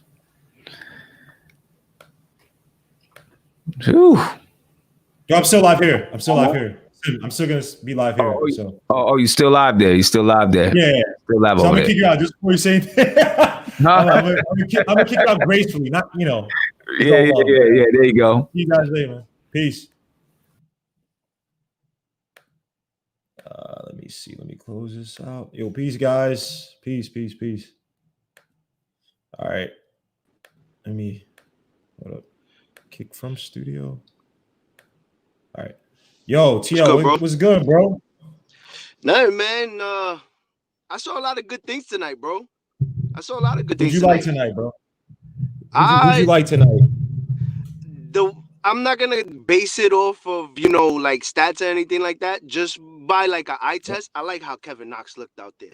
Hey, your boy like Kevin Knox out there. was hungry on defense. He was aggressive, bro. Yeah. I give it to him. He looks a lot more. I know people want to say, "Oh, he should have." Like Mark said, he should have dunked. Some people don't know how to play. It's not easy to just dunk.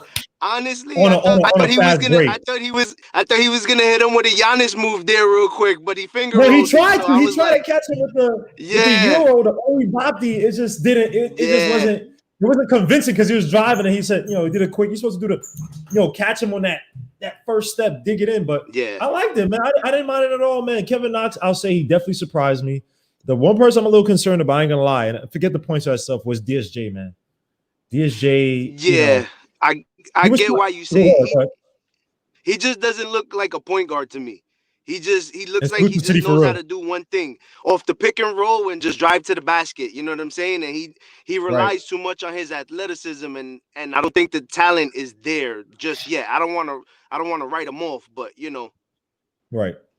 That's pretty much what it looks like. Man. You saw when he was making the passes just weren't crisp. I think that some of the few alley-oops he threw to Mitch, they should have been called fouls. But he had a few turnovers and rusty, but it's not even rusty, bro, because I'll give him this. He was trying to push the tempo in some ways, right? And trying to create. I'll give him that.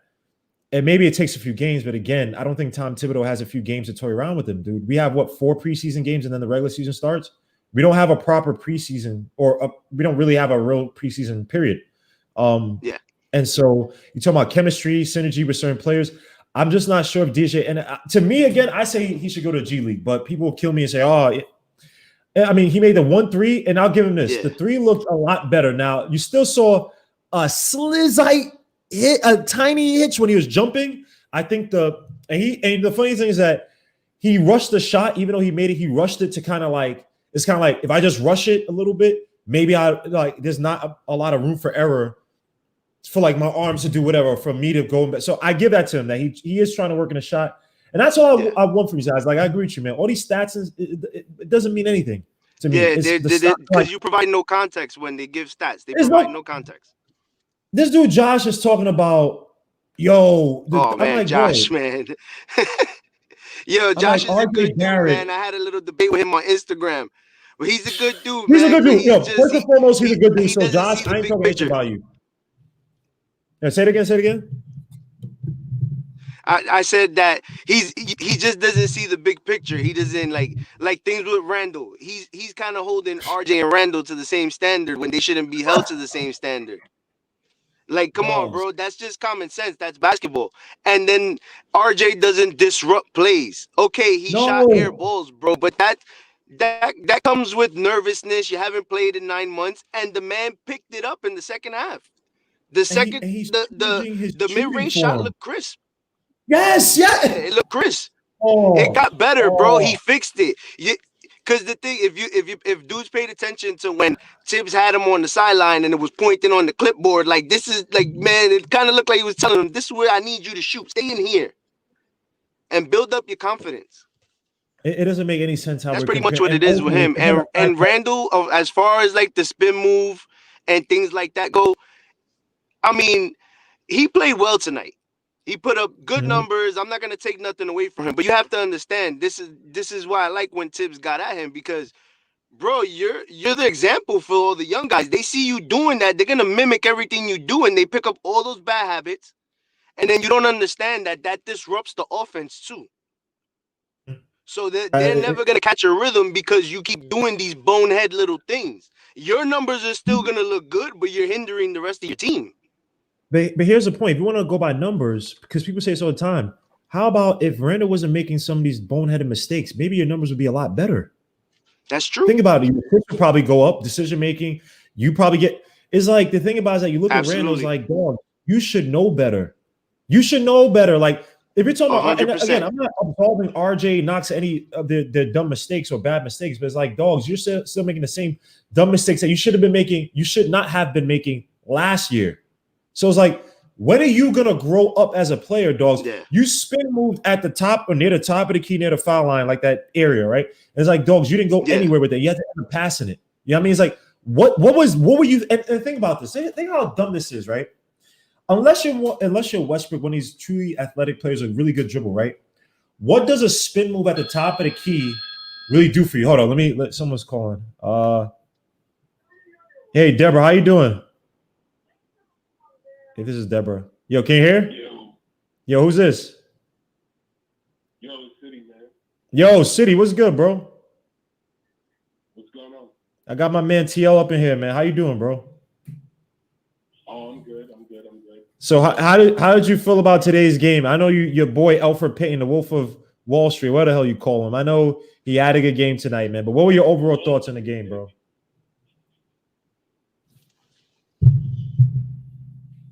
But yeah, no, man. You know what? He had an all right game. Like, you know what I'm saying? His 3-point shooting is still disappointing me, but you know what I'm saying? Like everything else, he does well. Like, you know what I'm saying? He plays defense well. Hold on, let me ask a question. You said his 3-point shooting is disappointed you. When was it ever good to lead you on a high and then disappoint? I said it's still disappointing. Oh, it's still okay. I feel you. Yeah, Alfred may never get it, man. As much as I want him to do well, shooting wise. Go ahead. No, which is you know, it's all right just because, like, you know what I'm saying? We can't.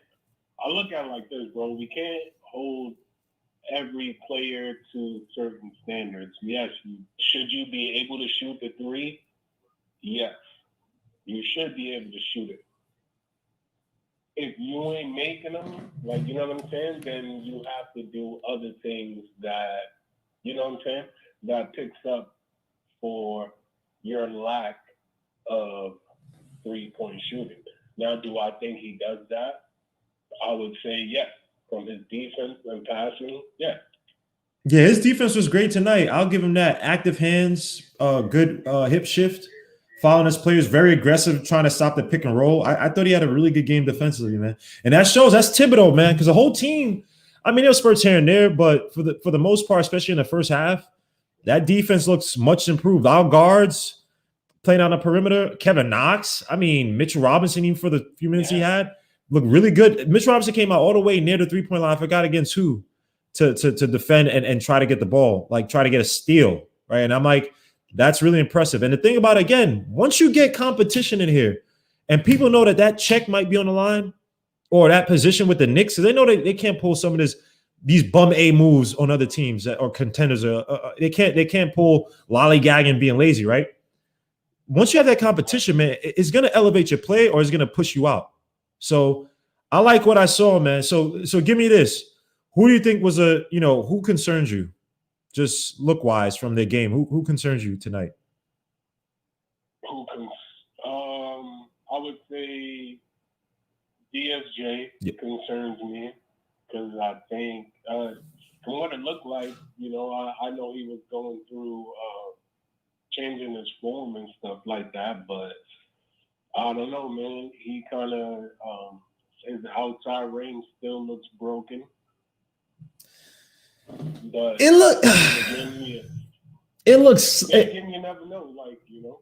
I think it looks like, I'll give him this. The form looked much improved from years prior. You know, he kind of rushes the shot a little bit just so you get the margin of error. Like, he doesn't want any jankiness, so it's just kind of like flick it up there, which in some regards you want your jump shot to be as cerebral as possible, right? So I don't blame for that. I just felt some of the decision making. His defense was much improved. He was hounding guys out on the perimeter. I give him credit for that.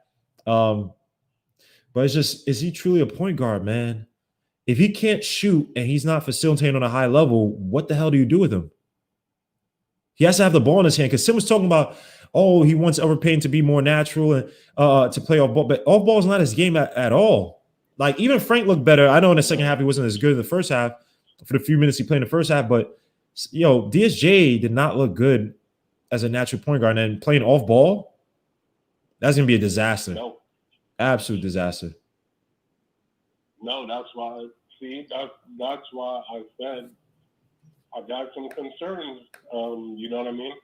I think it would have been, although they probably couldn't get anything for it, but I think it would have been better if they would have packaged him in some type of deal for somebody, like, you know what I'm saying? I ain't gonna try to name any names because, like, you know what I mean?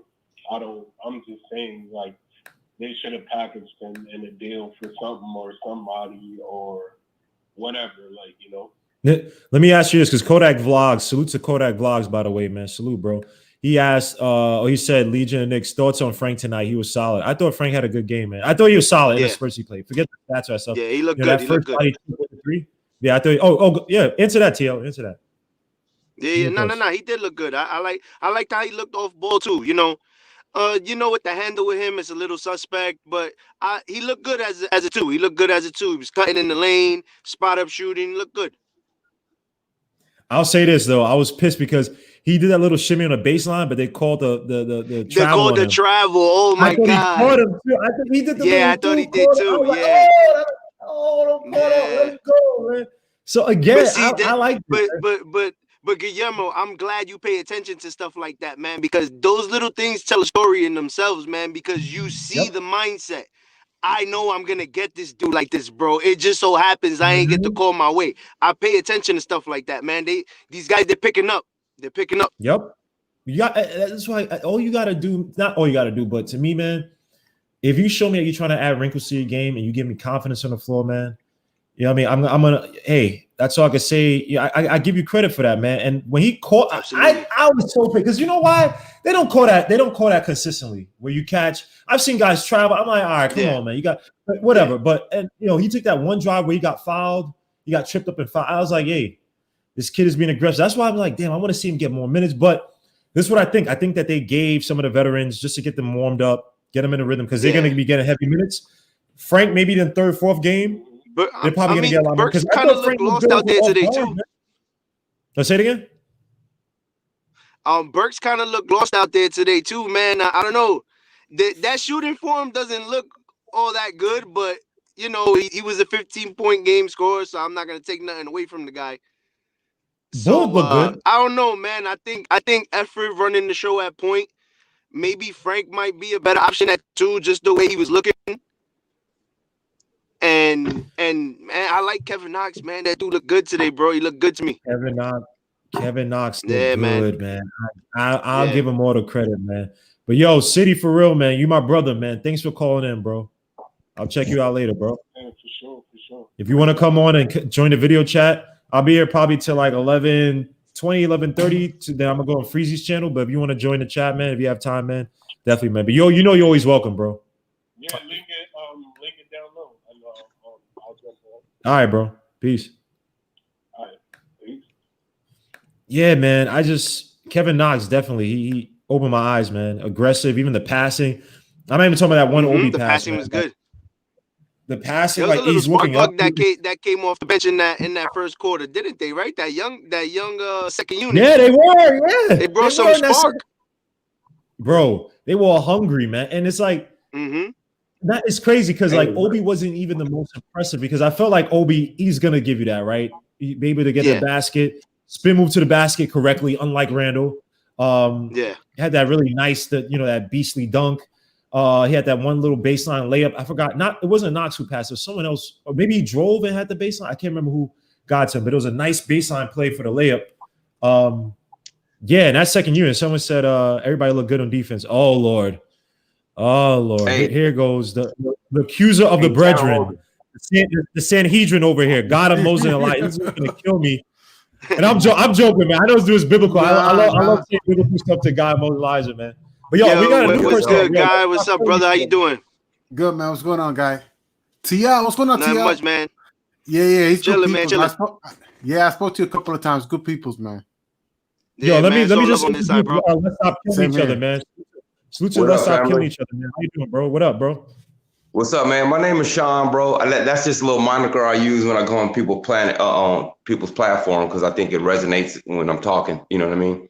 All right, man. I like that, bro. That's straight up, man. So let me go around. I'm gonna ask you first because you're in first. I'm gonna get to you, God, because I know God wants to kill me on Randle. Let me ask you, Sean. What were your impressions on the game, man? Who were you impressed by? Who you concerned about? Well, I'm gonna be honest with you. I only watched a portion of the game. I had just got off work, but I'm liking what I'm seeing. I'm a LA native. I'm a Laker fan to the death, but I'm a basketball fan before first. You know what I mean?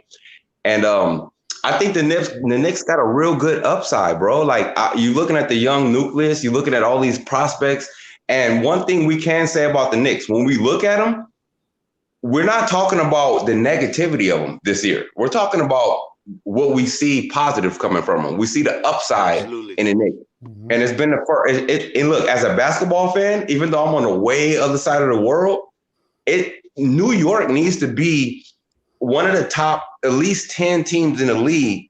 And I think, and I'm only saying this as a basketball fan, I feel like the league suffers when New York isn't somebody, a team that's on prime time. You know, they don't have that pivotal player. They don't have somebody, where they're on TV all the time where we can pick them apart.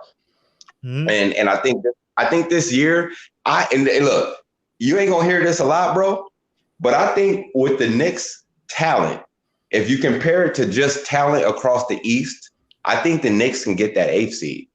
I mean, I might be saying a lot, but I think they play up to their potential. These Laker fans, they win a championship. You're gonna give these guys in the chat false hope, man. You can't say things like that. They want to give us pity, like, yes, we won a championship. I think you guys could get 8. You know, we gotta repeat. Why are you doing this to us, man? I don't want hope. I don't want hope anymore, man. You can't give us false hope, man. All right. Let me ask you this. I'll ask you this. No, sure, I'm only joking with you. But let me ask you this, right? You're a Laker fan, right? Tell me one player on our team that you would trade for. I'm gonna be honest with you. I might be biased, bro, but we never should have got rid of Randle. I would give Randle back. Randle fits the fucking Harrell role perfectly. So you rather have Harrell over Randle? I mean, Randle over Harrell. I'm gonna be honest with you because I've watched Randle through a microscope, and I've only seen Harrell when he's played the Lakers and through highlights. If you're asking me my perspective, like based on what I've seen, not what I think, I'm picking Randle because he's gonna give you 20 and 10 if he's in the starting slot. But I think he's gonna give you 15 and 8 if he's coming off the bench as the 6th man. I think. All right, we can talk about it. Yeah, hopefully you subscribe and you like the channel because I'm definitely gonna have more NBA overall talk as well too. Because your Lakers team, I'll say about the Lakers. I don't know. I was covering the playoff games during the during the playoffs, right? And I'll say I do not like LeBron. I don't like the Lakers, but your zone defense in the playoffs, I thought was one of the most ingenious, underrated aspects or reasons as to why you guys won. Like that zone defense was I've never seen for a while. Like, and I'm hoping the Warriors are good this year because I want to see the Warriors and them trying to implement their off-ball movement. Their I don't say run, it's not run and gun, but their system versus your Lakers zone defense. Like you got shut down the Blazers. You shut down every team that was basically guard dependent. You attack like the way you attack very heavily guard dependent. Let's add. The way you guard, like obviously you watch it, but when I was picking up, right, like when you play the Blazers, you were attacking CJ and Dame Lillard immediately. You didn't let them get no steam, nothing. When you played the Rockets, it was so interesting. You changed it up to where you delayed it because you know why? Your boy Harden likes to wait to like deep into the shot clock to get rid of him. And then you attacked him when it was like, it would be like 10-8. Now, in the first few games, it was funny because Harden would just like kind of break it by just driving straight forward because he wouldn't wait until the guys collapse on him. But then you guys got into a rhythm of it and you basically shut them down. Now, the Nuggets were a little bit different, but I mean, then when you got to the Heat, when you switched AD on Butler, and I was like, I don't like the Lakers, man, but when I see good coaching, and I remember Vogel and Jason Kidd were talking about putting all those players through film study, making sure they knew all the players, the top players' tendencies. I was like, yo, you saw it. Like, I'm like, that is for Hey, but let me be honest. Legion, let me be honest with you. I believe the catalyst is LeBron, right? For that team. But without AD, those switches, all those different movements, the movement, the being able to switch don't exist, bro. So AD is so, bro. Remember the game LeBron? AD went 6 for 9, only had 15 points. It was one of the games you lost to the Heat. LeBron almost had a triple-double. He had 20 points, like 8 assists, something like that. And I'm like, yo, bro, AD, it clicked in my head. I'm like, yes, LeBron James. But LeBron James also, I know you're going to kill me for this. At times, he's somewhat of a front runner with his points, right? Like when the team is doing okay. Look, can I be honest with you? I'm a lifelong Laker fan. How long have LeBron been a Laker? Okay, all right, cool. So you're going to be objective. All right, cool. But hold on, let me get to God Moses Elijah. Stay on, man. We're going to be talking more about this, but God Moses Elijah, man, before you kill me about Randle, what are your thoughts about the game, man? This guy, look at him. You know what? I wish I could kill you about Randle, but I didn't even hear. I just literally got here. I just clicked. I didn't even listen to everything you said. But later on, I'll probably check it. So yeah, I was where I killed Randle at was some of the meaningless decisions, right? Where he kind of got stuck in double teams where it's not the double team where someone's coming. It's like he spun into double teams or turned into double teams, would not give the ball up quickly. Now I'll say this about the team. Like I think they were just running like base level stuff, right? A lot of ISO up top, spread out to the perimeter. So when you're driving to the basket, you don't, you look up sometimes you may not have help if someone's not cutting to the basket. And that's also on the players on the team, right? You got to cut and help that guy who's in a post or whatever. But too many times, not too many times, but for instance, one time he was one-on-one against, I don't know who was against. He spun at the top of the key near the foul, like near that area between the top of the key and the foul line. What quarter was that? Oh, I got it written down. Hold on. This was give me 2 seconds. I ain't playing around, man. Negative. Drove into double team, make a bad play. No, Randle looks but nope, that's not it. Hold up. Give me 2 seconds. Because in the first quarter, I remember taking notes. In the first. I gotta say this.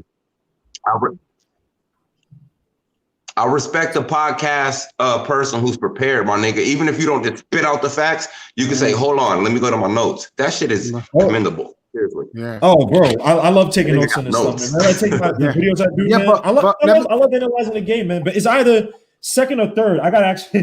Because in the first quarter, I do it third, bro. Cool. Because in the first quarter, he did a spin move. I remember in the first quarter, he did a spin move, and he got crowded. I think he dished it out quickly to Nerlens Noel. I don't even know if it was Nerlens Noel or Peyton, and that person got fouled right away. And I was like, oh shoot! I was impressed by that. I'm like, okay, he's getting it, bro. Yeah. So let me tell you something about Randle. This is what I like that Randle did. Randle got deep in the post tonight, even when he missed the shot. Because there's one layup he missed that was like kind of wide open. He got to it. I didn't mind it. Like Simeon told my Obi, I said I don't mind that because I think he's gonna make them, and that's I want him to take those type of shots. Like, I'm not counting on that. But when you dribble the ball too much, Randle's not dumb. Randle, bro. I'm not gonna. He can pass the ball. He can facilitate, but it's like maybe it's his system right now. But he makes he just does dumb things where it's just like. I'm gonna be honest with you. I can't disagree. But at least once a game, bro, gonna miss a wide open or some shit that you like, bro. You missed that. You know what I'm saying? That's just come with his game. I don't know if it's just part of who he is or if he needs to be more refined. But I think he plays a little bit too bad. Right. What about the play where he took the fadeaway instead of the layup? Shots. It's not that he's missing shots. It's just he's disrupting the offense because he's featured so much in the offense. Him doing, I don't even like him bringing the ball up. I don't even. I like him. Hold up. I actually thought it was cool when he brought the ball up a couple of times. No, bro, he can't. He don't pass the ball good, and he don't have a shot. This man don't need the ball. But if he don't go to that elbow. I like, bro. One at a time, guys. He also did he brought the ball up, which I thought it was cool. He also did a handoff, and I'm like, he got 6 assists, and he had 6 assists before they even middle of the third quarter. Yeah, but see, but this is the thing. You guys bring up stats. He's featured a lot in the offense. He's gonna have good numbers, bro. Yeah, but I want him to be featured. Listen. It's when he does these silly things. He disrupts the offense and it hurts the younger guys. Right. That's the problem. Right. TL, let me back you up. If he's on a team, hold on. If he's on a team like the Lakers, he's not going to be featured as much. No, so he's not. His mistakes are going to be limited. He might still put up similar numbers. Right. You know what I'm saying? But it doesn't work with the Knicks.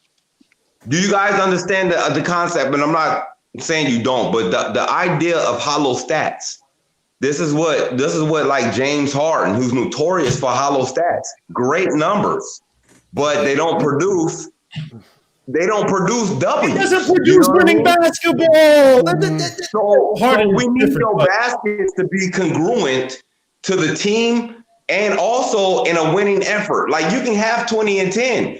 If you lose by 10 and you got 18 in the third quarter, your 20 and 10 ain't shit.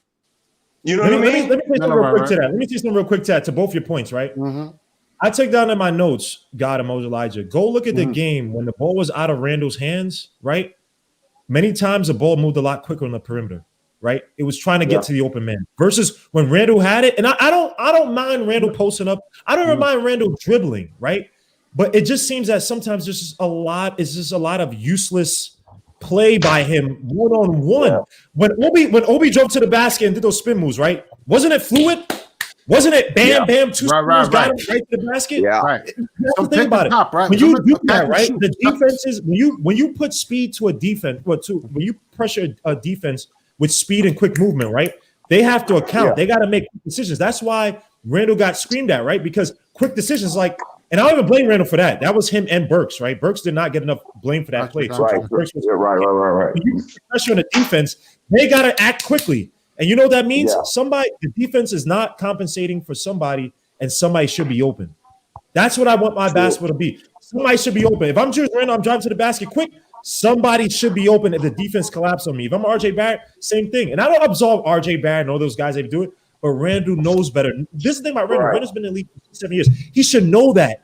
He should know these things. Hey, when I'm putting pressure on the defense, that they're feeding into me, someone should be open. That means that, all right, I'm driving to the basket from one wing, right? I have one guy on me, right? If the center comes, if the big man center comes and tries to cheat, that means that I should be seeing a blue jersey. I should be seeing a Mitch or Noel around me that should be open. I should be looking for that. Yeah. That's why Peyton tonight looked so good because he was anticipating that. Yo, him and Peyton and Nerlens Noel were killing today. They were killing. It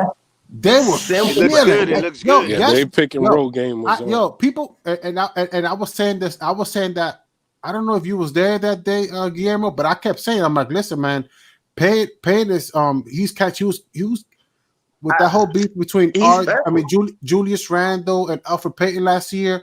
Now that Elfrid Payton is linking up with Nerlens Noel. That's actually helping his career and it's separating Randle's issues. I like the combo. He said, that combo is it can be dynamic. I'm trying to tell you, it could be dynamic. Let's be honest, real quick, real quick before you go, hold your thought, real quick, Sean. Tim Murphy, I seen what Kobe and Gilbert. Kobe Ben said that he said is not winning basketball. I you know what's funny? I didn't like Kobe as a player, but it's weird. It's like as he got older and as the NBA changed, I was like, damn, I actually appreciate this dude's game because the work ethic, that's what it boiled down to.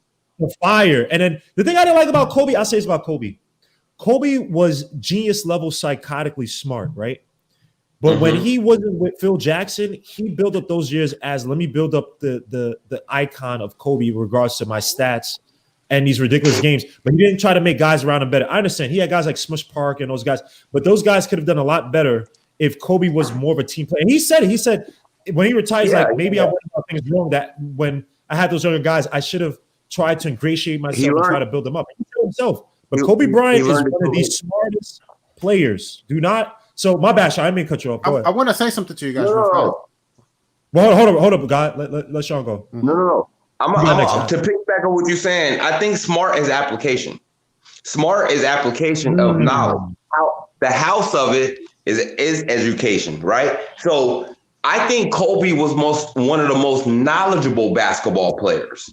I don't think he was smart until the end. He wasn't smart until look, if Kobe was smart, let me tell you a secret, bro. If Kobe was smart, he'd have 9 rings. You know why? Because he'd have sucked it up.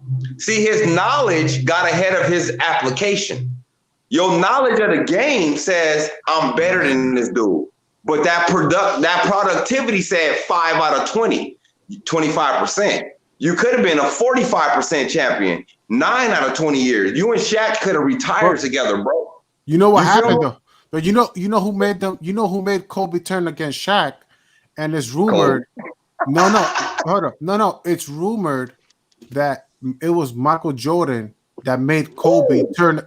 Yeah, supposedly Jordan was telling Kobe, it should be you winning the scoring title. It should be you winning the MVP. And that mindset turned him. It made a Cain versus Abel situation. All right. And you know what Kobe did? Kobe was going around spreading that same dark energy to Kyrie Irving. He did it to Tatum. Why do you think Tatum was chucking that? And that's why years ago. And Russell Don't call it dark though, Legion. Let me say this real quick. The way that you kind of backed your truck up into my garage is this. Kobe Bryant was obsessive and he was knowledgeable, right? The smart came a little too late. When he realized what he was able to pass on, now here's where Kyrie took it wrong. Kyrie's a fucking idiot too. I'm a Kobe Bryant fan, bro. No cursing. But keep going. No cursing. Okay. My bad. You Kyrie Irving, if he was smart, not knowledgeable, like he's, flat Earth. Hey, I might agree with you. I might not. Okay. If you were smart, bro, you would have about 5 or 6 rings right now. Warriors fell apart. You'd have beat. You know what I mean? You'd have 5 or 6 rings if you were smart. Yeah, I can't disagree. I can't disagree. Can we say this? The Warriors didn't fall apart. They had injuries. Okay, by way of injuries, they fell apart. Is that safe to say? No, they didn't fall apart. They just had injuries. Okay, and I'm gonna agree with you. It's injuries. Period. If they weren't be injured, the Warriors probably would have been in 6 out of 7, or 7 out of 8, or 5 out of 6. You know what I mean? So, I mean, they already was 5 out of 5. Let me ask this about the Knicks, right? Do you think that Julius Randle's getting playing time? I mean, take out this first game. Do you think that they're playing him a lot to try to sell him off, build up his trade value, and try to get something for him? Because honestly, no offense to Julius Randle, when Obi's in the game, they look a lot more fluid. When that young unit came in, they look hungry. It's the Pistons, I understand. Even if we lost by 20, that team looked focused. They looked together. The ball was moving around with purpose and a lot quicker. And it's no offense to Julius Randle. I agree with Sean up there, bro. If you get, I mean, he's probably not going to go to Lakers, but I think he'd do better on a team that needs front court presence. I just don't think the Knicks right now with where we're going. He doesn't fit with the Knicks. He doesn't fit with the Knicks. No. Okay, he might look good. He might look good bringing the ball up, but honestly, Julius Randle is good from that elbow to that rim, right? Yeah, and to me, I think you feature him when it's necessary, because he's going to get his off putbacks and things like that. He's going to get 10, 15 points off that if he's playing Julius Randle ball. But with that team's makeup, he don't need to be the option. He do not need to be bringing that ball up. I don't care how cute it looks. Right. I agree. Let me go to T. Oh God, hold on. Let me go to T.O. What's your thoughts, T.O.? Because he hasn't spoken in a while. What's your thoughts on Julius Randle? Them building up his trade value to get him out of here. It kind of looks like that's what they're doing, but a guy like Randle, man, you can't put him on your bench, bro. He's just his numbers speak for themselves, man. But the thing is that he just has to be a smarter player. That's all I ask. Stop making these little mistakes, bro. You got these young guys paying attention to everything that you do. They're gonna pick up those same bad habits as well. You need to be a leader. They put you in there for a reason. Josh always says he's the highest paid guy. He's the highest paid guy. Well, then start acting like it. You know what I'm saying? Just be smarter with the basketball. Don't disrupt the offense. Don't take away from the younger players. That's why they've been having. That's why they've been having so many problems. Go ahead. My bad, T. I mean, cut you off. What about you? No. It's all good. It's all good. Go ahead. No, I don't think they're selling him off at all. I just think they're trying to I don't think they're trying to bring his trade value up and all that stuff. Like I don't think that's all right, guys. Let me ask you a question. Be honest. The game looked a lot. Did that team look better without when Julius Randle was on or when Obi was on? I agree with your argument. The younger crew looked honest, but that always happens early on in the season. You know, then the older vets starts to get better, and they start to get better, and they start to get better during the season. That's how I expect the season to go. Like usually, and also let's put in perspective. There's a lot to put into perspective with Julius Randle, right? Because you made a lot of points. Listen, the way he's playing right now, it doesn't look good. But and usually you see something like Jokic. You see Jokic, he used to be a point guard when he was younger, and that's why now when he makes those passes, it's so fluent. It's so much better now. But at the end of the day, I believe Julius Randle's trying to get his game up. Look, I like the idea of seeing Julius Randle pass the ball. Me personally, like a lot of people, y'all might disagree. I like him. He needs to move y'all might hate me for this. I like the idea of Julius Randle being another passer in the team. You need another passer. But he's not that good at it. That's the problem. I think he could average those 5 or 6 assists. I think that's another opening. He needs to open up that other part of his game because he could give you 20, he could already give you 10. And now I think if he proves this season that he can average 5 or 6 assists, which I think he could do it, I think it's gonna open up. It's opening up another dimension to his game, and you always need to open up your game in different ways. You don't get to averaging Bradley Beal numbers or Chris Paul numbers without constantly failing, and he's failing. Sometimes he fails, but he has to continue to push forward and expand his game, and that's what he needs to do more than anybody.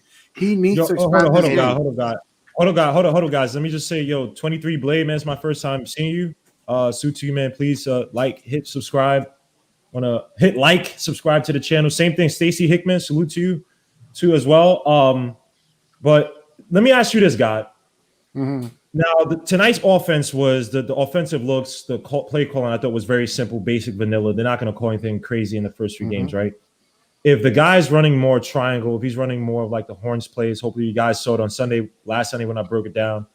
Essentially, Horns play is just a point guard up top. You have your 2 front court guys start at the 2 post, the 2 elbows, right? One may cut down, one may pop out for a shot, right? Which I think Julius Randle at that elbow, I think he could do damage. Do you think that Julius Randle's value, not saying his value, forget that. Do you think that his game will improve if he's not allowed to be as free with his decision making in a structured Thibodeau offense, or do you think that his numbers might suffer because of it? I don't see his numbers dipping. I don't want to repeat myself. I already said. I think you already understand that he's the type of person. He needs to keep going. He needs to keep doing what he's doing. Keep getting those assists up. Get the team involved. If he can become a player, whether it's this year or next year, that he can become a player that gets RJ Barrett involved instead of creating beefs with RJ Barrett like he did last year. If he can be, hey, you know what? I actually know how to get RJ involved. I know when to get RJ the ball. I failed this year, but next year I know when to pass him the ball. I know when to see this, and not just him, Frank Ntilikina, if he ever gets the open jump shot, Kevin Knox, if he gets a good jump shot going. Alec Burks, Reggie Bullock, who was great today. Shout out to him. But we want that's the idea, and I think I know you're gonna kill me for that, but I have to put my neck out there. The team, especially listen, the only person that could pass. The only person that could pass is Alfred Payton. I think if you have, and right now RJ Barrett is not ready to play make. I think he's ready to kill. Let me go to T.O. real quick. Yeah, T.O. answer. And then next City Ferrell. I'm gonna tell you something right now. If Randle averages 20, 10, and 5, he's as good as out of here. They'll trade that man for all his worth at that price in a heartbeat. And they already drafted his backup, so they don't even need to worry about Julius Randle. Well, they already drafted. And then on top of that, if listen, one time. if you were to make a move like that and get a first round pick for Julius Randle, that means you got 3 of them bad boys coming in next year's draft.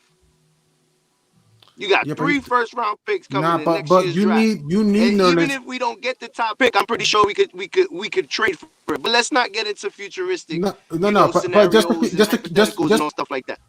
But just to keep it today, brother, I let you I speak. was going to give you. Let you speak, brother. But this is the thing. It's Randall's not the future of the team, bro. He's not going to be with us next year. He's not. That's why it's a team option and not a player option.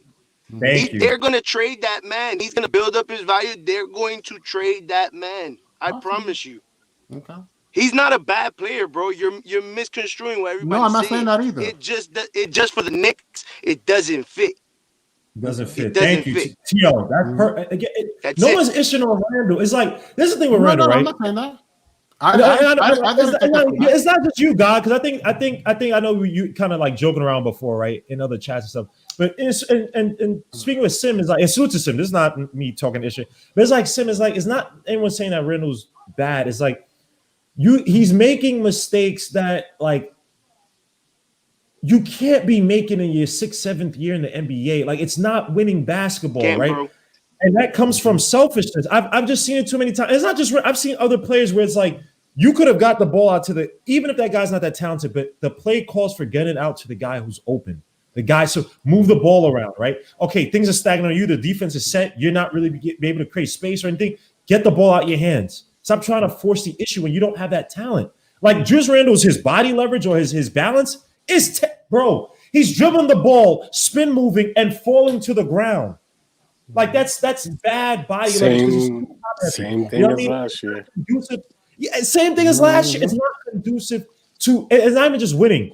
To getting the younger guys looks. This is why I'm saying when Obi Toppin was in, not say Obi Toppin was this world beater, whatever, right? The ball with these younger guys, them playing together, it seemed more fluid. That even I don't mind watching these guys. If we only win 25 games next year, I don't feel like, damn, where's the development with this team? Right? I feel like these guys, there's chemistry there. Obi Toppin getting the ball, I believe it was Nerlens Noel's. Obi Toppin got the ball to DSJ, and then someone got it to. No, I can't remember who it was. I got it in my notes. But you saw them getting like guys moving off ball, and it was a more fluid game. Let me go to City for real. Right. How do you think that worldwide Knicks? Yo, can I get in the chat? Of course you get in the chat. Hold on. So City for real. How do you think that Julius Randle, if he starts to put in a more structured offense, whether it's triangle, motion offense, whatever, do you think that's gonna stagnate Julius Randle's numbers? If he's not allowed to play to his, kind of like, I don't want to say freestyle, but play to his so-called strengths like he's been trying to do these past 2 years? No, bro, I would say this. I would say it doesn't matter what the offense is going to be like. He's going to get his numbers because, obviously, he's a 20-10 walking machine. Like, you know what I mean? That's easy for him. Like, you know what I'm saying? But at the end of the day, we got to ask the question, does that 20-10 results to wins? Does it result into you making winning plays or whatever the case might be? Like, but I think he's got 1 foot out the door.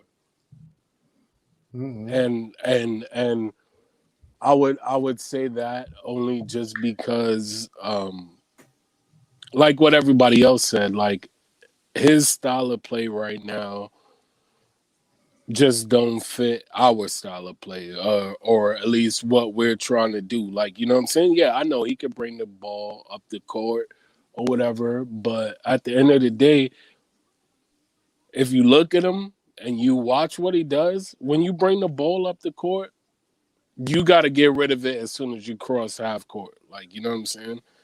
Like, don't be trying to be extra because, yeah, extra is not extra, if that makes any sense. Like, you know what I mean? Some Kodak Vlog said it was visible that Tibbs hates his. I don't think Tibbs necessarily hates his guts, but it's like, you know, I think Randall's he's that type of guy where you have to, I don't want to say scream at him, but you kind of have to drill in his head. Hey. He had to. Right. You got to continue to drill. Hey, stop making these dumb mistakes. You know what I mean? And if he doesn't get it now, looking at him. Yeah, I can't disagree sometimes. I can't disagree.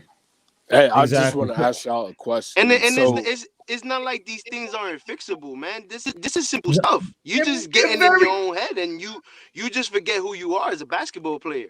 If you just have to be wiser. When you're wiser with your decisions, better things will happen.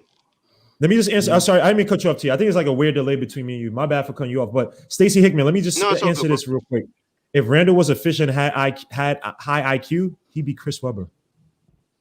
If I'm lying, I'm lying. If Randall was efficient, that's a very good comparison. If he was a better high IQ, he could definitely be Chris Webber.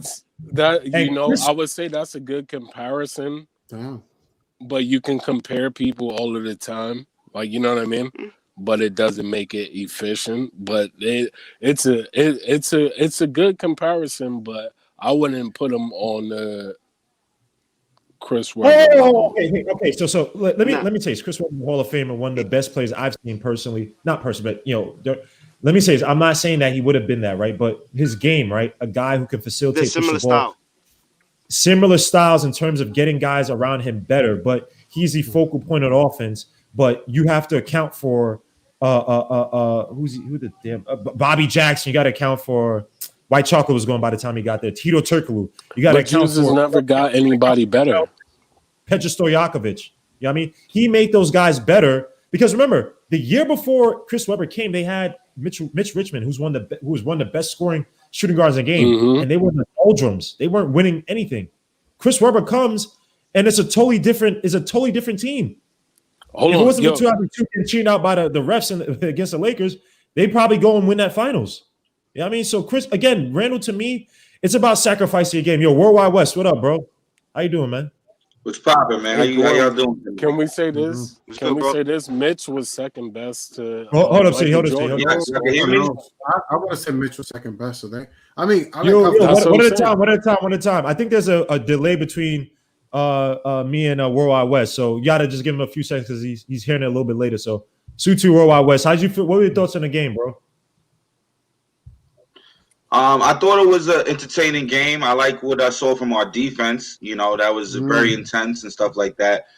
But I definitely feel like that starting lineup needs to be reconfigured. I felt like our bench was our starting lineup and vice versa because the cohesiveness that the bench played with and the fluidity was nothing like the first lineup played with. You even saw like when Obi and them came out the game. Yeah, the young guys, they was looking good. When they came out the game in the fourth quarter, they was up by like 14, 15 points. Within like 2 minutes, they blew the lead. It was a 6-point game, you know, and Julius Randle was Julius Randle stuff that your man Sims loves to defend, you know? Yeah, but sometimes I'm just glad it was on display for the world tonight. You know what I mean? I love Sim. You know, he's the godfather, but, you know, he defends Julius Randle a little too.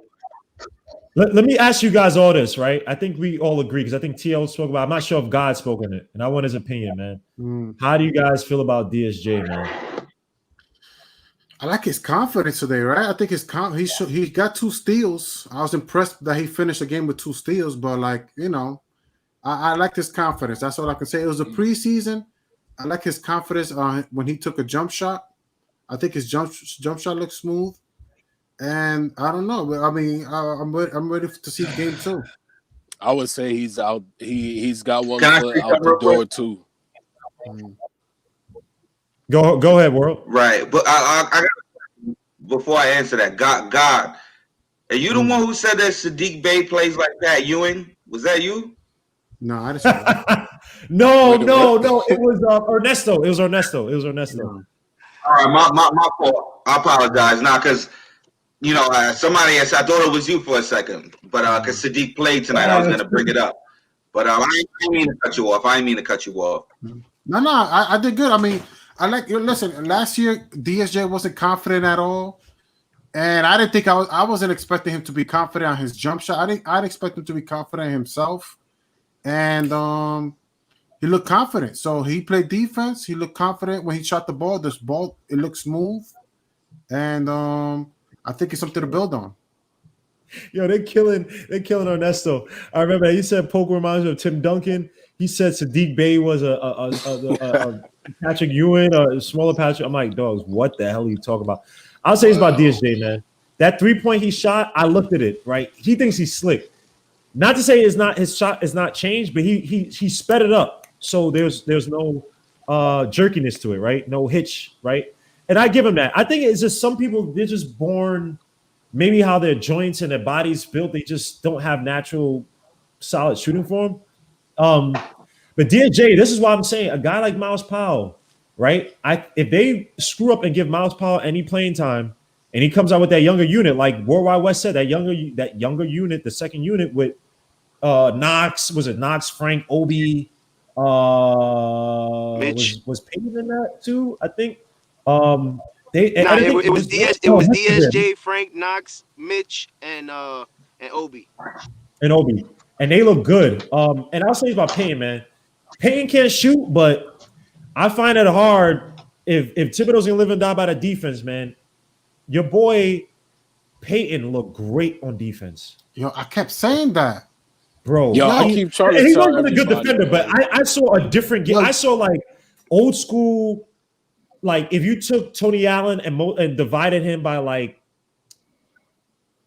you took, I won't say a half of him. Give me like 75% of Tony Allen. Mm-hmm. I'm seeing Payton running back and forth, help side, getting over picks. I'm like, what the fuck? Hey, where's that guy? Hey, dunking it on people. With a jump shot like that, he better be doing that. And then Frank on Killian Hayes? Oh my gosh. I said, Frank got the clamps. Frank got the clamps. Yo, again, I'm dragging it up, man. I'm dragging it up, but he look good. Monsters. Bro, Frank got around a pick, got back on Killian. Killian tried to take it back to his left. Frank shifted his hips. I said, oh my gosh, this boy Frank. I'm like, this is what I'm talking about. You bring the freaking veterans. Enough with this. Hey, let me hold your hand. We're going to develop. No, I'm not saying you don't develop players, but you got to bring the competition and be like, yo, someone wants your food. Are you going to protect your play or not? Because all these other players, Knox surprised me. Frank surprised me. Nolan Noel's always been kind of like that, whatever, right? No, I like even Payton was not a young player.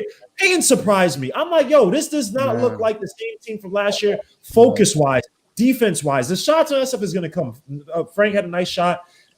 Payton with the facilitation was like, bro. I'm gonna say this. I think the team responds better with Nerlens Noel.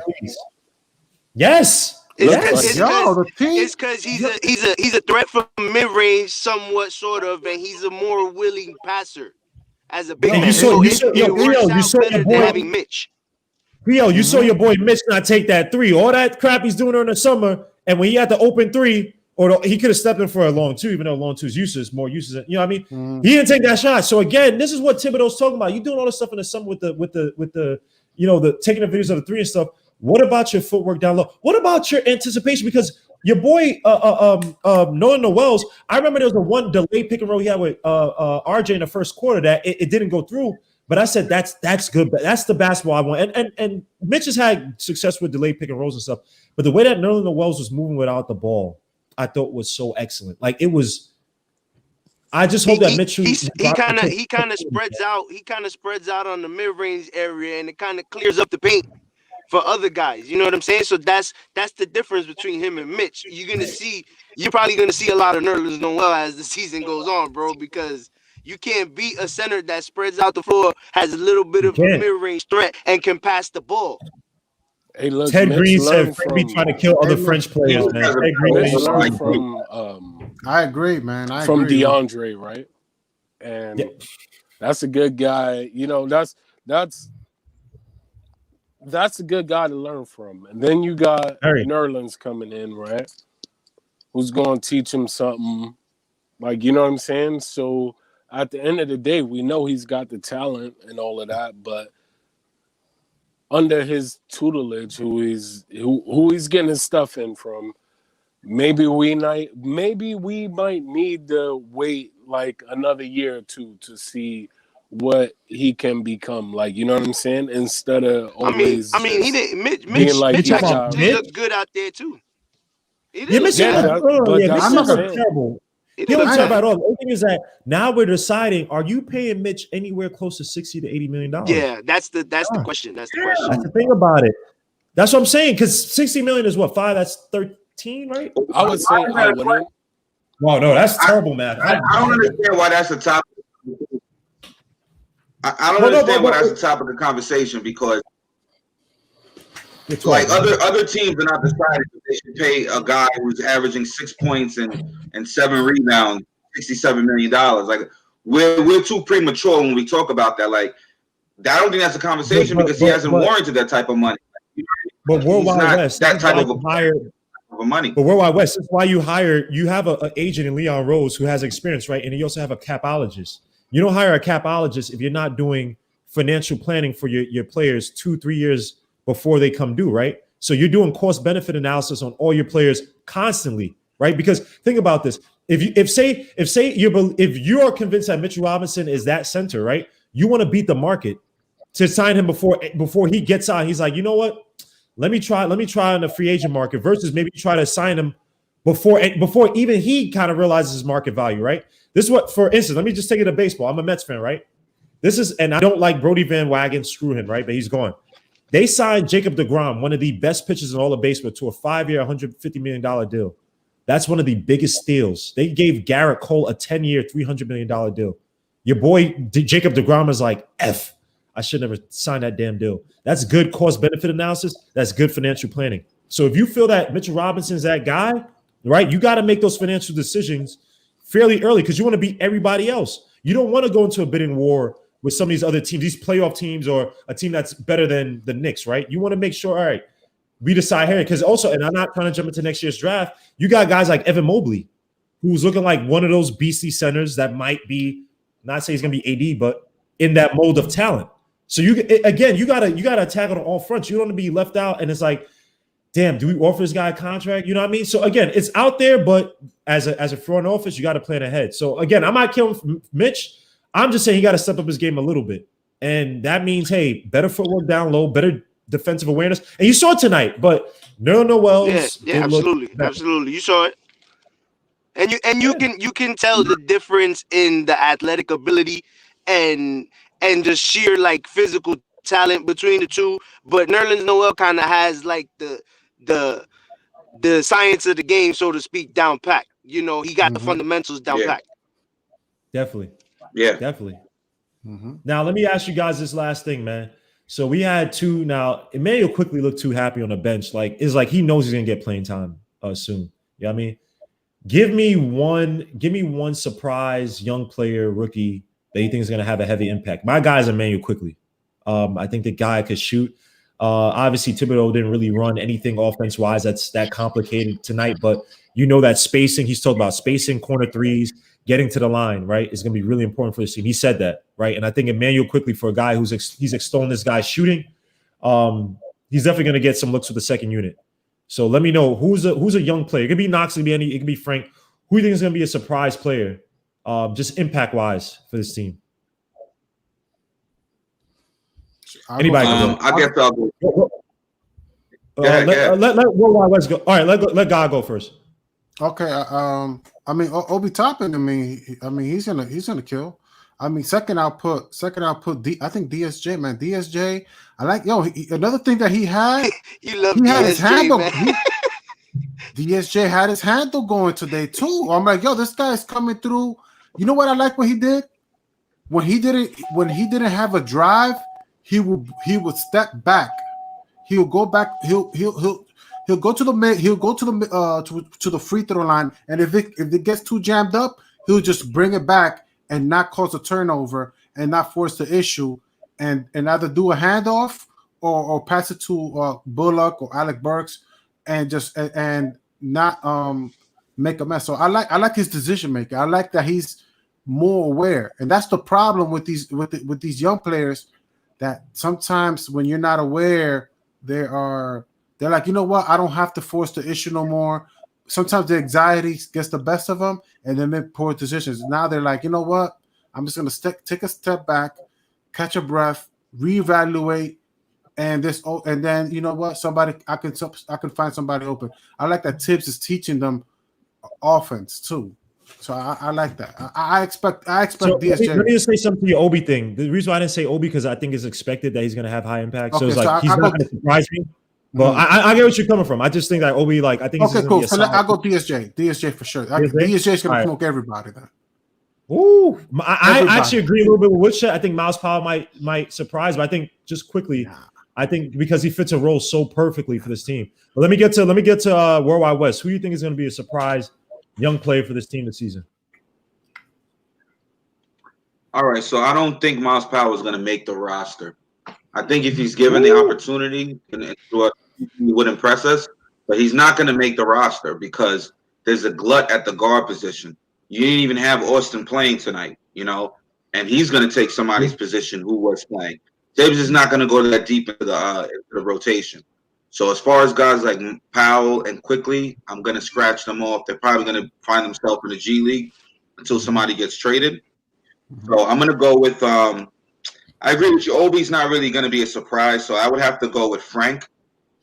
I think that Frank's going to, early on, he's not going to really get a lot of minutes. He's going to get minutes as other guys fail, and then he's going to get the opportunity, and he's going to seize the opportunity. He's going to surprise a lot of people, including the coach.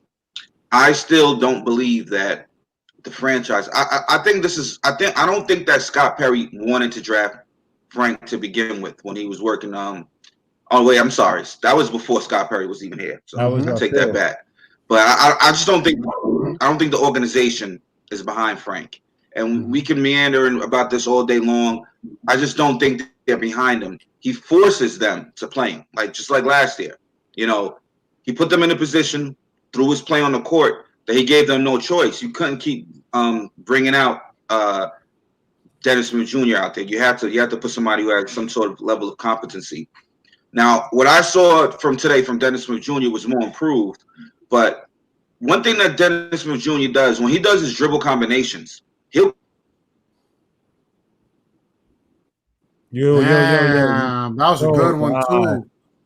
Yo, Worldwide West, hopefully you can hear me, man. You froze, man. Damn. Man, you look like he was about to get in his bag. Let me tell you about Frank real quick. Frank's shot.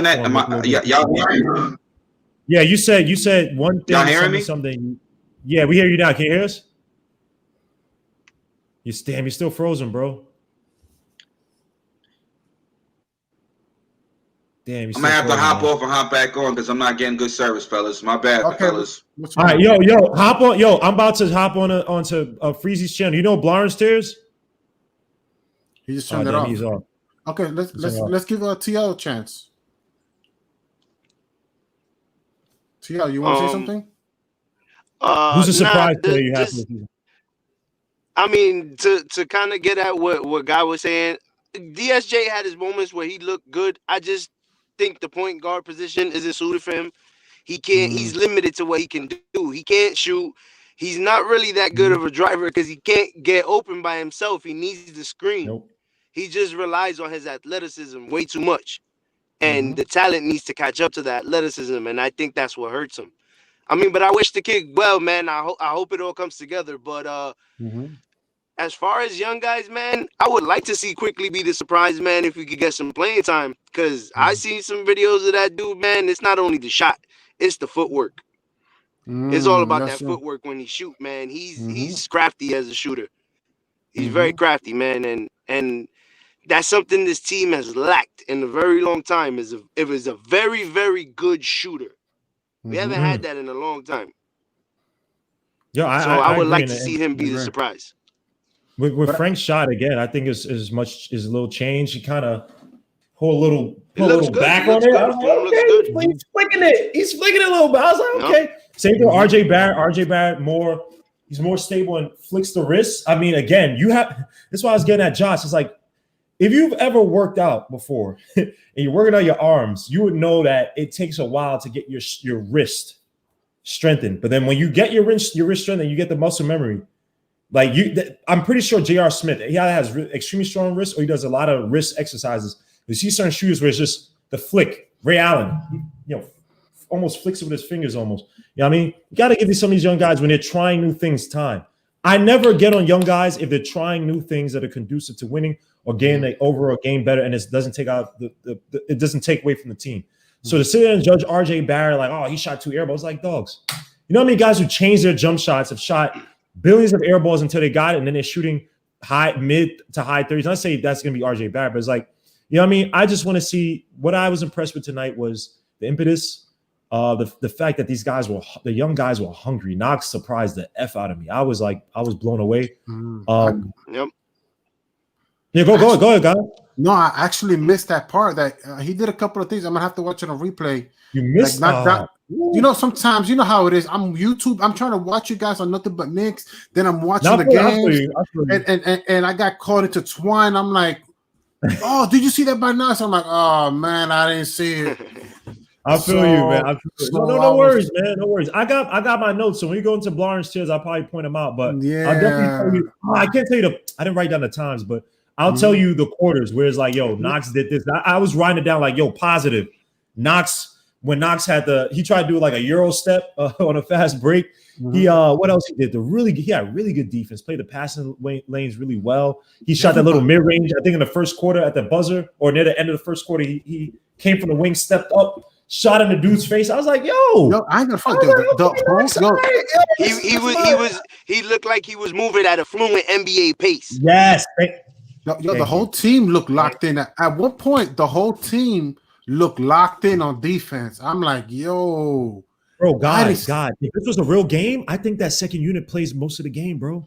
No, but I agree. But here's my thing. I was saying the same thing. I'm like, yo, it looked like he might let these guys finish the game out, but it was the first game of the season. I was like, nah. Right. You gotta let everybody play. Preseason. But I was gonna say though, usually that's how it usually is. You usually start with the first half. You have some vets like your Julius, whatever. The young, the young Lions, they see what's going on. They pick up on everything that's going on. Once you throw them on the bench, they're going out for kill. And then that's how they start to learn to go for blood as soon as you get for the floor. And just to end it off, Ralph Jean-Francois, salute to you, Sock by say, man. He said it great. The second unit played more complimentary basketball than the starters, man. And that's how we're gonna end it, because that's how it felt like with these younger players, man. The synergy, the chemistry. Not comparable. Was it unselfish basketball? And I say the first unit played the selfish basketball, but it felt it was beautiful to see these young guys. And obviously, Nones, the Wells, and Mitch, these guys kind of sprinkled in here and there with the second unit. But it was good to see guys like Obi, Frank, Knox just kind of play for each other, right? It felt good to watch it. But salute to guys. I don't ask you for no money. I ask for internet. If you guys just hit the like, subscribe, and when you subscribe, please hit the dark bell. Because when I'm looking at the analytics, a lot of people, they're not getting because they hit the regular bell, and that doesn't give you the notifications all the time. Because I'm trying to make really interesting content for you guys, college stuff. I'm gonna have videos on stuff that's like in the NBA, but like not necessarily of the players. So please, guys, hit the dark notification bell so you get all the alerts, man. But thank you for the support, man. This was amazing. Definitely gonna do more stuff with Sim, more joint videos with Sim, man. So if you guys could please support the channel. Someone said donate to Guillermo's Fire Stick. Now I ain't getting no Fire Stick, man. I ain't trying to get no league. But I'm gonna be at Blarn's Tears. Hold on. Let me put the what's the name? Hold on. First and foremost, salute to Julito McCullum, Naaman of the Wire. I just put YouTube like an idiot. I'm trying to freaking get the link. So here's a link to Julito's channel. Please subscribe to that. And where I'm going to be at right after this is Blarn's Tears. It's about to start up in like a few minutes. Hopefully, God of Moses Elijah's there, man. This dude, God of Moses Elijah, he's too busy for us, man. He don't be coming on anymore. Nah, I do, but you know how it is. Those hours sometimes I wake up and I'm just like, yo, My body just Dude, says it's terrible. I gotta wake it up at just- 8:15. I'm like, why did I do Nah, that? Even though I sometimes love the channel, it's terrible. my body just doesn't want to. I don't want to get up. I don't want to wake up. I don't want to go to sleep. I don't want to do nothing. I'm like, all right, man, I ain't gonna fight with you, man. I feel you. I feel you, guys. But hopefully we can see you, man. It's a Saturday, Yeah. so everybody can get some rest, Yeah. extra rest. But yo, TL, man, thank you for coming on. I'm a definitely have you more often, man. I want some other guys like Woodshed. He's always on Twitter, man. I want guys to argue. Chuck B, I know he works late nights because I want you guys to argue and fight, and then go to Lawrence Tears and then argue and fight some more. But yo, TL, man, my brother, man, thanks for coming on, man. Yo, appreciate you having me on, bro. Thank you. Yo, see you guys. I'll be on Lawrence Tears, man. Salute, peace. God bless, man. Stay up. All right, bro.